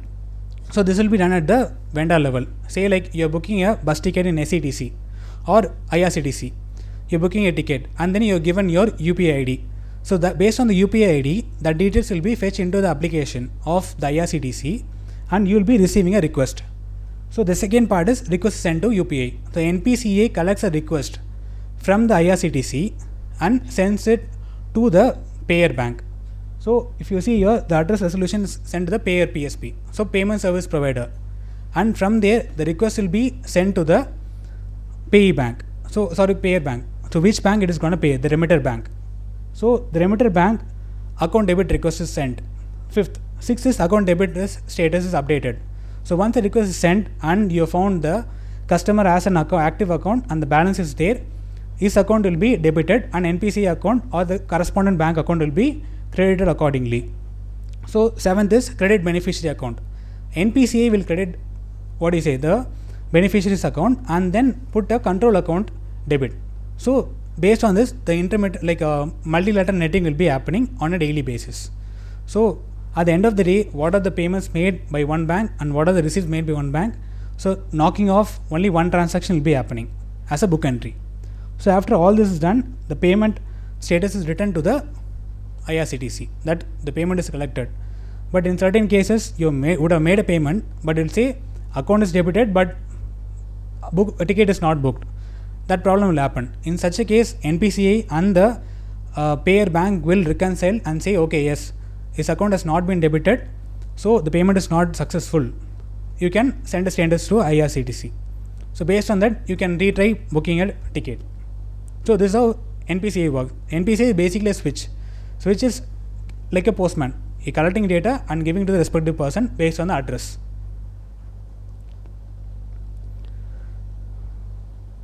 So key points for the NPCA payment is payer is authenticated and still active in the bank with sufficient funds. That's first point. And pay VPA is correct and valid. You're entering the ID, but whether it is against the register or not, or you're putting up a fake ID that is being accepted, that has to be checked. And then pay account is active while making payment. So the receiver account should be active. It should not be frozen. So that has to be verified. And then the payment mail and receipts has to be reconciled on a daily basis. So the reconciliation will give you the deduction control. So final thing is alert to be generated for status of each transaction. So whether that you have to get an acknowledgement, whether the transaction is successful or a failure, you have to get that. So this part I want you to do. So onboarding I've covered. So case study 1 is onboarding of customers, accepting deposits. So this is like granting loans and advances. So let me come to the first part, the sales officer. What are the details he'll be collecting? So to give a loan, what are the details a sales officer will be collecting? Name, PAN, income, and what is the nature of loan you want to go to, right? So in case, if I'm not giving a PAN, if I'm not having a PAN available, what is the other option?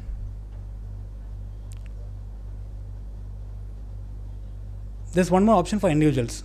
If your income is not beyond the exemption limit, so you can give a Form 60, right sir? But can you accept a Form 60 for a non-individual? Say for an organization, for a bank or an entity? No. So this, sir? IT returns, yes sir, right sir. So here I'm asking is PAN, because based on the PAN you have to validate things. If an organization is saying I don't have a PAN, can you accept it? No. But in certain places I have seen, for non-individual also, they are asking Form 60. So there was one option. So that you can highlight here.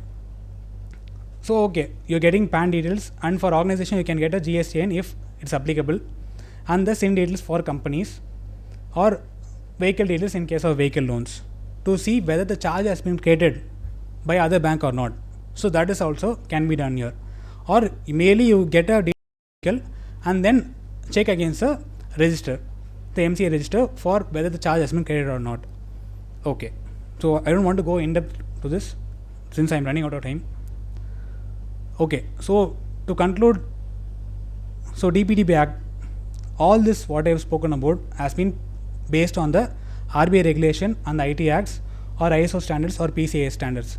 So Digital Personal Data Protection Act just replaces one section of IT Act 43A that was for encryption standards on the compensation or penalties that has to be levied on the corporates for mishandling of data. But now DPDP Acts come and it is categorizing each and every part. Say like if you're getting a children details or child details, so you should get a proof of verification or the parent verification. So after that only you can process the children data. So how they going to implement, that's a headache now.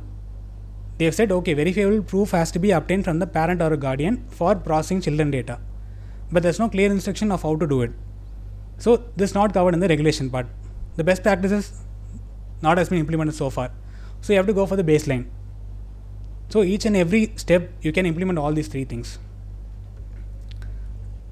And this I just wanted to give an idea, scope of IS audits. So whenever I speak IT or application, it will be covered in this part. The first one is the ITGC, the overall governance or the general controls of an application. Second is the automated controls. Like I told, whenever inputting a data, it has to be clean then and there. So PAN has to be only 10, Aadhaar has to be only 12. So based on that, the input validation has to happen, and apart from that, the integration, all those things you can see in the application part. And the business continuity management. So you have a credit card and you're using it and you're collecting loyalty points. Let's say the bank system goes down and the loyalty points vanishes. Will you be okay with that? Or say their data center goes down and the data is not anywhere on the planet. There's no backup at all.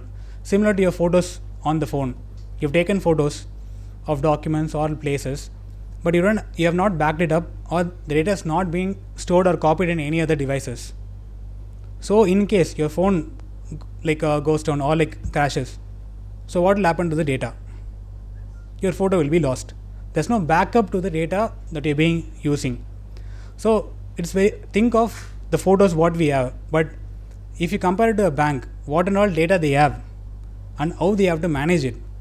In case if some application goes down or the database goes down, so your bank balance goes away. All the lifetime savings of people will go away. So the business continuity has to be ensured properly. So that's what we see in BCM. And then the network security. So who is getting access to the network? So if IC has a network, Wi-Fi, can you access it? Unless and until someone provides access to you, you can't. That's what we think.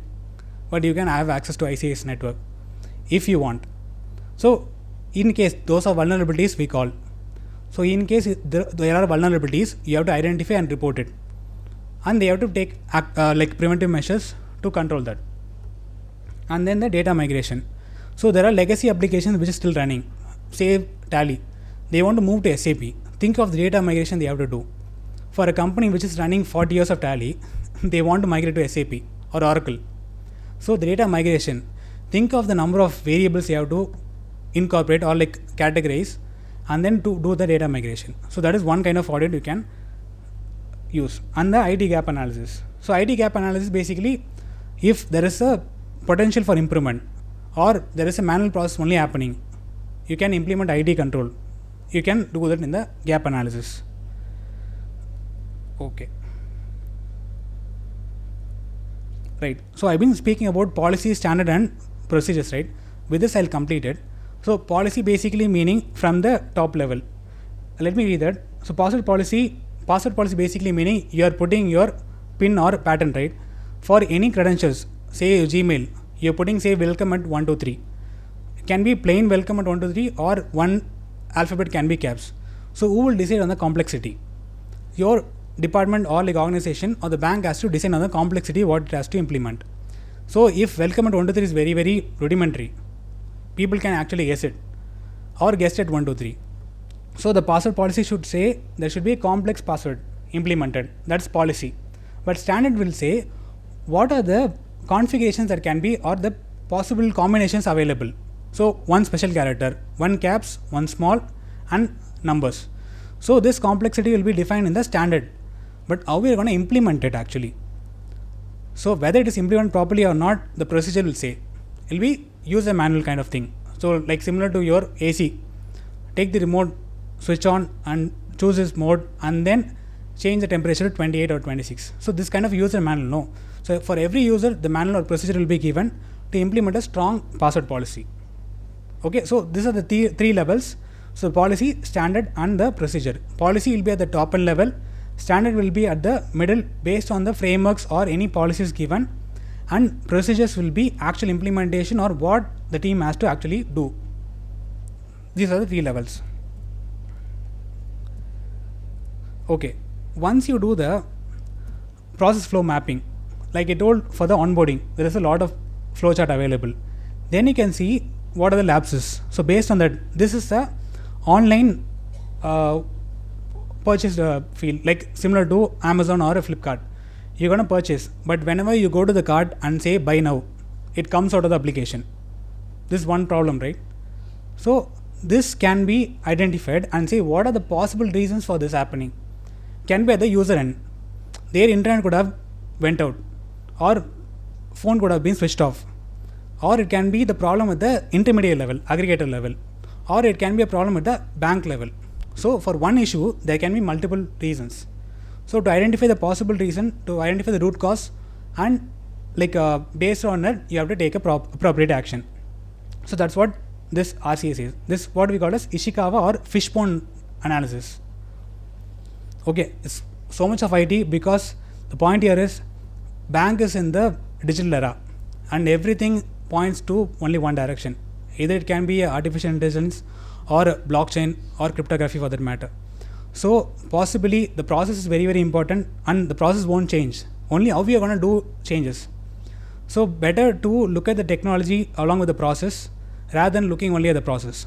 So that's what I want to focus here. And I want to end the session thanking Revati ma'am for this opportunity and Paul Jaikar and Deepika ma'am for being a mentor. Thank you.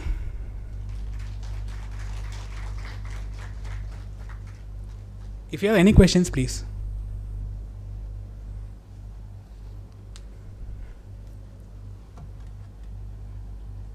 Thank you.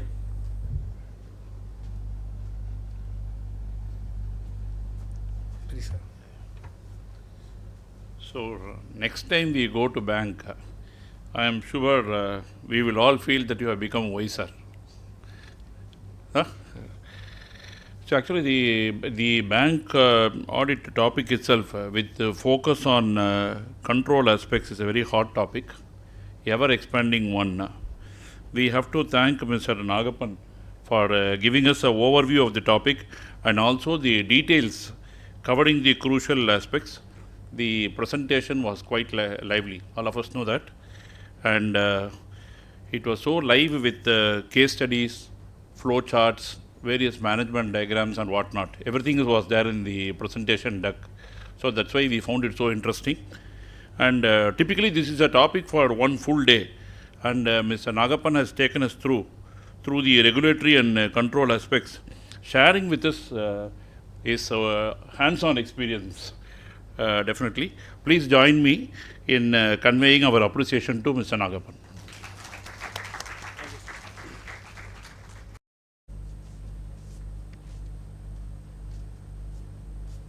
We request CA Sarathi sir to introduce about the speakers.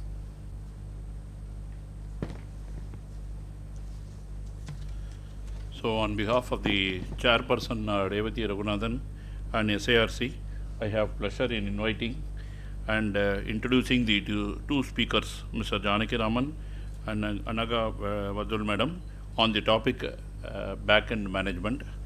As all of us know, this is a hot topic, ever expanding one. So briefly about the speakers, Mr. Janaki Raman, yes, is now the head of cyber security, system administration, and IT controls. He leads IT operations. He has implemented several cloud architectures and many emerging techniques. He has been a system administrator for a long while. He is blessed with many technical skills. There is a long list of skills, one or two to say, Microsoft Azure, Cloud 365, whatnot. And I am very happy to share with you that Mr. Janaki Raman has also handled various key projects like cloud security transformation, identity and access management, security collaboration enablement, and many other things. I will now wish to introduce Anagha Vadul Madam. Madam is diligence and technology consultant. She is a qualified chartered accountant with hands-on experience in due diligence, FIMA, fundraising, and many other aspects. She has made additional contributions being a part of ISO 27001 team, part of DPDP team, forensic cyber audits and other things. And she has made a lot of contribution to the CA fraternity. And her personal interests include a deep love for travel, swimming, and other things. And with this, I will invite the speakers to speak to this August gathering. Thank you. Thank you, sir. We request to CA Sarathi sir to present memento to the speakers.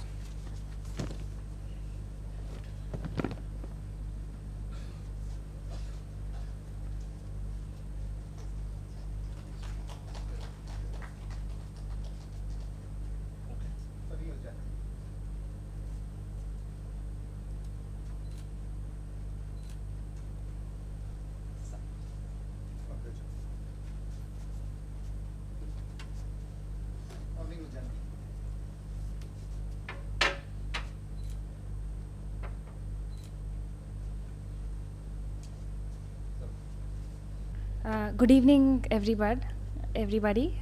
It's with great pleasure that I stand here and share the same stage as shared by other extremely incredible individuals that I've had the pleasure of meeting.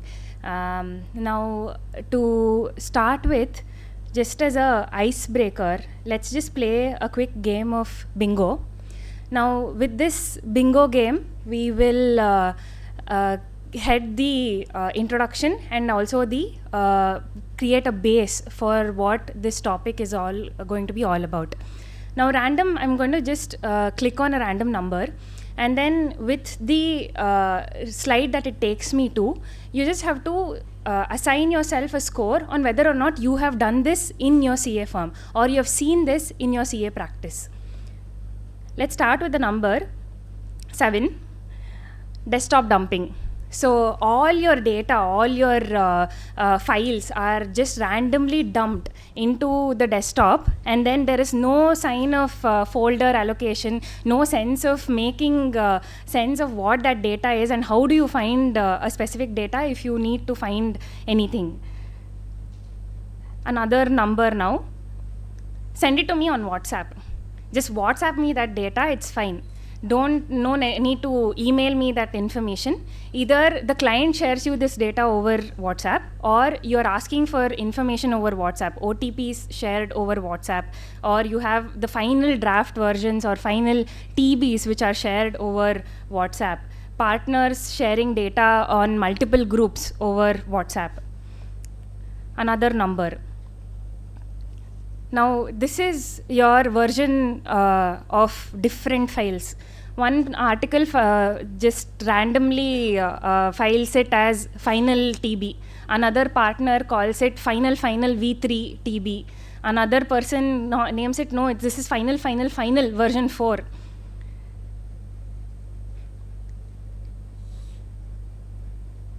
Then we have another number now. So we don't look at the email person who has sent me that email. Now, this was a very recent, I would say, activity which took place, and this is something that I have experienced. So we have a domain name of gurujana.com. And if you look at the domain name that I've received the email from, it's gurunjana.com. Now, had I clicked on this link, it would have essentially been a phishing attack, and it would have probably led to some sort of damage to the firm. So to set the base of what we are going to be talking about, our entire backend data management is going to focus on CA firms and what CA firms can implement in their organizations, because we believe that any change starts from home. So we as CAs are going to places and suggesting things that other companies should implement. However, we ourselves may not have the level of data security or data protection that we essentially need to have. This is a dataverse, similar to the multiverse that we see. This is all the data that a typical CA firm handles on a day-to-day basis. Now, this is not just 1 or 2 data points, this is an entire flood of data. This could be your valuation reports, this could be your financial statements, KYC documents, PAN, Aadhaar, and hundreds of other data points. So essentially, you need to understand that CA firms are fundamentally data companies, and every data company should have an enterprise level backend data management, because in case this is not there, this would result in too much data handled by too many people, and there is no sort of structure in how you're handling the data. Essentially, this could also result in loss of data or corruption of data, data leakage, or even duplication. The problem that we have seen in multiple CA firms is that they underestimate the level of data that they handle. They don't believe that there is a sense of urgency or an importance with the data that they manage. So how do you essentially turn all this data chaos into some sort of structure? So the first step, just categorize all the data which is there in your firm into various various practices which your firm follows.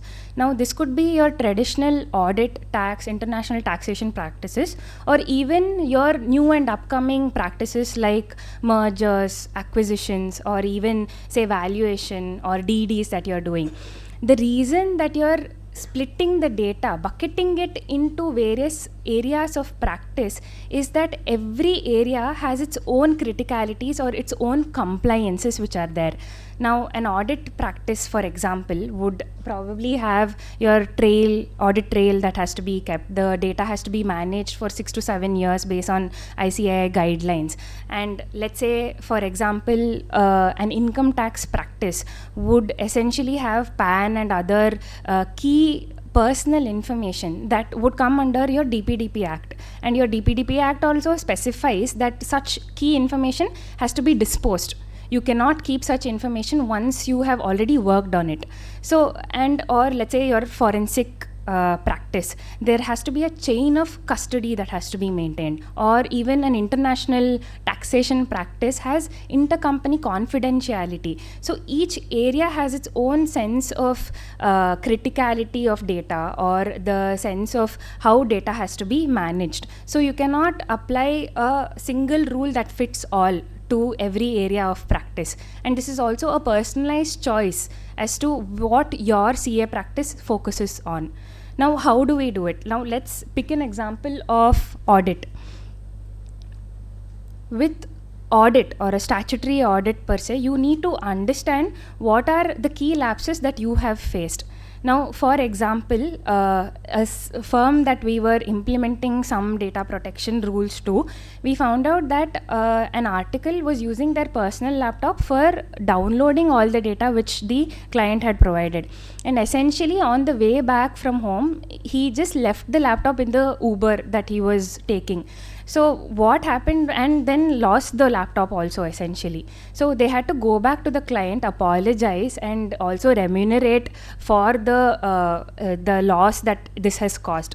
So one key thing is you will identify what lapses have happened in your firm, or what lapses are general to the area that you practice in. So this will also help you identify the risks, and this will also be a personalized choice of how do you map the risks. Do you consider it a high risk? Do you consider it a medium risk? Do you consider it a low risk?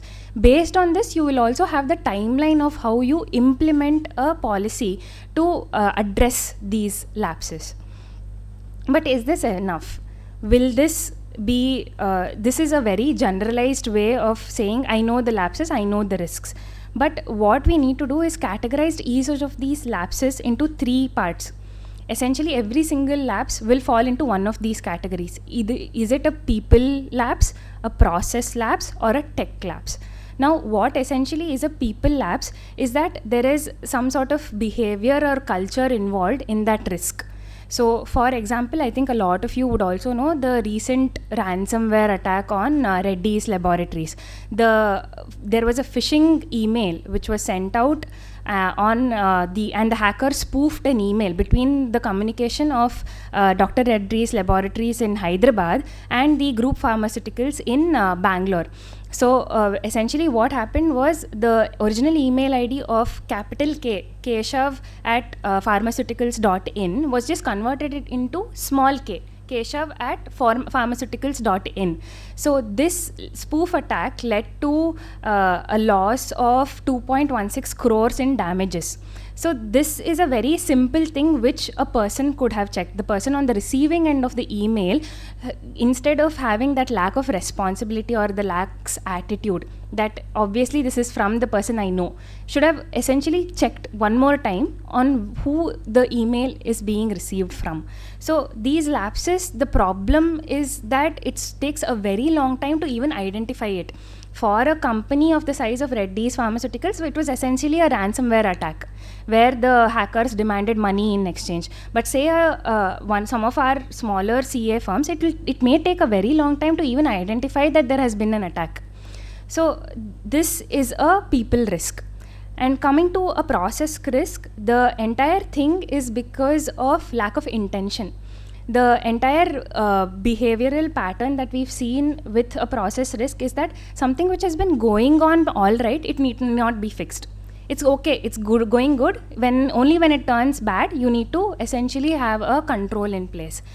Again, the problem with this mentality is that you identify it only when there is an operational breakdown or entire processes fail or there is a lack of process because of this. Now coming to tech has some 3-4 ideas where it is configured badly, it is not secured, or it cannot be managed. A risk which is arising out of such things is because of tech, is a tech lapse essentially.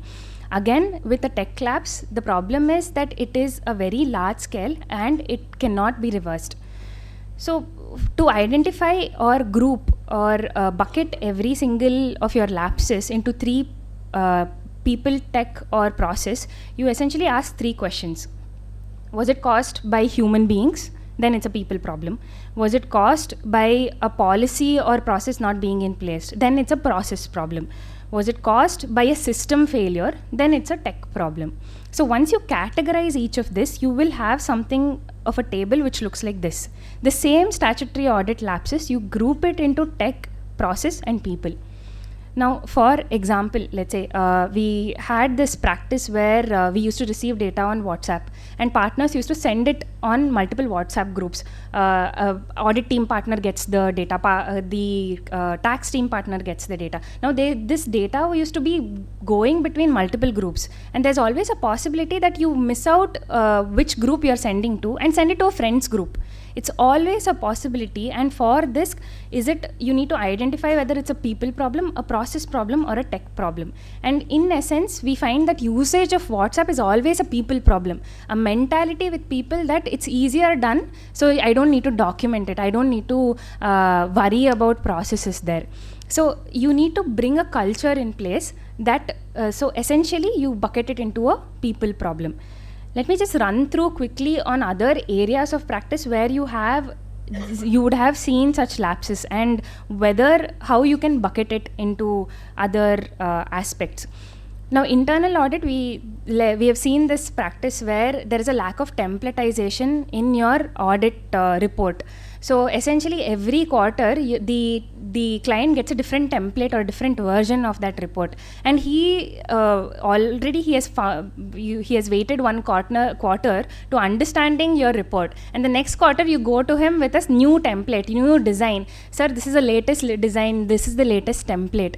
So this becomes a process failure, and also your client finds it very difficult to work with you and build a long-standing relationship with you. So what the bucket would be here is that there is a lack of process, there is a lack of documentation of a template, lack of template building here. Tax services. I think we already touched upon this, where we were talking about you handling PAN. Something like a PAN which has to be encrypted and also has to be disposed of towards the end of your usage according to some act which is there. So this becomes a tech issue. So because so once you bucket these, you will be able to understand the next step, which is how do you implement a plan to take care of all of this. Now, accounting services, I think even sir had mentioned this about how Tally doesn't have a log with it, available with it. So that essentially becomes a tech issue. So you will have to change the platform that you're working on even to address that issue. Virtual CFO.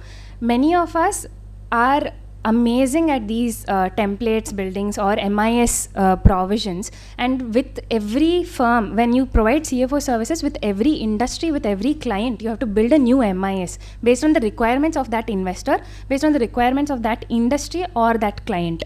So every time you build a new Excel file, you have to make sure that it's password protected. None of the employees who are working on it will essentially take it home, because this is your intellectual property that we are talking about. A lot of us are lax about the idea that this is your intellectual property. The first step is to identify this is your intellectual property, and you should have the safety measures in mind to protect that this doesn't go out. So one more tech issue which has to be there in your firm. Now, when it comes to a CA firm, we may look at areas of practice or other data that you are managing, but there is also an internal community that you have built in your CA firm, internal employees that have to be taken care of. So for this, you need to have the necessary details or the necessary processes in your internally in your CA firm. So this could be as simple as DSCs. So you have DSC of the partners, and the partners should have implemented like a system of how DSC is being used. All the DSC should be with one admin head. They have to be under lock and key. So these are all processes which are sound very simple and sound very obvious, but you have to score yourself on whether this is actually in place or not. Partners. This is one of the most key functions, and I hope this is one of the key takeaways from this entire presentation, because what we have seen is that partners build cultures across firms. If a partner is not serious about not having data shared on WhatsApp, not having data being downloaded on personal emails, then you will not be able to build a firm which has proper backend data management. Because all the CAs, all the articles in the firm learn only by looking at the partners, whether the partner is strict about it, whether the partner has this ideology that they have to implement data management. Because if the partner is not serious about it, they are not going to bother. Nobody else is going to be able to bother with this. So leadership, you will always have to lead by example and create that culture in the firm. So although we talk about 3 different buckets of people, process and tech, we have also seen that one cannot exist without the other.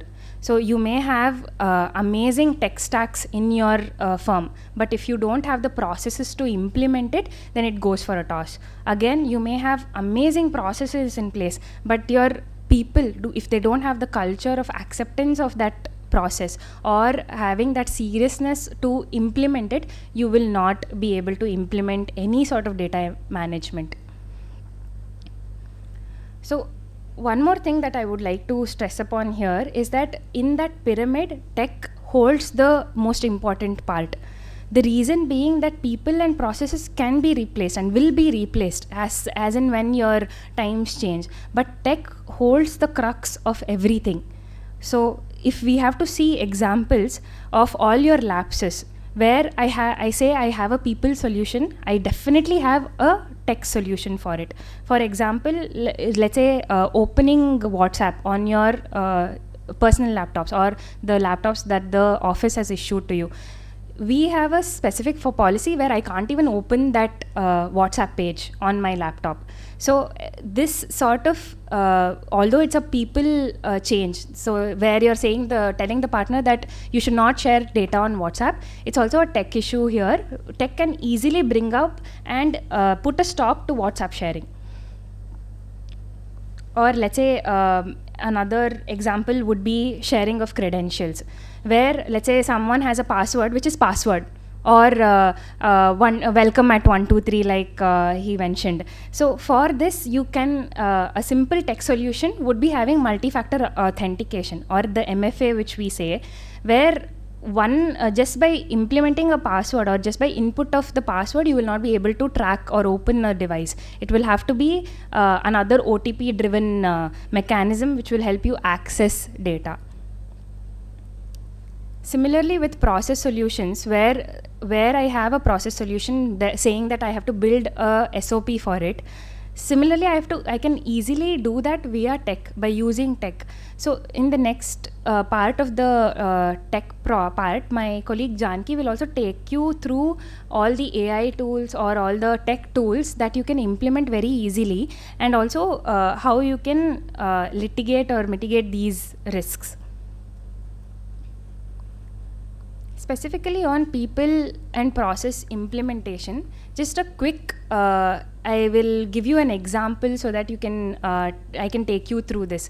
A common issue which is found is that laptops are left unlocked, and people travel around the office, have their tea, coffee, and then breaks, and then come back and see that the laptop is still unlocked. So this is both a people problem and a process problem that we have seen. So the first step to take you through the implementation plan is to have some sort of clarity. The first step would be that you circulate an SOP saying that laptops cannot be left unlocked, and you bring it into the heads of the people that laptops should not be left unlocked. Now this is done, very easy to do. And the second part will be training of employees. Now to have some sort of a training session with each of the employees, or the HR on your usual Saturday sessions where you talk about IT, GST and other changes which have happened across the acts, you can also bring up this one-liner saying that from now on, laptops will not be left unlocked. From now on, every time you step away from your laptops, even if it's to talk to someone else right next to you, you have to lock your laptops. Now number 3. So basically you have to bring it into their heads, or rather a better term is to reinforce that this practice has to be followed across the firm. So how do you even do that? So the simple thing that our partners suggested was that every time someone leaves their laptops unlocked, you go into their mailbox, you send a mail to everyone in their team saying that they'll give them a treat.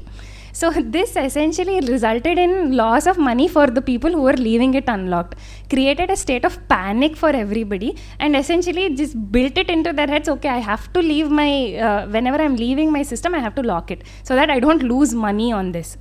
So this is reinforcement phase. Now the last phase is to monitor whether it is actually happening or not. So you can send out WhatsApp polls on the WhatsApp groups that you have. Say how many times have you seen laptops unlocked, whether your friends, your own, how many times has this happened in the last month? And essentially when you start doing this in that implementation phase, you will see that the risk that is there has considerably reduced, because people are now following whatever SOPs or processes that you have implemented.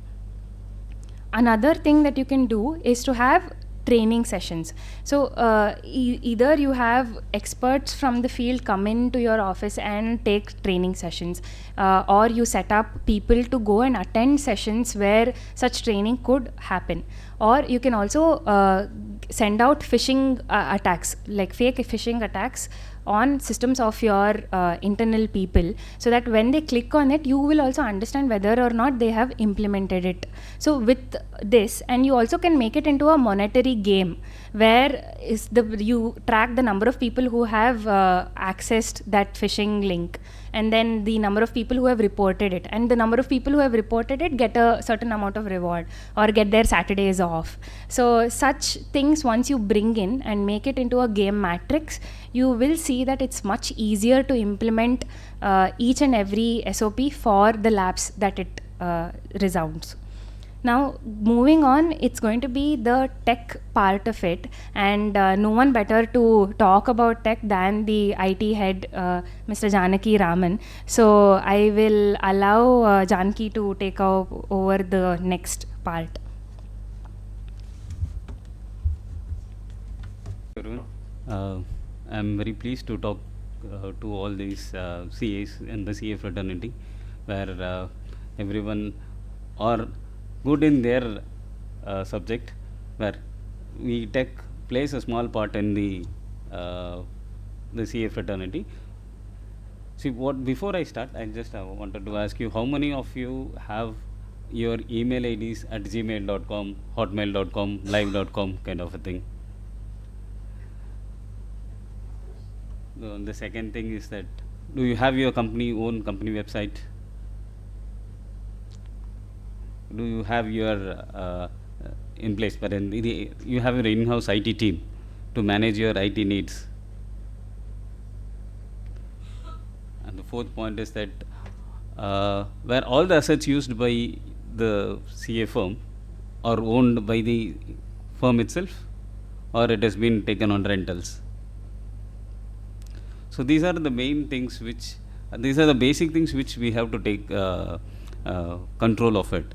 So you should have your email IDs which represents your firm, so that you get a good name when the client comes in. So if you send it with abc@rameshandco.com, okay, they have their own website, so at least it will have some benchmark onto it. So you should have your websites, company websites, where you can show up that these many employees are there, in these fields we are expertise onto it, and these are the audits what we have done.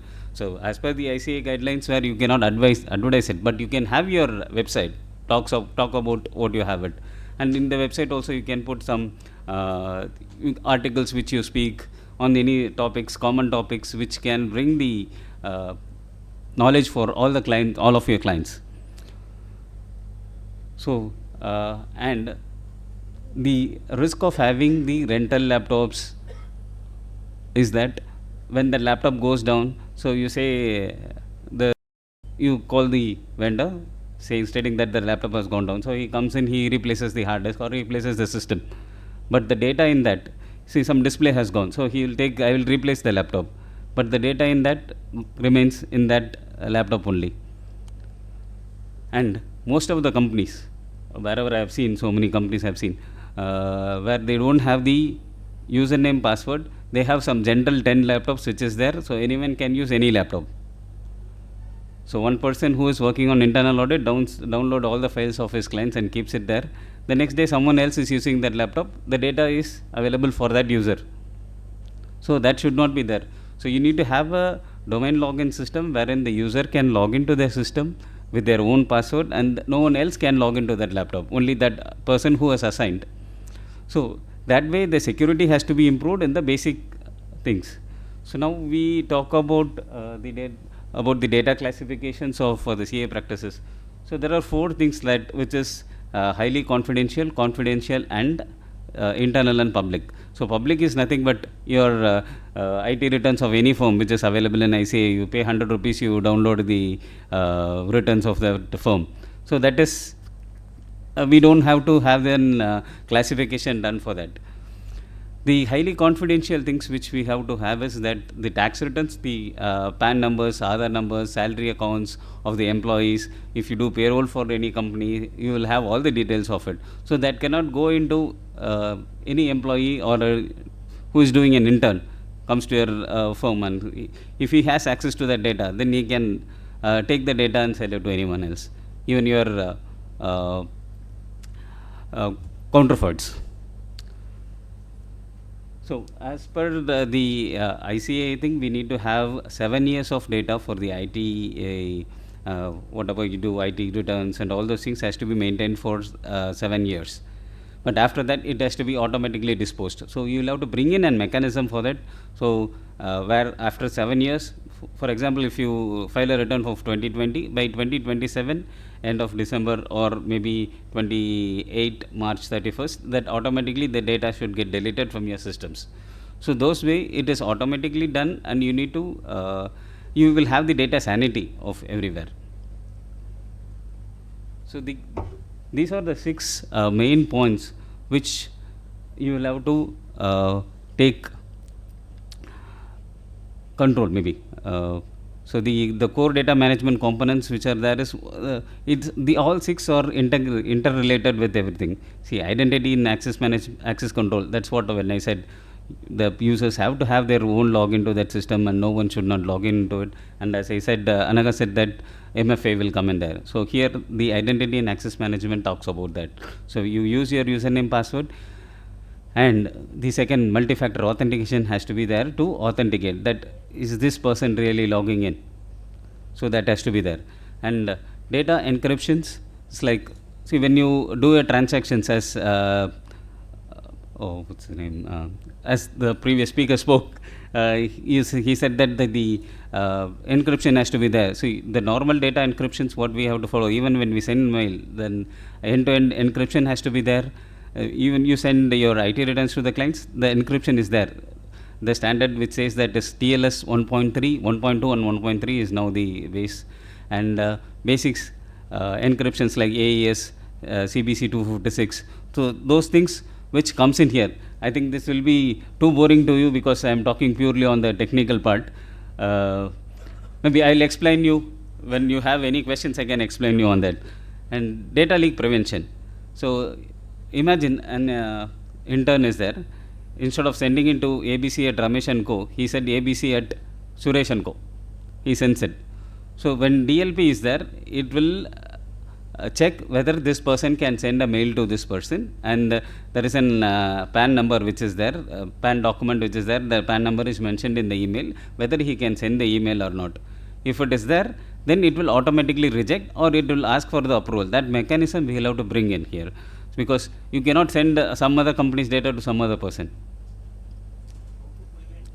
So we need to have implement a process called data leak prevention. So that I will take it in the other slides, in the coming slides.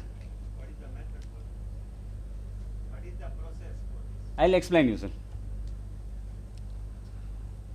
So audit logging and monitoring has to be there, which says that who has accessed this file, when he has accessed it, so when you upload it, who has downloaded it. So all those information has to be logged. And when you go for like certifications like SOC type 2 certification or an ISO certification, the main thing what they ask is that whether you have the audit logging and monitoring. So that has to be there.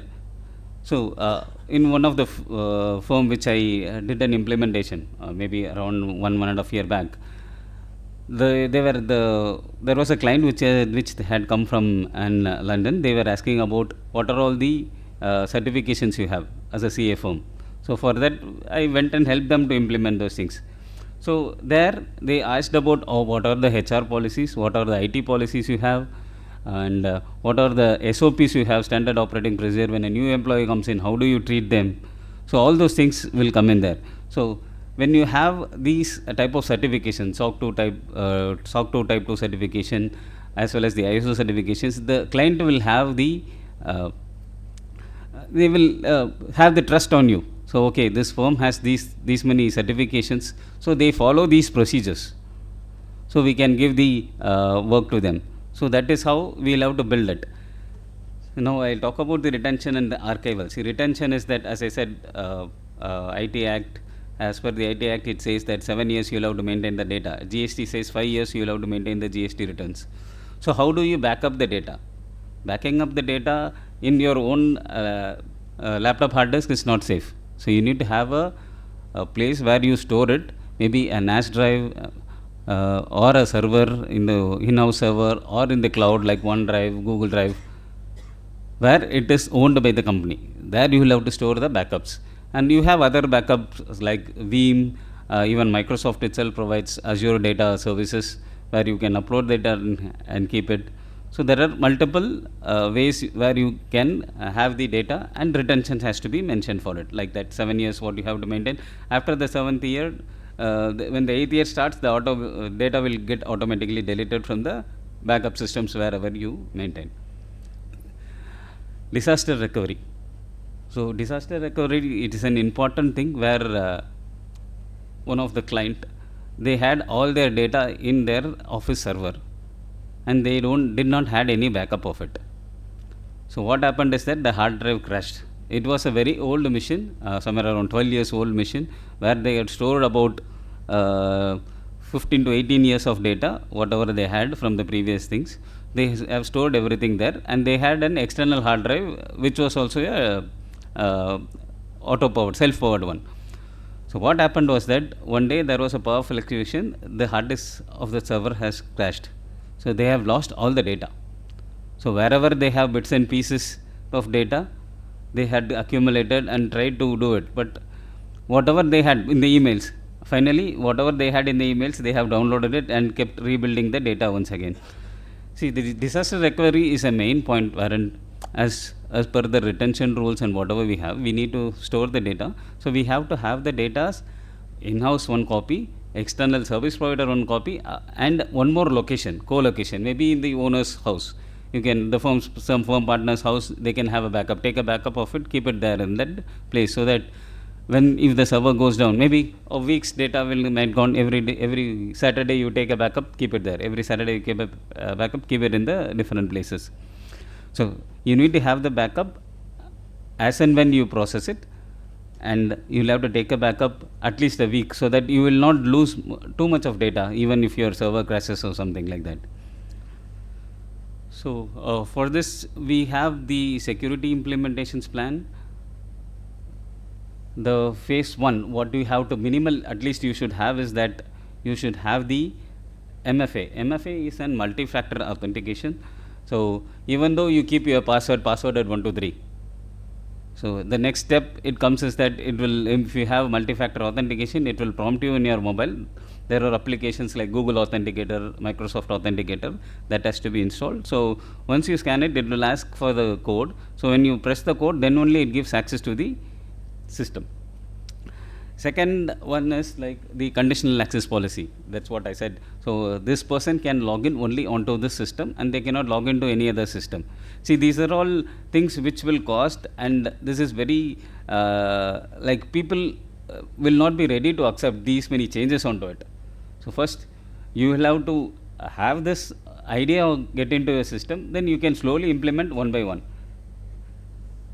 So password policies, password cannot be kept as the generic passwords. So it has to be 14 characters. It needs to have capital, small, caps and the small letter. So that has to be followed up everywhere. So that policy we will have to bring in. Here I am talking about only the Exchange Online, whereas that's a Microsoft product. See, every day you use your laptops, you use Excel, Word, and you need to you use your emails, that is Gmail, but you use a Windows laptop. So it is better. What I say is that Microsoft is the one which every day you day in day out you use it, so it will be a better platform. So I am talking about the Exchange Online Security. Exchange is nothing but the email system which is provided by Microsoft, like Gmail. So there we have the policies. You can build in policies like this person can send mail to this. This is the capacity that this person can send. So the attachments can be 10 MB. So above that they cannot send any emails. And for the payroll team, if you have payroll team in your offices, you can have it like they cannot send any attachments on their email. So you can restrict them by stating they can send it only through OneDrive or a SharePoint site where it is shared only to the client and the person who are working on that. So those level of security things you will have to bring into your firm. And in Teams also, like Teams is nothing but your Google Chat kind of a thing, where in Microsoft Teams you can have your internal team channels, You can have your external members who can be invited to your channels where you can discuss onto it. So external company domains can also be added, but there has to be a layer of security where on the beginning no one can add any other company's email ID into the teams, because there may be chances that persons can leak out the data to the other company. So you can have policies built in like that, where they cannot share anything, and if that has to be added, that has to get the admin approval from the partner. Then the IT team will verify which is that. Once the approval is there, then they can give access to that system. So the Microsoft is having Microsoft Purview is one which is a DLP product, which is a basic thing. As I said, there is a mail sent by an intern to one employee where that is an external email. For example, his personal email, he is sending in thing. So if that mail has a PAN number, so the email, everything which gets read by the DLP system, data leak prevention system, which says that wherein we can create rules like if that has a PAN number, that is 10 digit, if that is a Aadhaar number which is being sent, bank account numbers which is being sent. So it reads that patterns will have to say, if the first 5 character is an alphabet, the next 4 character is an number, and last character is an alphabet again. So if those kind of combinations are coming in, stop the email, and you have to get the approval whether he is eligible to send that mail to outside, to his maybe to his Gmail account or a Yahoo account. Maybe the client also might be using Gmail. So by that time, so we cannot blindly block it. So that has to be an approval. Once it is approved, then you can release that mail to the particular email ID. So that is what DLP is about. And audit logging, suppose when you upload a file, who has uploaded it? Once if you have enable the audit logging, see in OneDrive, for example, you are using OneDrive and you are working on an Excel. So every time when change is done, the file is being saved, and it is saved as a version as well, and these are the changes which has come. So you can go back to the version 10, maybe you are on version 180, you can go back to version 10 and see what were the changes are there by that time, and now what are the changes are there. So who has done that? So those audit logs has to be maintained by the firms, and you would have to have your employees on how the security and awareness trainings has to be provided to them. So how a phishing mail can come, how suddenly you will receive a mail stating that you have won an Amazon voucher, so please enter your details here. So recently even there was a person in Bangalore who has been duped of 32 crores. That person is a techie. She is 57 years old. That's a live example of it. So she has clicked on some link and it has gone to her. One more example, like someone has received an online lottery of 1 crore. So he has spent around 52 lakhs of amount on this scam. Which these two are the recent scams which has happened there. So you will have to give your employees an awareness. You will have to see which mail the email ID is coming from, whether it is coming from the genuine person. If you have doubts, call the person, ask them whether you have sent any mail. So that awareness, and you will have to give it every 6 months. You will have to give on different aspects, like how the administration has to be there, the HR processes, what are the changes that has come in, the IT securities, the cyber security terms which have come in. So you will have to have the awareness training to the employees so that they will not be any prey to the scams which has been coming up. So you need, the next one is that the backup strategy. Backup strategy is like what I said, you need to have it in 3 different places. So one company where recently there was a ransomware attack, but they were able to work without any issues in a span of 4 hours, where they restored their backups from online. So they have a separate backup. So they just click of a button, 4 hours they waited, all the data has come back, they have removed the old machine, put a new machine, restored all the backup, they started functioning. So you need to have backups, like morning around 7 o'clock there has to be a backup, and the next evening 7 o'clock there is to backup. So till the evening 7 o'clock, whatever data is done, so that will be backed up at 7 o'clock. So people tend to work. A CA fraternity, you will work beyond the working hours, maybe up to 10, 11, 12. When seasons are there, it is very difficult to support people also, because I am an IT person. When CA people are there working, so I'll have to be there till they go. So if they have any issues, we'll have to address that. So we will be there till the time all the members are working. So the backup plan which you need to have is that till 7 o'clock you need to take a backup. So after 7, the next day morning 7 o'clock the backup will happen. So even by 10 o'clock if the data is gone, somehow the data has been lost. So you can restore the data from the previous day by 7 o'clock what was the data. So at least you can save the time, the work which is done after 7 will be lost almost. But the data which is there prior to that, you can restore it, you can build it faster, you can reply to the clients and you can do the works which is there. Now I talk about the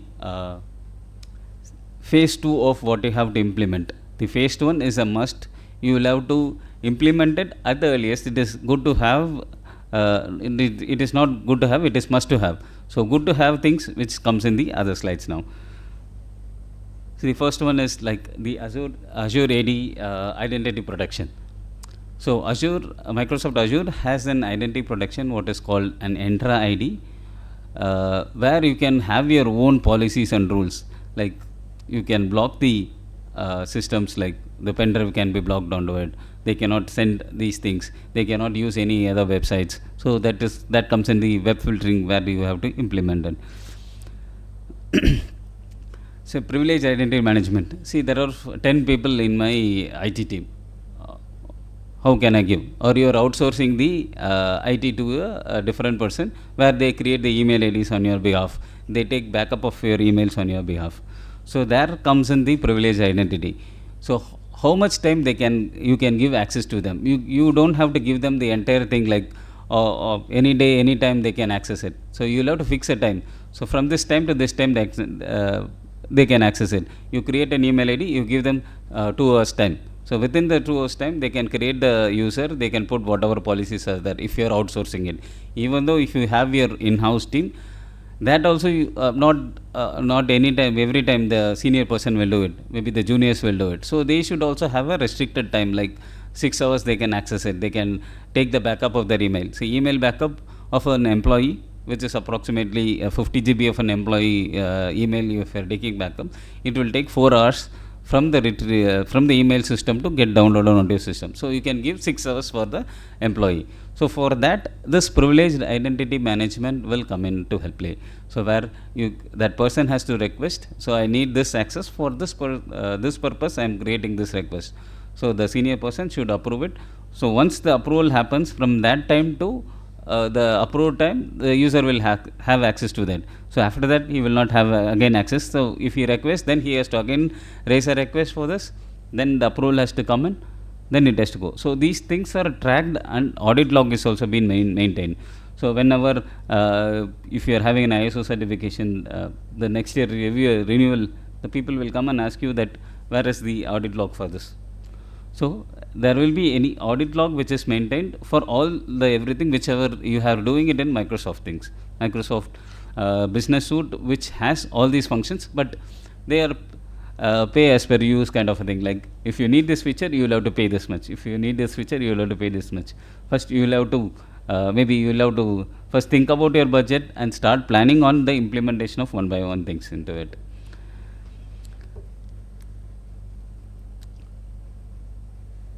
In phase 1 you said something on team setting. Team security settings, sir. That is different and this is different. Yes, sir. So Teams is what I talked about was only on the team security testing. This is on the entire thing, like where all the employees are sitting there, their email IDs, OneDrives, Teams, everything comes on top of it.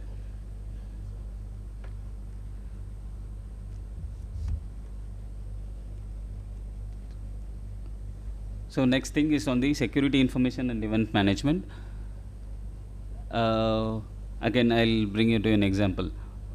One CA firm which has around 300 members, their email IDs were tried to be hacked. there were attacks from Russia, China, Ukraine, Hungary, even from US. They were trying to access their email IDs. Few users' passwords are very weak, where they were able to log into the system, take the mails onto it. Few users, they had MFA, where they were not able to log into that. So these things has to be monitored. So every day you cannot see, you even if you're a Gmail, you can go, you can see that where and all I have logged in. You will log in on your mobile. You might have gone to a browsing center to take printout of something. So there you might have logged in, you might have logged out. You may not have logged out. So those things has to be monitored. When is the mail accessed? Where is it accessed? And if you have the data servers in the office and your email system elsewhere, so those things has to be monitored by tools which you use. There are open source tools which are free to use. You can install it on your own, but only the implementation cost you will have to bear, where it is open to use.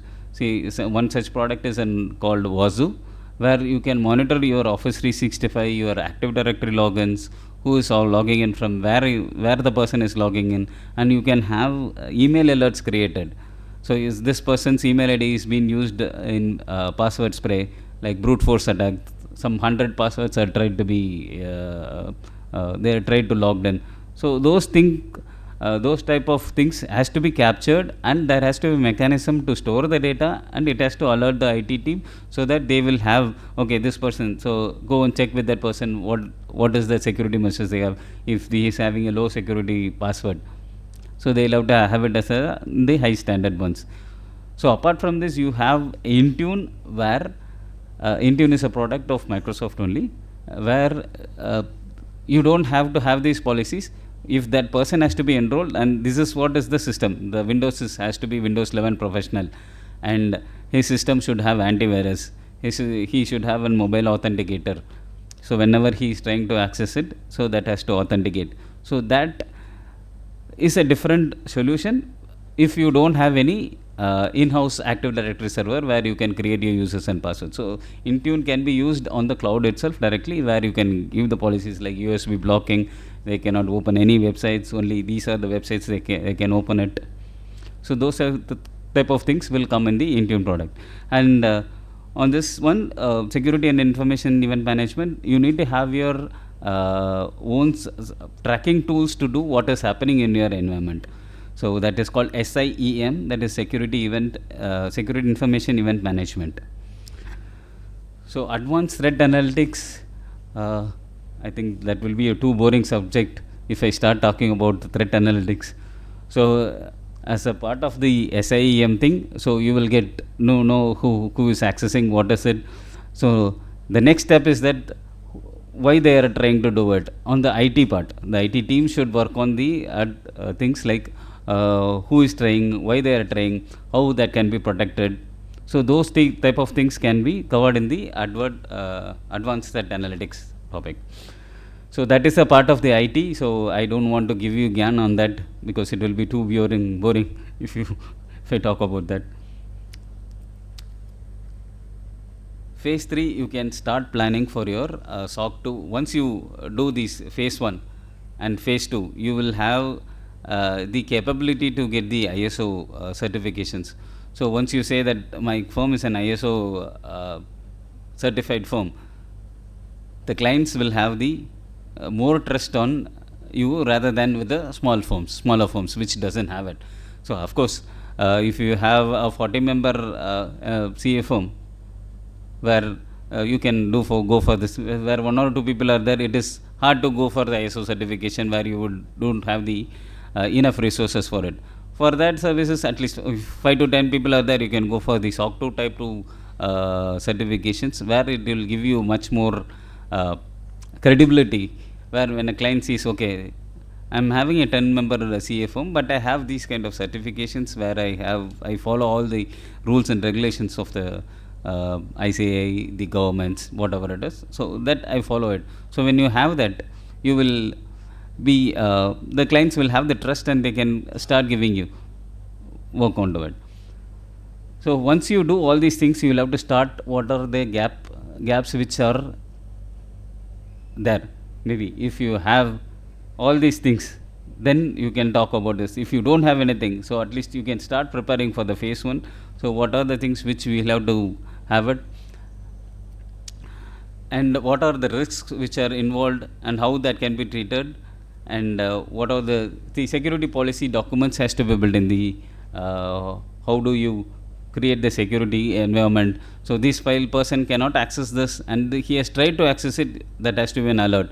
So from there, so if they access a document which they should not access it by mistake or by chance or wantedly they are trying to access it, so there has to be an alert to the team. So there has to be a policy, only these are the things what you have to do, these are you don't have to do, and this is the consequence what you need to have, what you will be facing if you do these things. So those kind of policies has to come in, and you cannot share this to these kind of mail IDs. And see, the system should have an capability to understand and alert. So those kind of things has to be documented, the policies has to be driven. So once you create standard operating procedures that this is there, that has to be given to the management, where the partners see, okay, these are the policies, whether how much, when this can be done. So what are the policies we can implement immediately, what we have to keep on hold, how we will have to educate the members on how they can access it. So the last part, then they give the approval. So and the next part is the incident response testing. Like Anagha said, we send an email phishing thing. So how many of the people are aware of it? How many of them are coming back to the IT team, or the person who has sent it? Have you sent a mail? I have received a mail. Whether it is genuine or not, I don't know. So those kind of things. Once that information comes in, the team will start. The IT team will start the how this has happened, what has happened, when, how we can eradicate. Those kind of things has to be taken care by the IT team, and that comes into the incident response team. Suppose you have in your office 2 internet lines. One is 100 Mbps line, another one is 50 Mbps line, and most of your work happens in internet. That 100 Mbps line goes down. If someone is there to monitor, they will have the knowledge, oh, okay, the internet is down. Otherwise, the user will come and say, my internet is slow. Then the person goes and sees, okay, the other line is down. So where their alert mechanism has to be built in there, and they have to tell that, okay, this line is down, so automatically. So if this is down, okay, I need to have an alternate line. Take the backup line, keep it. Where in one of the firm, where there are 300 to 400 employees, where there was only one line. If that they work on all the ERPs like SAP, Zoho. So if the internet goes down, if the main line goes down, the 400 people's day work is done. If the internet restores, maybe in an hour or so, it is fine. And for 4 or 5 hours, a major incident with some Atlantic in ocean, if the underground cable gets cut, so you will not get internet onto that. So you need to have a backup line to manage this. So this is what the incident response. If this happens, what I'll have to do. If this happens, what I have to do. So those things has to be procedures and policies has to be there, and they have to follow the things. Like if the internet goes off, I will plug in the another line onto it. So those are the things which comes into the incident response. Again, the compliance monitoring. So this compliance monitoring is that when a file is being shared, whether it is shared to the right person or it is shared to the wrong person, whether they upload all the times, even if they work on the laptops, whether they upload the files onto the on OneDrive or something at the end of the day. So those things has to be taken care, whether they are doing it or not. So those monitoring has to be done. And even when a vendor, as I said, the laptop you have taken on rental, so that crashes down, the employee comes in, the service person comes in, he says, sir, the display has gone, I will replace it with a different machine. He replaces and goes, the data will not be there. So the team which handling the vendors, they will have to see, so what type of vendor, whether they are credible, and if you are developing any softwares or something or anything. So this is what you will have to do. So as a vendor you are coming in, so if any laptop which is you have given is having any issues, if it is repairable here, you repair it. If you are taking out, these are the things you will have to do it. Like the data has to be there, or remove the data disk, hard disk, give it to me. You get that replaced and come, and then we will connect the same hard disk back. We can start using it. So those kind of policies and has to be in place to take care of it. So whoever is doing the vendor, they'll have to do the risk management for each and every vendor, how it has been done. Even if you are going for Microsoft, so there is a vendor agreement for it. So this is how the data is stored, this is the level of encryption it has, and these are the points. So when you go to a client, when a new client comes in, so you sign the engagement letter, this is my scope of work, what I am doing it. So if you are giving to a third party, you will have to have an NDA signed, so non-disclosure agreement, what do you say, so that has to be signed. So those are the policies which has to come into it. The phase 4 is the Office 365 Microsoft Defender. Microsoft Defender is nothing but an antivirus product which comes with the Microsoft, which you can implement for your Office 365 as well, your servers, your laptops, everything. So you can have that into your system, which gives you a much more security for all your systems. The next one is the Microsoft Cloud App Security. See, what is it like? You have your own company firm's email ID, you give the laptop to the person, but you don't restrict them on accessing the applications like their email, OneDrive on their mobile. There can be data loss. They can download the copy of the data, they can send it to anyone they want, even they can send it to the personal emails. So those kind of things can be blocked using the Microsoft App Security, whether they can access their emails in the mobile. For a firm of 600 members company, we have implemented this with only the management team can have the access to this, to the emails and OneDrives and SharePoint, whatever they can access it, and the rest of around 520 people, they cannot access their emails on their mobile. They allow to use their company provide laptop to access the data what has been sent, even though the client sends it. So the client say I have sent the data on WhatsApp, they cannot open it on the mobile. They allow to use the system. There comes the security there. So they cannot access any data. Even the mobile lost, the data is not there. So they said they have sent it in the email. So you can log in, always log in into the system, log in, take the data and do the work. And one more thing, this I have missed in the slide. Your system should have a BitLocker mechanism, that is the encryption mechanism which has to be there. So when you open the laptop and switch on, you need to put a pin wherein only you will be knowing the pin. So you can put the pin, then log in, then it will ask for your username, password, login. Even if the laptop is lost, someone is trying to log in, they will not be able to take any data from the laptop. So the data which is stored in the laptop will be there with that unless they have the BitLocker pin. So even they can go take it. What maximum they can do is they can format the hard disk and they can start using it. So in way, the many thing what is secured is that your data of your clients is saved in that. So you don't have any data breach. So as example, what she has given, the Uber, the person has lost a laptop. So that if that doesn't have a BitLocker, so anyone can take the laptop, log in, they can hack the password, remove the password, and they can log into it. But BitLocker is a mechanism where it is built within, like you need to have these many character set of numbers, alphabets, that has to be in a combination. So that is not easy to crack. So unless if you have that mechanism, if the person knows what is it, they cannot log in. The other option is that the IT team will have a recovery key. So that the person is not able to log in, he has forgotten this. So they will have a recovery key. The IT team can help to recover the data onto it. So apart from that, no one else can log in onto the laptop.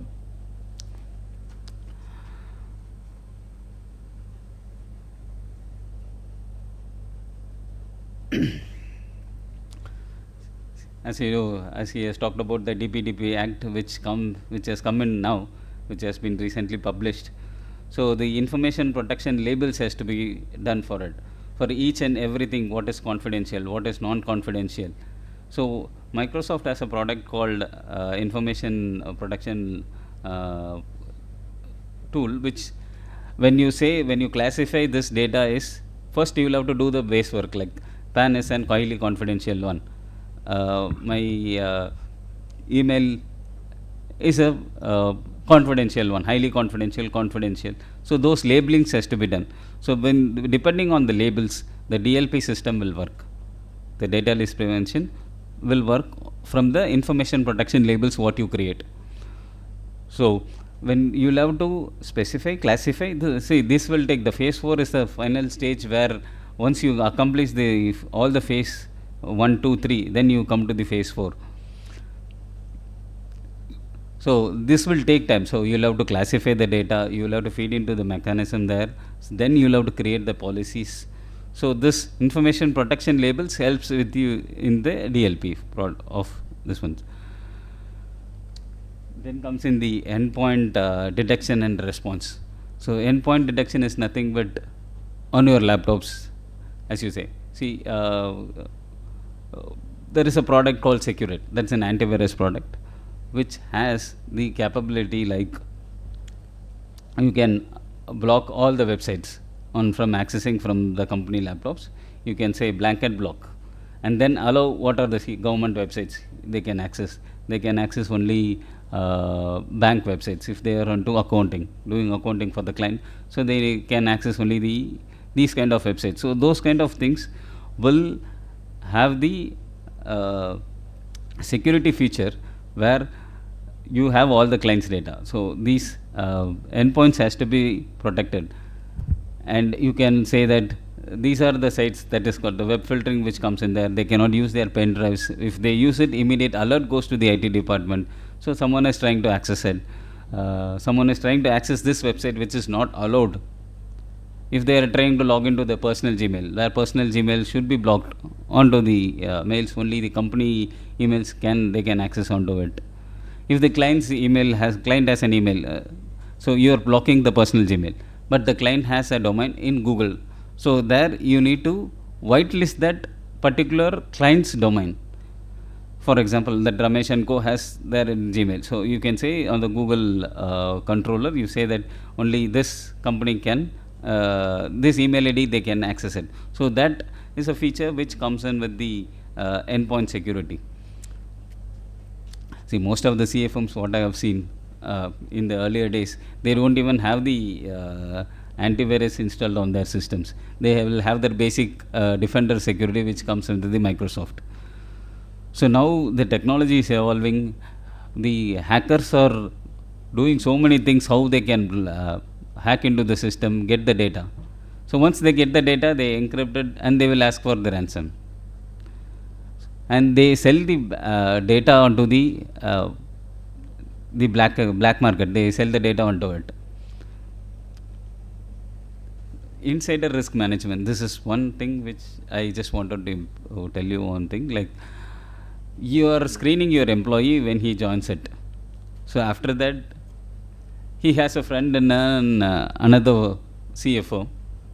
So what he does is that he takes the data, he sends it to them. So even after the employment, you need to do the background verification. What are the things he is doing? So what and all mails he is seeing, to whom and all it is being sent. So those kind of things has to be managed. So that comes in the insider risk management. And Microsoft has all these products, but it depends. When you pay money, you get that. So it's a costly affair. So, but these things have to be taken care, because the data is the main point what all CA firms has to care about.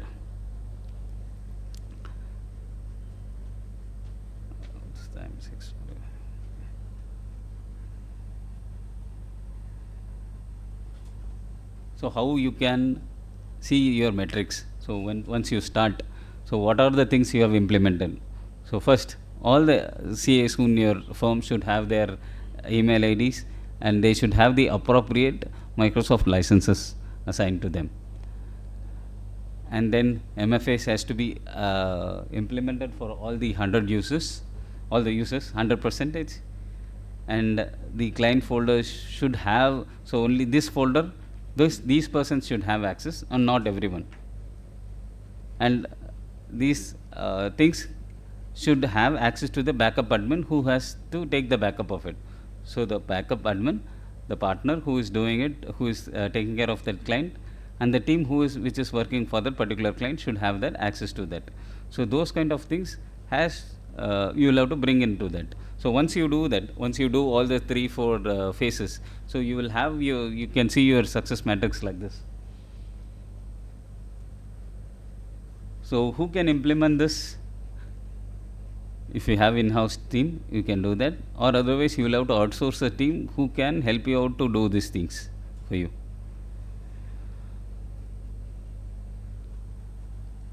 So this is just a brief of who can have what kind of access.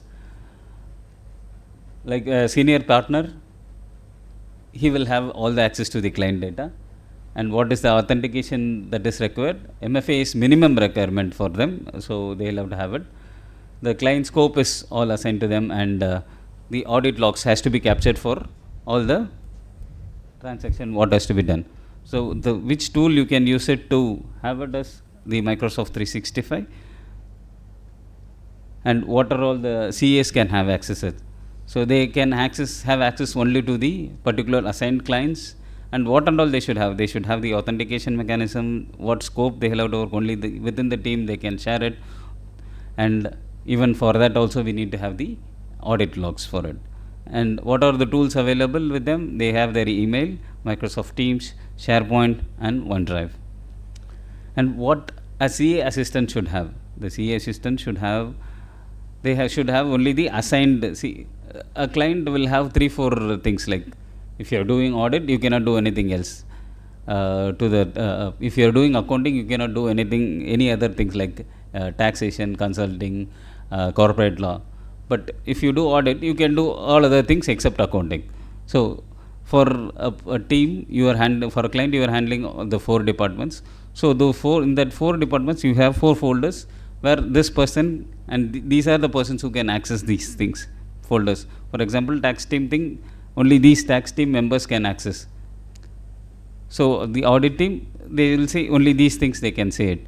But the partner will have access to everything, and the CA will have access to all the folders. But the CA assistant who are working below the CA, they need to be restricted with these kind of security measures. And they also use all the Office 365 apps like Word, Excel, PowerPoint, their email, Exchange, OneDrive, SharePoints. So the next comes the interns who do for 2 months the internship, they do it on the CA firms. So what level of access they should have? They should have only the training clients data. You cannot have your live clients data given to them. You can give them some data of the XYZ client, some 10 years back data. So those things you can have it as a separate thing, and you cannot give your live training data, but they can work. You can give knowledge to them on the current clients, what is that, how it is, what are the process you are doing, but you cannot give the full data access to them of all the clients there. See, contract staffs, they should not have any access unless a specific thing, like you are implementing a GST tool which is there. So what they can have, they will come, they will install the application, and what level of access they should have for the training, that has to be there, implementation and training. So after that has to be removed. So for that also you need to have the multi-factor authentication, which is a basic line for every CA firm, because you hold the data. Then the main thing is that you hold all the company's all data onto it.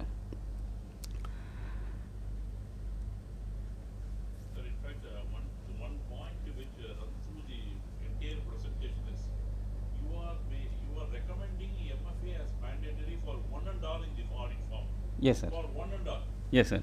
So that is a second level of that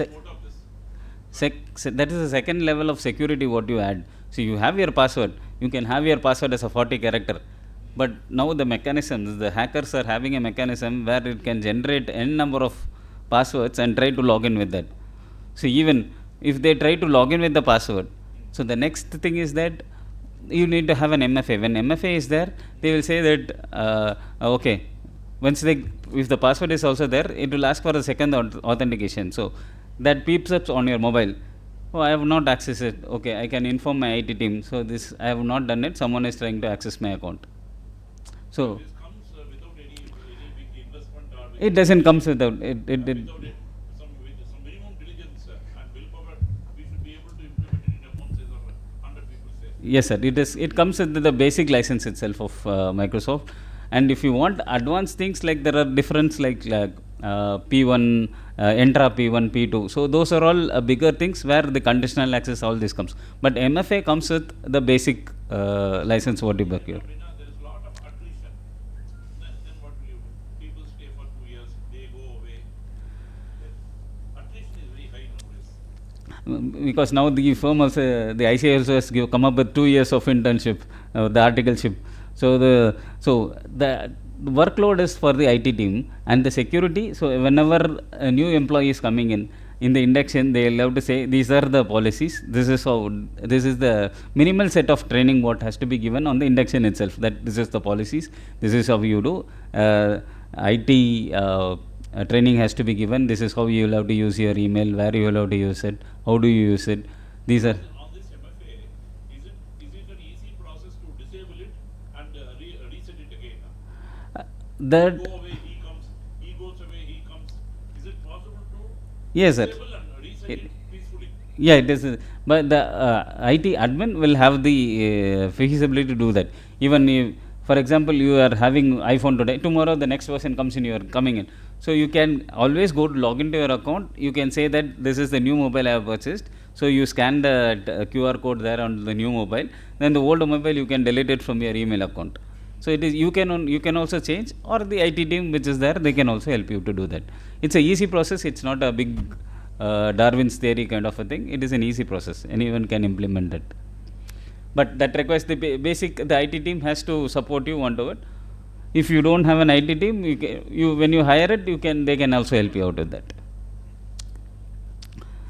Now I am seeing few people CAs who are doing technical also. They are fintech. They are called fintech. They are into finance as well as into the technology. So not all persons can understand technology. So these kind of people where they know at least the basic knowledge of technology, and they have the much more knowledge on finance. So those people are called fintech. Fintech CAs. I can see now the industry is also growing up. A few more people are coming with the background of fintech. People, when they do BCom, they do with computer science. So once they do that, they are proficient in accounting things also. They are proficient in their computer science also. The technology field also they are coming up. Now the AI is coming in. It is bringing so much of things like whatever you ask, it gives you in minute. Where you sit and do it for hours, now that gives you the output in minutes. So you say, I need some case law I want to see. You just type the case law. It gives you the example with the court judgment also. It gives you in the ChatGPT. So technology, you will have to adapt. If you are not adapting, then you are lagging behind the things. So these are all some examples of how the DLP will work, like PAN number exposure. So when there is an email contains 3+ PAN numbers, so the action will be blocked and it requires a business justification. And an alert mechanism has to be there. The security team has to be alerted on this. So these are the different scenarios. I will take one more, maybe your Aadhaar and bank PAN data, which is there in the email. So they are downloading or printing an Aadhaar or a bank details. So what has to be there? Even the printers also needs to be in your forms. That also has to be controlled. They can take printouts of you are doing all these things, like you are blocking all the things on the laptops. But on the printers you are leaving it. They can print anything and take out. So even on printers also, if you give print, there is much technology which has come in. So even if you give printout, you have to go there, you have to key in which department you belong and what is your pin for the printout. So once is that has been stored onto the server, and the IT team will review it. Oh, these are the things. If something is bulk is printed, see someone who is doing an articleship, they are printing the books onto the office printers. So how do you do that? Manage that. So these kind of policies which is there, which will alert you, and you can safeguard the data. So these policies, whatever I have told in the phases, which will be covered in multiple Microsoft licensing products, wherein the first is a business standard which gives you the basic MFA. This comes with the desktop Excel, Word, your email of 50 GB, your OneDrive of 1 TB. So these things which will come with the business standard application. So that will cost you around 9,240 per annum per user. But it depends. If you have, there are agencies which they buy bulk licenses from Microsoft, and they give you at cheaper rate also. So they can give you at 7,000 also. There are people who say this is a standard rate of Microsoft website. So when you go with the dealers, they can give you at a much lesser price. And the must to have license for an CA firm is that if you have a 40 member kind of a or 100 member team, you can have mix and match of the licenses. You can take 20 of business standard, 20 of E3 licenses. Wherever you feel that these data has to be protected, they should have the enterprise E3 level license, where they have all these features of DLP, advanced information protection, labeling.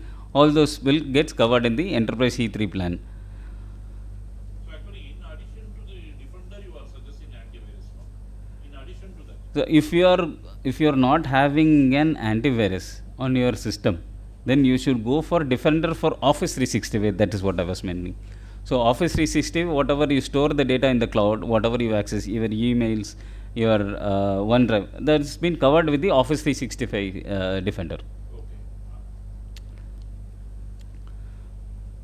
So the most recommended is that you should go for the enterprise E3 plan, which will cost you around 35,000 per annum per user.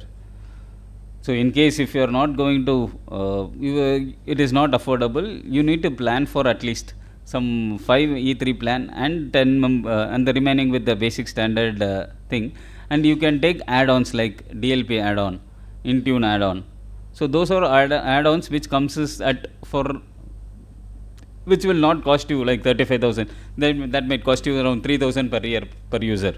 So you can add on to those things for a basic standard license. And the highest level of security what you get is in Microsoft is Enterprise E5, that is around 58,000 per annum for a single user itself. So that will cover everything. It is more secure than E3, where it gives you advanced features like voice insights. So you can check all your even on your Teams calls also. It can check what is it, how it has been, whether it is getting leaked, where the data is stored. All those informations. Extreme level of advanced audit is there onto it. So that is on the E5. But good to have is what I recommend is on the Microsoft E3 license, which can give you the data security.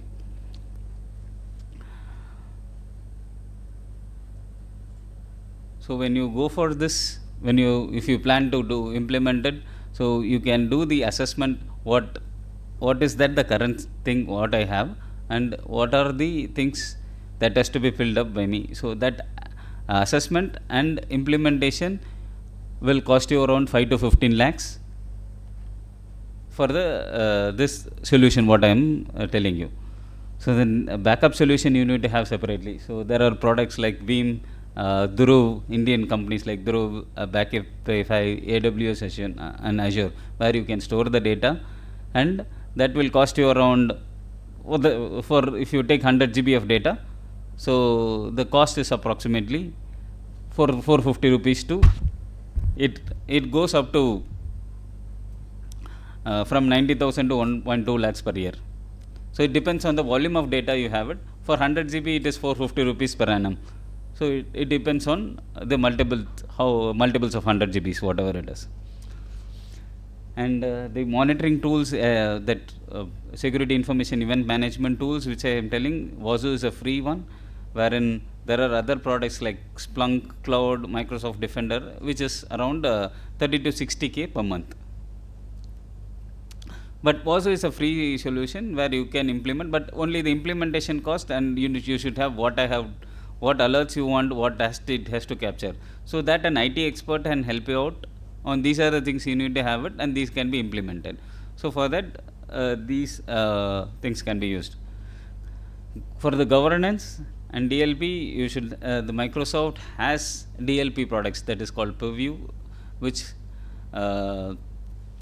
the policies and that has to be done. For that, the cost may be from the license cost and the implementation cost. It will be costing you around maybe it is for the entire office you can make it 1.2 lakhs it may come for the entire office if it's a 100 member user. So it's around 1.2 lakhs for the entire office you can make it. So identity and access, that is MFA, your conditional access, role-based access controls. For those things you can use the Azure AD, which is a built-in thing which comes with your basic standard license.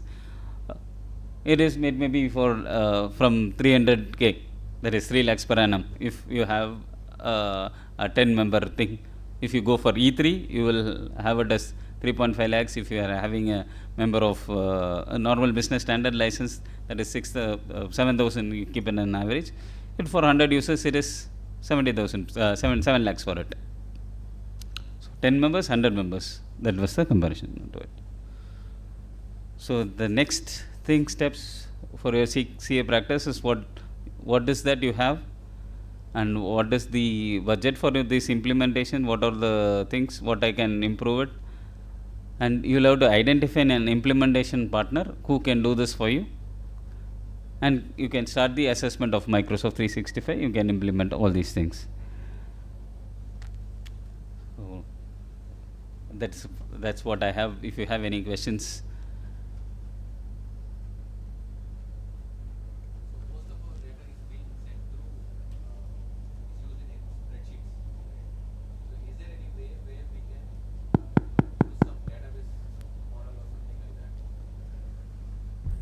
Sending mails through spreadsheets.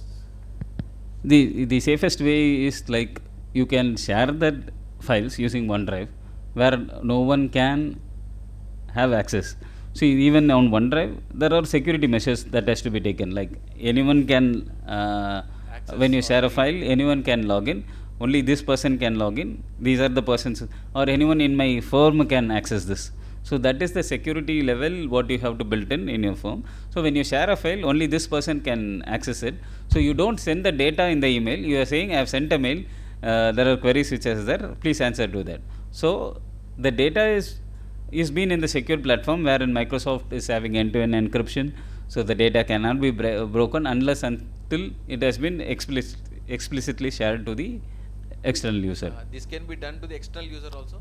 Yeah, you can share it to the external user also, where they can see there you have multiple levels. There they can only view the document, they can download the document, they can edit the document. You can specify the level of access when you share it, even to internal as well as the external employees.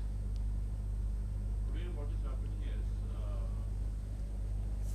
many clients have a restriction in inverting files, emails with attachment size more than 9 MB or 10 MB.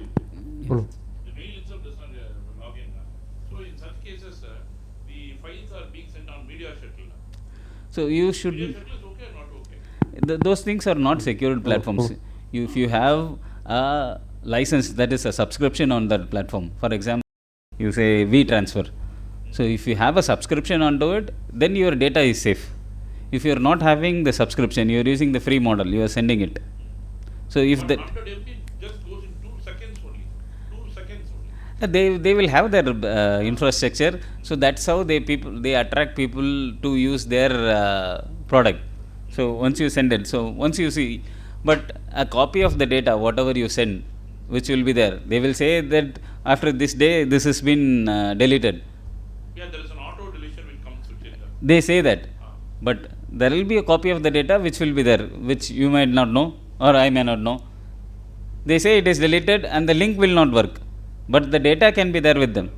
So you are saying that this risk is addressed through the OneDrive. Yeah. So if you have your own company email domain and you have your own license, so you can control it. Even if the employees leaves today, but the data will be there with them. So the admin can have the access to the data, so that can be retrieved. So the employee goes, he changes the password, he doesn't tell anyone, he leaves as it is. But you, when it is on your particular domain, on your company domain, when you use a Gmail, you cannot do that. So there the user will have the control. He would put his own mobile number, he will put his own personal email ID as the recovery email ID. But here they cannot do that. They can do with only the mobiles or laptops, whichever that they have been given access. So only through that they can access the data. And it remains in OneDrive as long as you want it to be. Yeah, you can keep it. As long as you assign a license to that user, you can have the data. So in case if the employee leaves, what the alternate solution what I give you is that create an SharePoint site and say ex-employee data. You just move all the data from his OneDrive to that OneDrive and you can remove the license, delete the user, create a new user, assign that same license. But the data you can move it from there to your SharePoint and you can keep it. Oh, move it to the SharePoint. Interesting.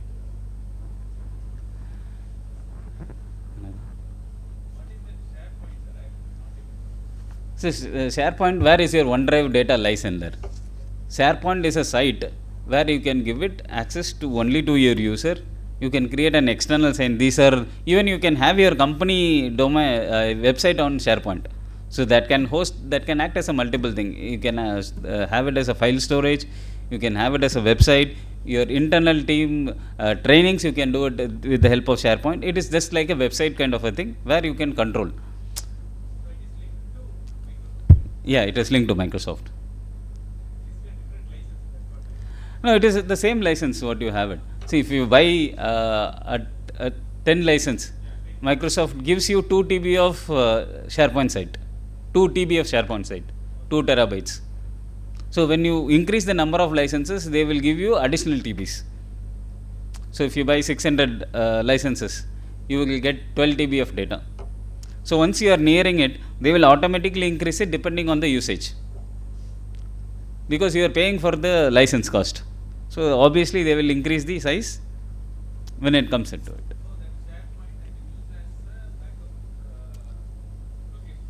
Yeah, you can use that as a. Yes. See, OneDrive is the thing what you use, but the mother of OneDrive is SharePoint. So,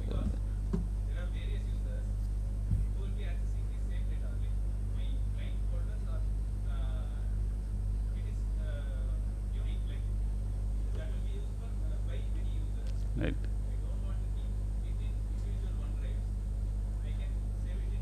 Yes.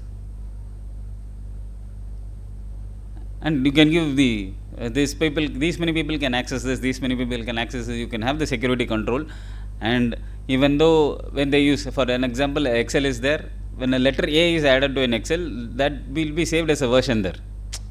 So some employee logs in, he can delete everything. So always you can go back to the versions. You will have the data back up. If Excel corrupts, you are running a macro onto it. So the Excel has got corrupted. You can always go back. You will have the versions.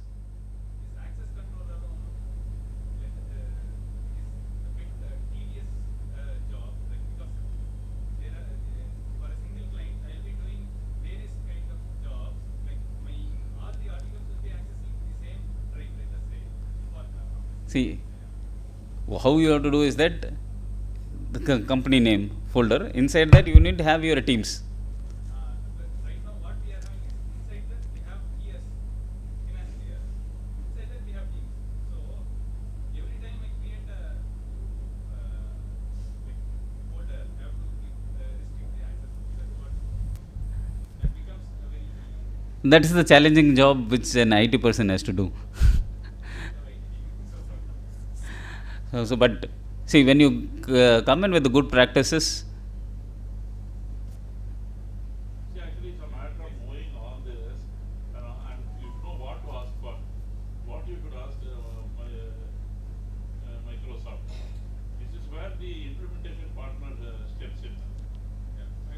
earlier way of handling this migration. We are using OneDrive, but I was not aware of this. Like Microsoft 365 we are using, but I am not aware of that SharePoint until now. So when you log into your tenant admin, you will have you will have to have your SharePoint there on the bottom, on the left hand side, on the admin centers, whatever you have, you will have a SharePoint admin center only separately. There also you can specify these to these clients they can share, who can access it, anyone can access. First you will have to stop anyone with the link can access. First you will have to stop that. The second thing is that, so only that person, if you are sharing it to a client, that person has to be a guest, should have a guest account on your tenant. So you don't have to assign a license to him, but he can be a guest account. He can have a guest account on your tenant. Then only they can access it. By that way, what it happens when a user is a guest account in your tenant, so when they try to log in with their email ID, whatever they have shared, so there an OTP is being delivered to him. So only when he enters that OTP, then he will be able to access the file.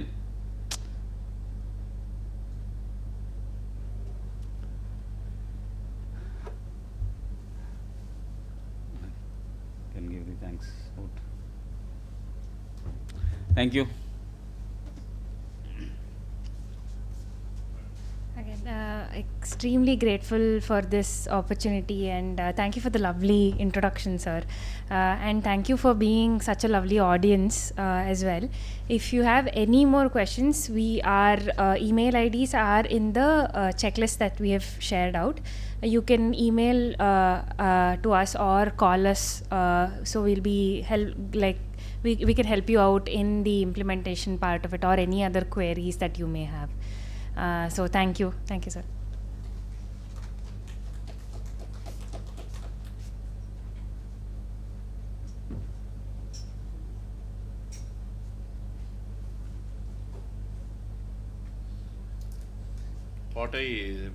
Just before this we had one session on banking.